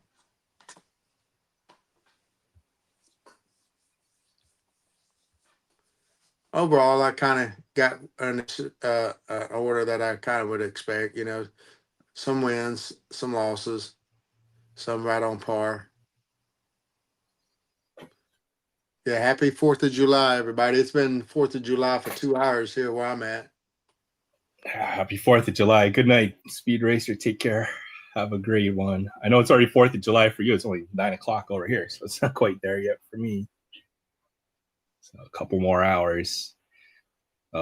You say you're gonna do like a barbecue or a grill or something like that tomorrow for 4th of July? Yeah, just some dogs, maybe a couple of hamburgers. Sit there, the little fixings and spread with it. Yeah. What you planning? I don't know. Hopefully there's some local fireworks or something, and then maybe I'll meet up with a friend or two if we'll play it by ear.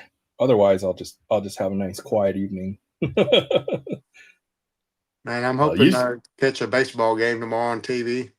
Oh yeah, who plays tomorrow? Is the other game plan? Hoping the Braves, because I think they're home right now playing. They should be playing tomorrow. I think every team should be playing tomorrow. It would make sense for every team to be playing on a holiday. Yeah, there should be some good games on tomorrow. Supposed to be America's pastime. We're celebrating 250 years, that. Yeah, it looks like just about every team is playing tomorrow. It looks like the Braves will play the Mets at home.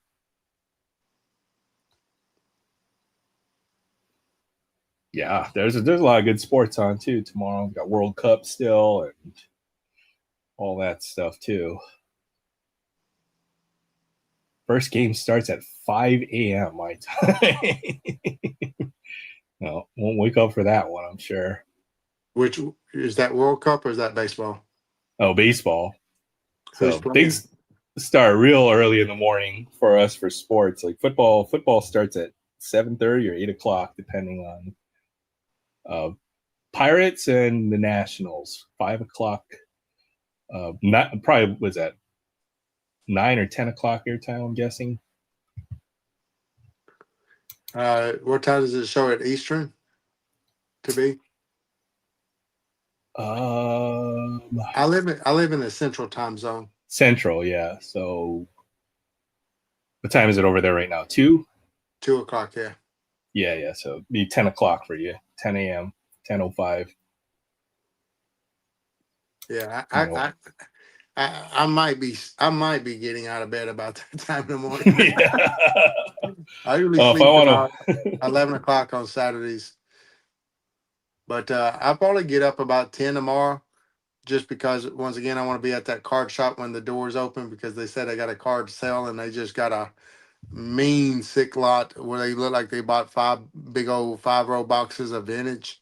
And I'm going to try to go through there real quick and see if I can find me some TTM fuel, etc. Oh wow! I wonder if my LCS is doing holiday because they have a ridiculous Black Friday sale. One time they marked every single hobby product down 50%. That's that's not that I don't know how this guy stays open for business because he he does stuff like that. Like he'll have it where all of his singles out there in what he called it's really like the lower end stuff. But sometimes they'll even have $200 or $300 cards in there, and he does 75% off. 75% off. And then his $200 to $500 cards that he has in his front showcases, he'll sit there and have those 50% off. And then, his seal products, he'll typically do 25% off. And sometimes he even do 50% off, like what you're talking about. And, his dollar cards, he'll sit there and do $4 for a dollar or 5 for a dollar there, et cetera, et cetera. You really just kind of got to go in there and look at the high dollar stuff first and just kind of work your way down real quick, like, because there's multiple people shopping and you kind of get your little shopping cart going. Otherwise, you're going to miss out, getting there because everybody knows he does some, that's, his cards are typically overpriced, otherwise. But when he does these sales, it's the time to jump on his cards. Yeah, that's exactly how my LCS, because I guess they do well enough business, when their stuff is marked, because their sealed products are a little over market. So I'll still go in and buy every once in a while, just to make sure it show support. And then when I do come in on the sale, then then I kind of make it up there. I actually haven't bought too much from them lately since it's been all retail stuff I've been opening or direct from Topps. But yeah, they'll have stuff marked down. I got a Reggie Jackson rookie card for like under $100. That's how I got that one. Yeah, it's the card shop. It's the card shop I bought these. I showcased this die cut, deal set that I bought, a couple weeks back from him. I showed it on the channel then. And yeah. So I mean, yeah, even when I walk in there randomly and he has stuff like that, he'll even cut me good breaks and stuff. And man, he sold me those things. I did the math. I was just thinking about it. I bought that set for what, like 2 cards were worth or something like that. And and I got all of them. And then I was thinking about it actually in a different way. Heck, I think I got him for basically about what he probably had to pay to get the dang things graded. You know what I'm saying? Yeah. Well, I won't even take my cards to go and sell at my LCS because I'm like, if I'm buying from you at that price, and I'm probably not going to get that much if I try to sell you guys. But it's kind of my reasoning there. But sounds like you got a good LCS as well, at least to browse and pick up some great stuff there. Yeah, so that's kind of the way that mine is too. Yeah, I got a few. This one here is like 10 minutes from my house. It's the closest. But then I got one that's like in the city called Benton, and it's like 20 minutes away from me. And then I got 2 that are like 35 minutes away that are in the city called Conway. And 35 to 45 minutes is kind of the drive time for those 2. Usually when I go there, I'm just going to hit up both of them. You know what I'm saying? But all the people know. Hey, good night, Chris. Take care. Good night, Collectorholic. But they Have all a great take weekend. Because I set up at the card shows with them and this and that, and I've been buying from them for years. So I like networking, with people. You buy from the same people all the time. If they're smart, they're gonna take care of you. Yeah. Same thing when I go to shows. It's usually the same tables I'll visit, and usually I'll bring stuff to trade or to haggle with, and make sure to purchase stuff, or it's usually tables that have good deals. So it's usually the same ones, and you build those relationships, and you tend to get some good stuff done. And same with this LCS. I've been going there for years now. So happy 4th as well, Chris. Yeah.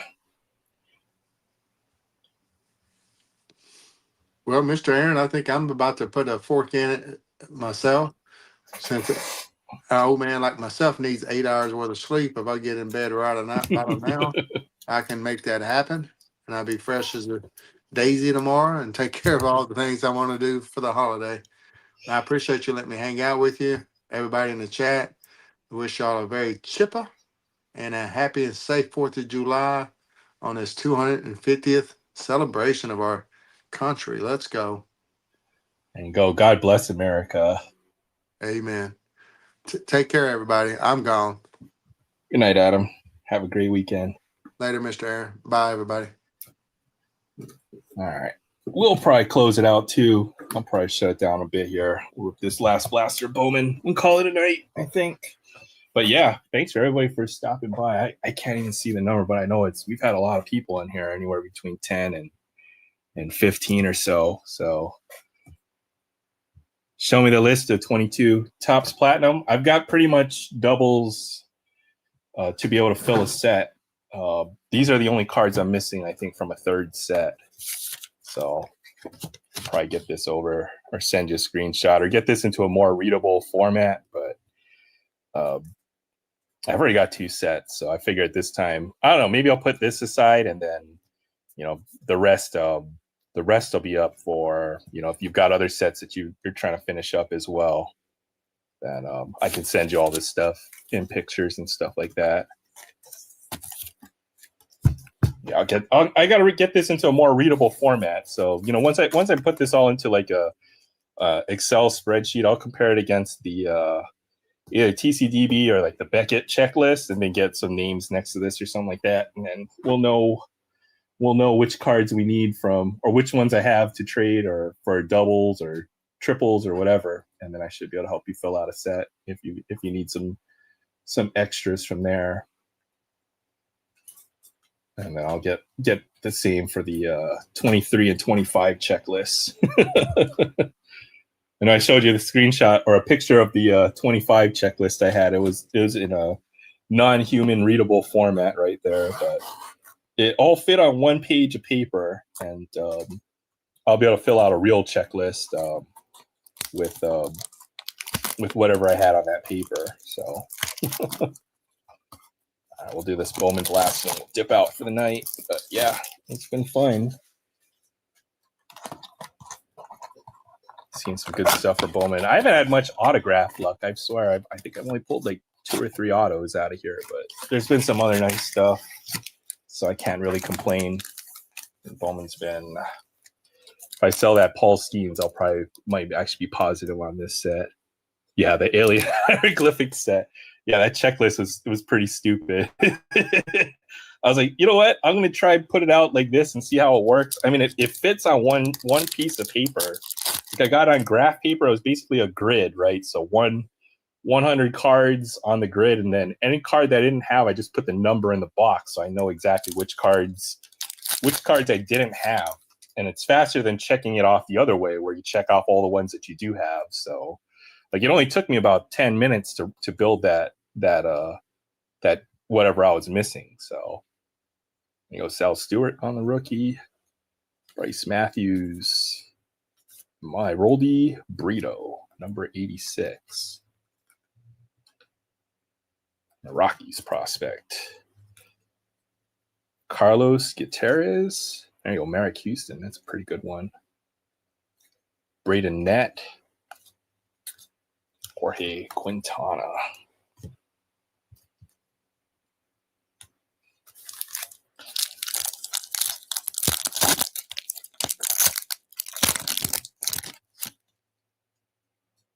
We have here Schwarber, Roki, J-Ram, Basallo, probably the reptilian refractor, I'm guessing, on the back here. Kendry Martinez for the Mariners. Cade Snell, home first.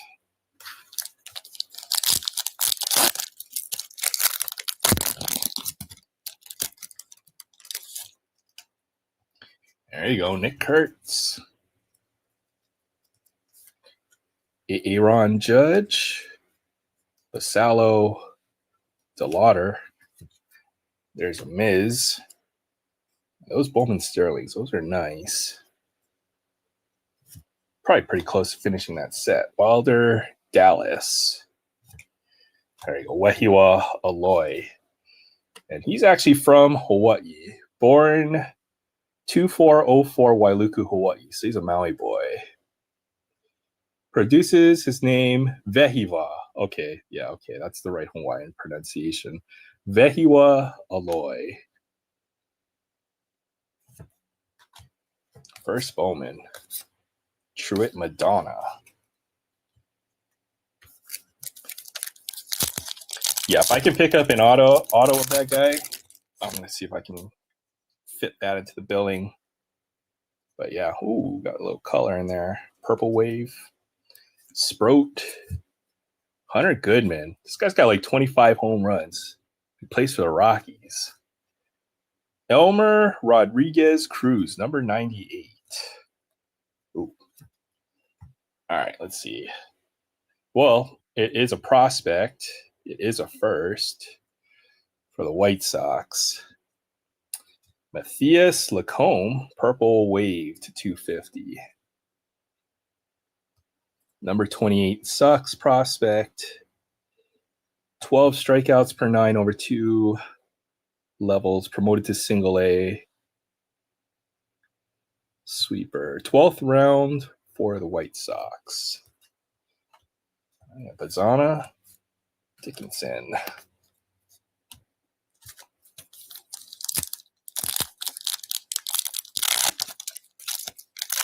Number 27 drawing gets like a pretty deep down the barrel there. Ooh, double color. Could be a veteran right there in that slot. Veteran paper. Or could be an auto too. Arroyo, Montester, Sean Paul Linen, Miz rookie, Melton. What we got back here? Aiden Miller, Rainiel Rodriguez. Yeah, Bowman's fun too. All right, prospect, rookie. All right, come on. Ooh, a batter. Royals. Carter Jensen. Hey, that's not bad either. Not bad. Jack to 175. Pink.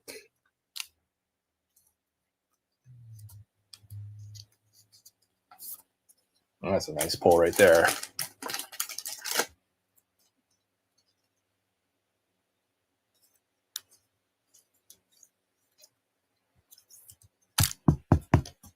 Yeah.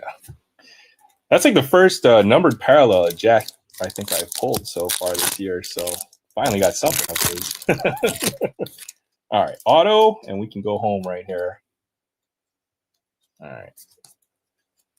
Luis Cova, JJ, Beavers, Mike Trout, Alvarez, Buxton, Mookie Betts, Arias, James Quinn, Irons. All right, that was pretty solid. 2 numbered hits out of there. All right. Well, it was a great night. Pulled some pretty cool cards.